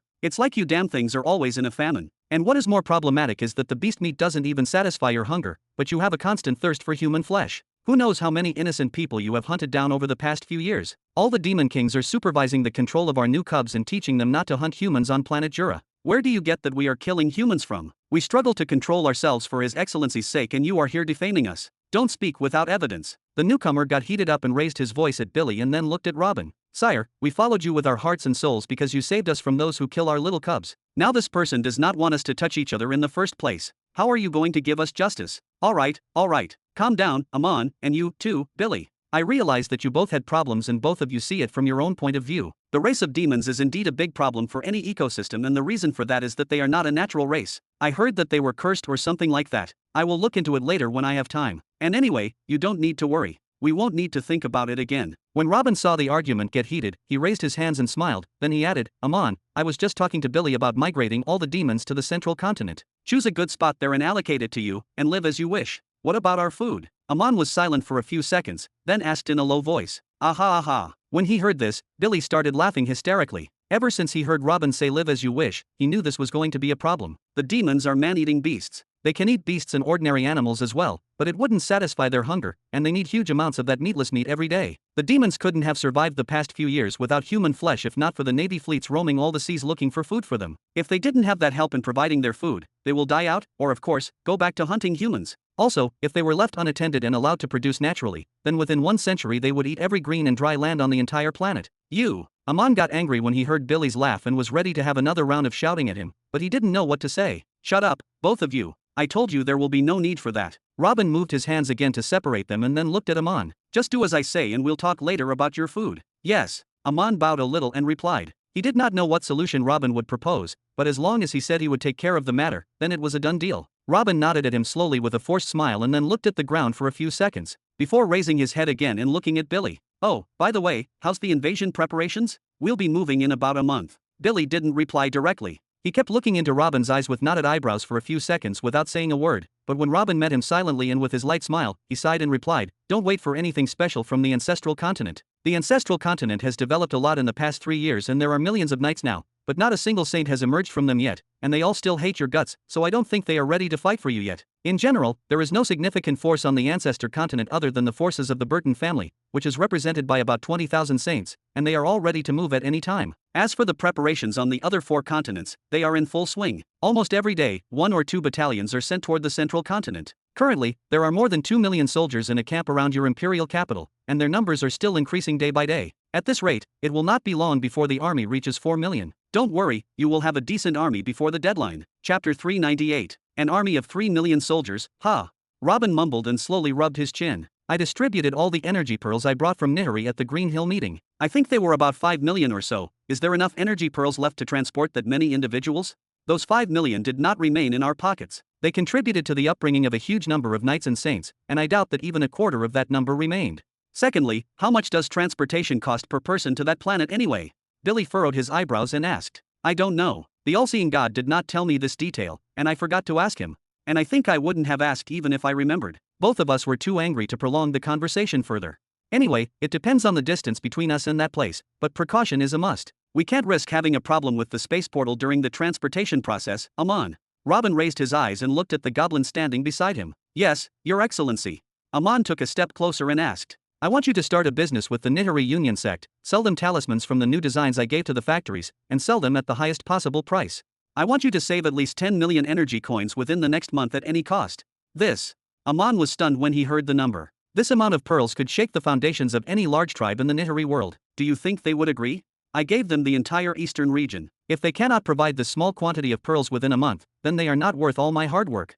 I know they can do it, but if they do not agree, tell them that we will sell those talismans in the southern region. This will get them back to their minds. Robin shrugged and replied indifferently. As you wish, Your Excellency, and if they refuse further then I will take the demon army and destroy that sect for you and bring you its entire treasury. Amon proudly slammed on his chest. Aside from the fact that the space portal is located in the heart of Hope City and that he can deploy a huge number of troops in the heart of the city before anyone notices, the demons really did reach a frightening level of strength during the war on planet Jura. Declaring war on the sect wasn't that far-fetched for them anymore. They ate their fill as if they would never eat again. Although the war on planet Jura was not related to them, they wished for a war like this every day. Robin rested his back on his chair for a moment, then replied, No need, it is not time yet. If they refuse, carry out your threat and go sell talismans and weapons to the southern region.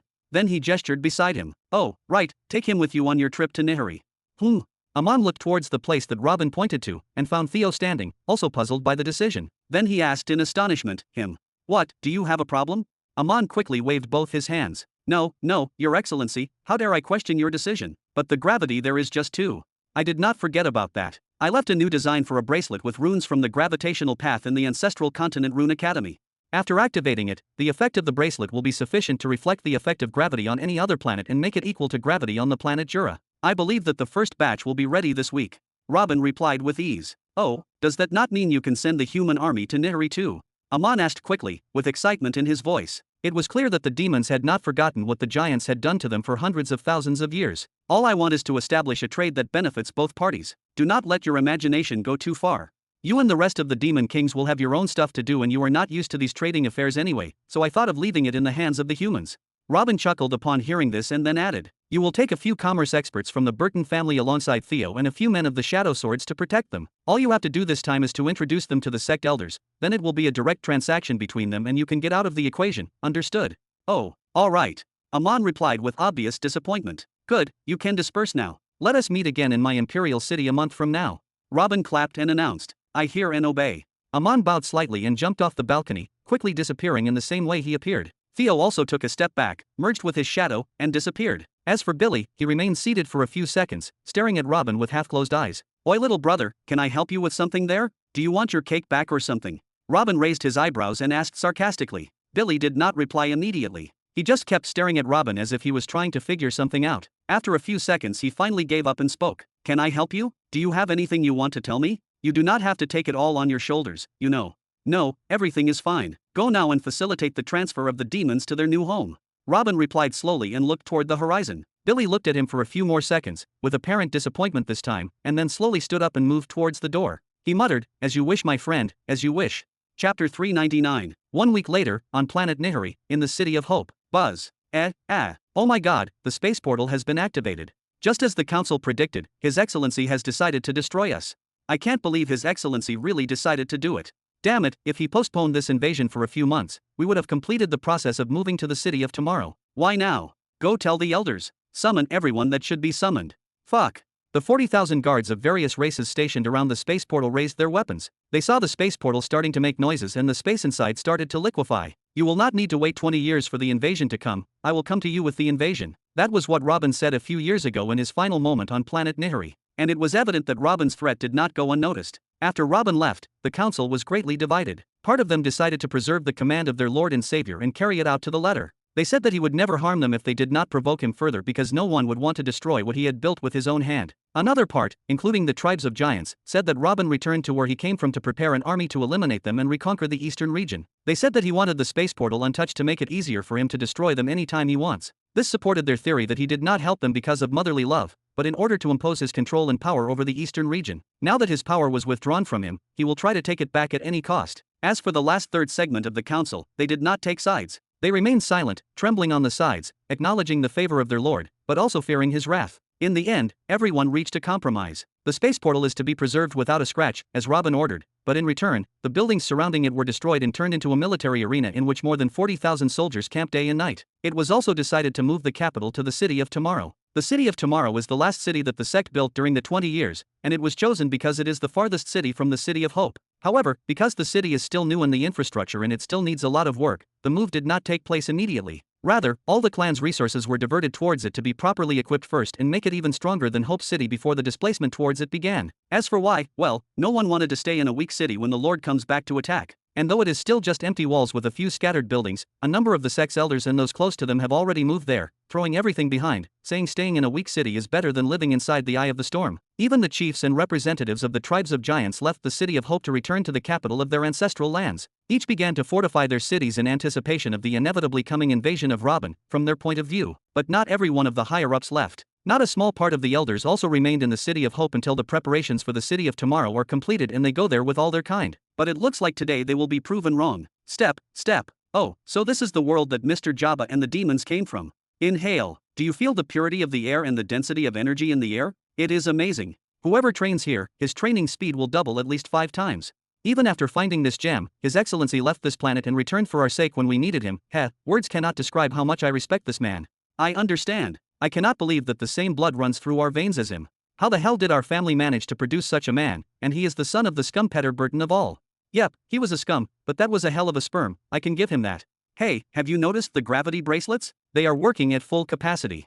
If it weren't for them, we would have been crushed since we set foot on the planet. How did His Excellency survive when he first came here? Nephew His Excellency really deserves all the respect and devotion. He really is a, whoa, what is all this about? Dozens of people started to exit the space portal one by one, looking at the sky at times and closing their eyes to feel the aura of this new planet at other times. But the shout of one of them, who finally looked around, brought them back to reality and forced them to look around them. Tens of thousands of individuals were carrying spears and pointing them at their heads. They landed in the midst of an army. Did not His Excellency say that we are here for trade? Looks like we did something wrong and His Excellency wants to get rid of us. It is our fault that we are useless to him. Buzz. Another shadow walked out of the space portal, but it did not care to look towards the horizon nor sense the energy like the rest. but quietly advanced towards the front of the group. The killing intent that seeped out from him the moment he saw all those soldiers around him started to send cold shivers down everyone's backs. What is going on here? Why are there so many soldiers around the space portal? Who is your supervisor? Amon removed the elders of the Burton family one by one from his way and advanced towards the spears without any intention of stopping. He even started asking questions in the language of the people of Nihiri. The captain of the guard took a few steps back so that the spear would not touch Amon's chest. He spoke in a shaky voice, "You, Master Amon, please stop. Do not go any further. Do not force us to use violence." Amon extended his hand and grabbed the spear, then pulled the guard commander towards him until their faces touched at the forehead. Then Amon spoke with clear killing intent, "Use your violence then." Key. Although the chief of the guard was also of the sage level, he left the spear in Amon's hand and quickly retreated with a look of horror. Not because Amon is much stronger than him, nor because of his frightening appearance and the killing intent he shows, but because of who he is. Who does not know Amon, a close vassal of the Lord? The one who helped the Lord when he was weak and was the cause of the transformation that happened to the demon race. Since the sect's inception, everyone wanted to know more about the Lord who pulled them out of hell and about the people who helped him do so. Amon undoubtedly was one of those personalities that everyone cared about, but now they have to raise their weapons against that character that they respect as their ancestors. This idea is terrifying in and of itself. Chapter 400. Gulp. 40,000 soldiers, the weakest of whom is a knight-level cultivator or a warrior who has a tattoo of the first grade, stood on the other side. A group of individuals numbering no more than 100 stood opposite them, most of them elderly, and some of them even unable to breathe well because of their obesity. However, there was not a single one of the 40,000 soldiers who stood his ground. All of them were either swallowing their saliva or trembling involuntarily. This was not because those 100 individuals were too powerful in their eyes, but because of what they represent. It was because of the person who built that space portal and sent them. Those 100 are followers of the Lord, the same Lord who forsook them. What makes the situation worse is that according to His Excellency's threat, they can't harm anyone who comes out of that space portal. At least, they cannot do so if those people don't attack them first. Not knowing whether to attack, block them, or just make way, everyone stood in their positions without moving. They only shot him on a glance every now and then. "Put down your weapons, you idiots. Does that little group look like invaders to you? What is the point of feeding you if you are just going to get us in trouble?" Suddenly a loud voice came in, and the heavy silence was broken. The captain of the guards raised his face to look in the direction of the voice, and a big smile appeared on his face. He then shouted, "Ah, the elders have come. Phew. Finally. Lower your weapons and step back." Even Amon looked at the few people flying towards him, but with obvious indignation and disdain. He muttered, "Humph, Orzin." Orzin and 9 other individuals landed in front of him one after the other with surprised looks and furrowed eyebrows. They fixed their gaze on the people standing behind Amon, observing their frail figures and physiques. Those people of the same race as Lord Robin. That was the first thought that came to everyone's mind. Then Orzin finally turned back to look at Amon. "What is going on here? Shouldn't I ask this question?" Amon raised his hands and pointed towards the army standing around him. "Is this how you respect the orders of your lord? Oh, those? His Excellency said that all our efforts in our army should be used to defend the space portal, and you were there and heard him say that loud and clear, right? So we moved the army headquarters here to help defend the space portal more efficiently," Orzin replied with a smile. "Tisk, whatever. I won't get any use out of talking to you, old fox." Amon spat on the ground and then pointed behind him. "These are members from the Lord's family. They came here at his wishes to start a trade with the Nihiri Union sect." Trade?" Orzin and the rest of the elders turned to look at the elders of the Burton family again. "Then you are the Lord's kin. We humbly welcome you to the land that His Excellency established." "The land that His Excellency founded? Whoa, His Excellency? Do they mean Robin? That is awesome." Most, if not all, of Jura's world, including the Burton family itself, did not fully believe that Robin is a significant leadership figure in another world. This was especially true since he had only been absent for 20 years. This does not diminish him, especially since he brought with him this huge army that declared their loyalty to him more than once. However, the closest thing to reality in the eyes of everyone was that Robin became one of the trusted followers of a great boss or something similar. But Orzin's words changed everything now. "Oh, greetings, Mr. Orzin. According to what we heard from Mr. Jabba and Mr. Amon about what you have here, we have prepared a lot of goods and raw materials that you lack, and I assure you, we will be worth every penny of the 10 million. One of the elders of the Burton family, somewhat plump and still in the realm of chivalry, was one of those enslaved at the storming of Ura, but he soon rose to become one of the mainstays of the family because of his great shrewdness in matters of trade. "Oh, they can speak our language too? This will make it easier, and wait a moment, 10 what?"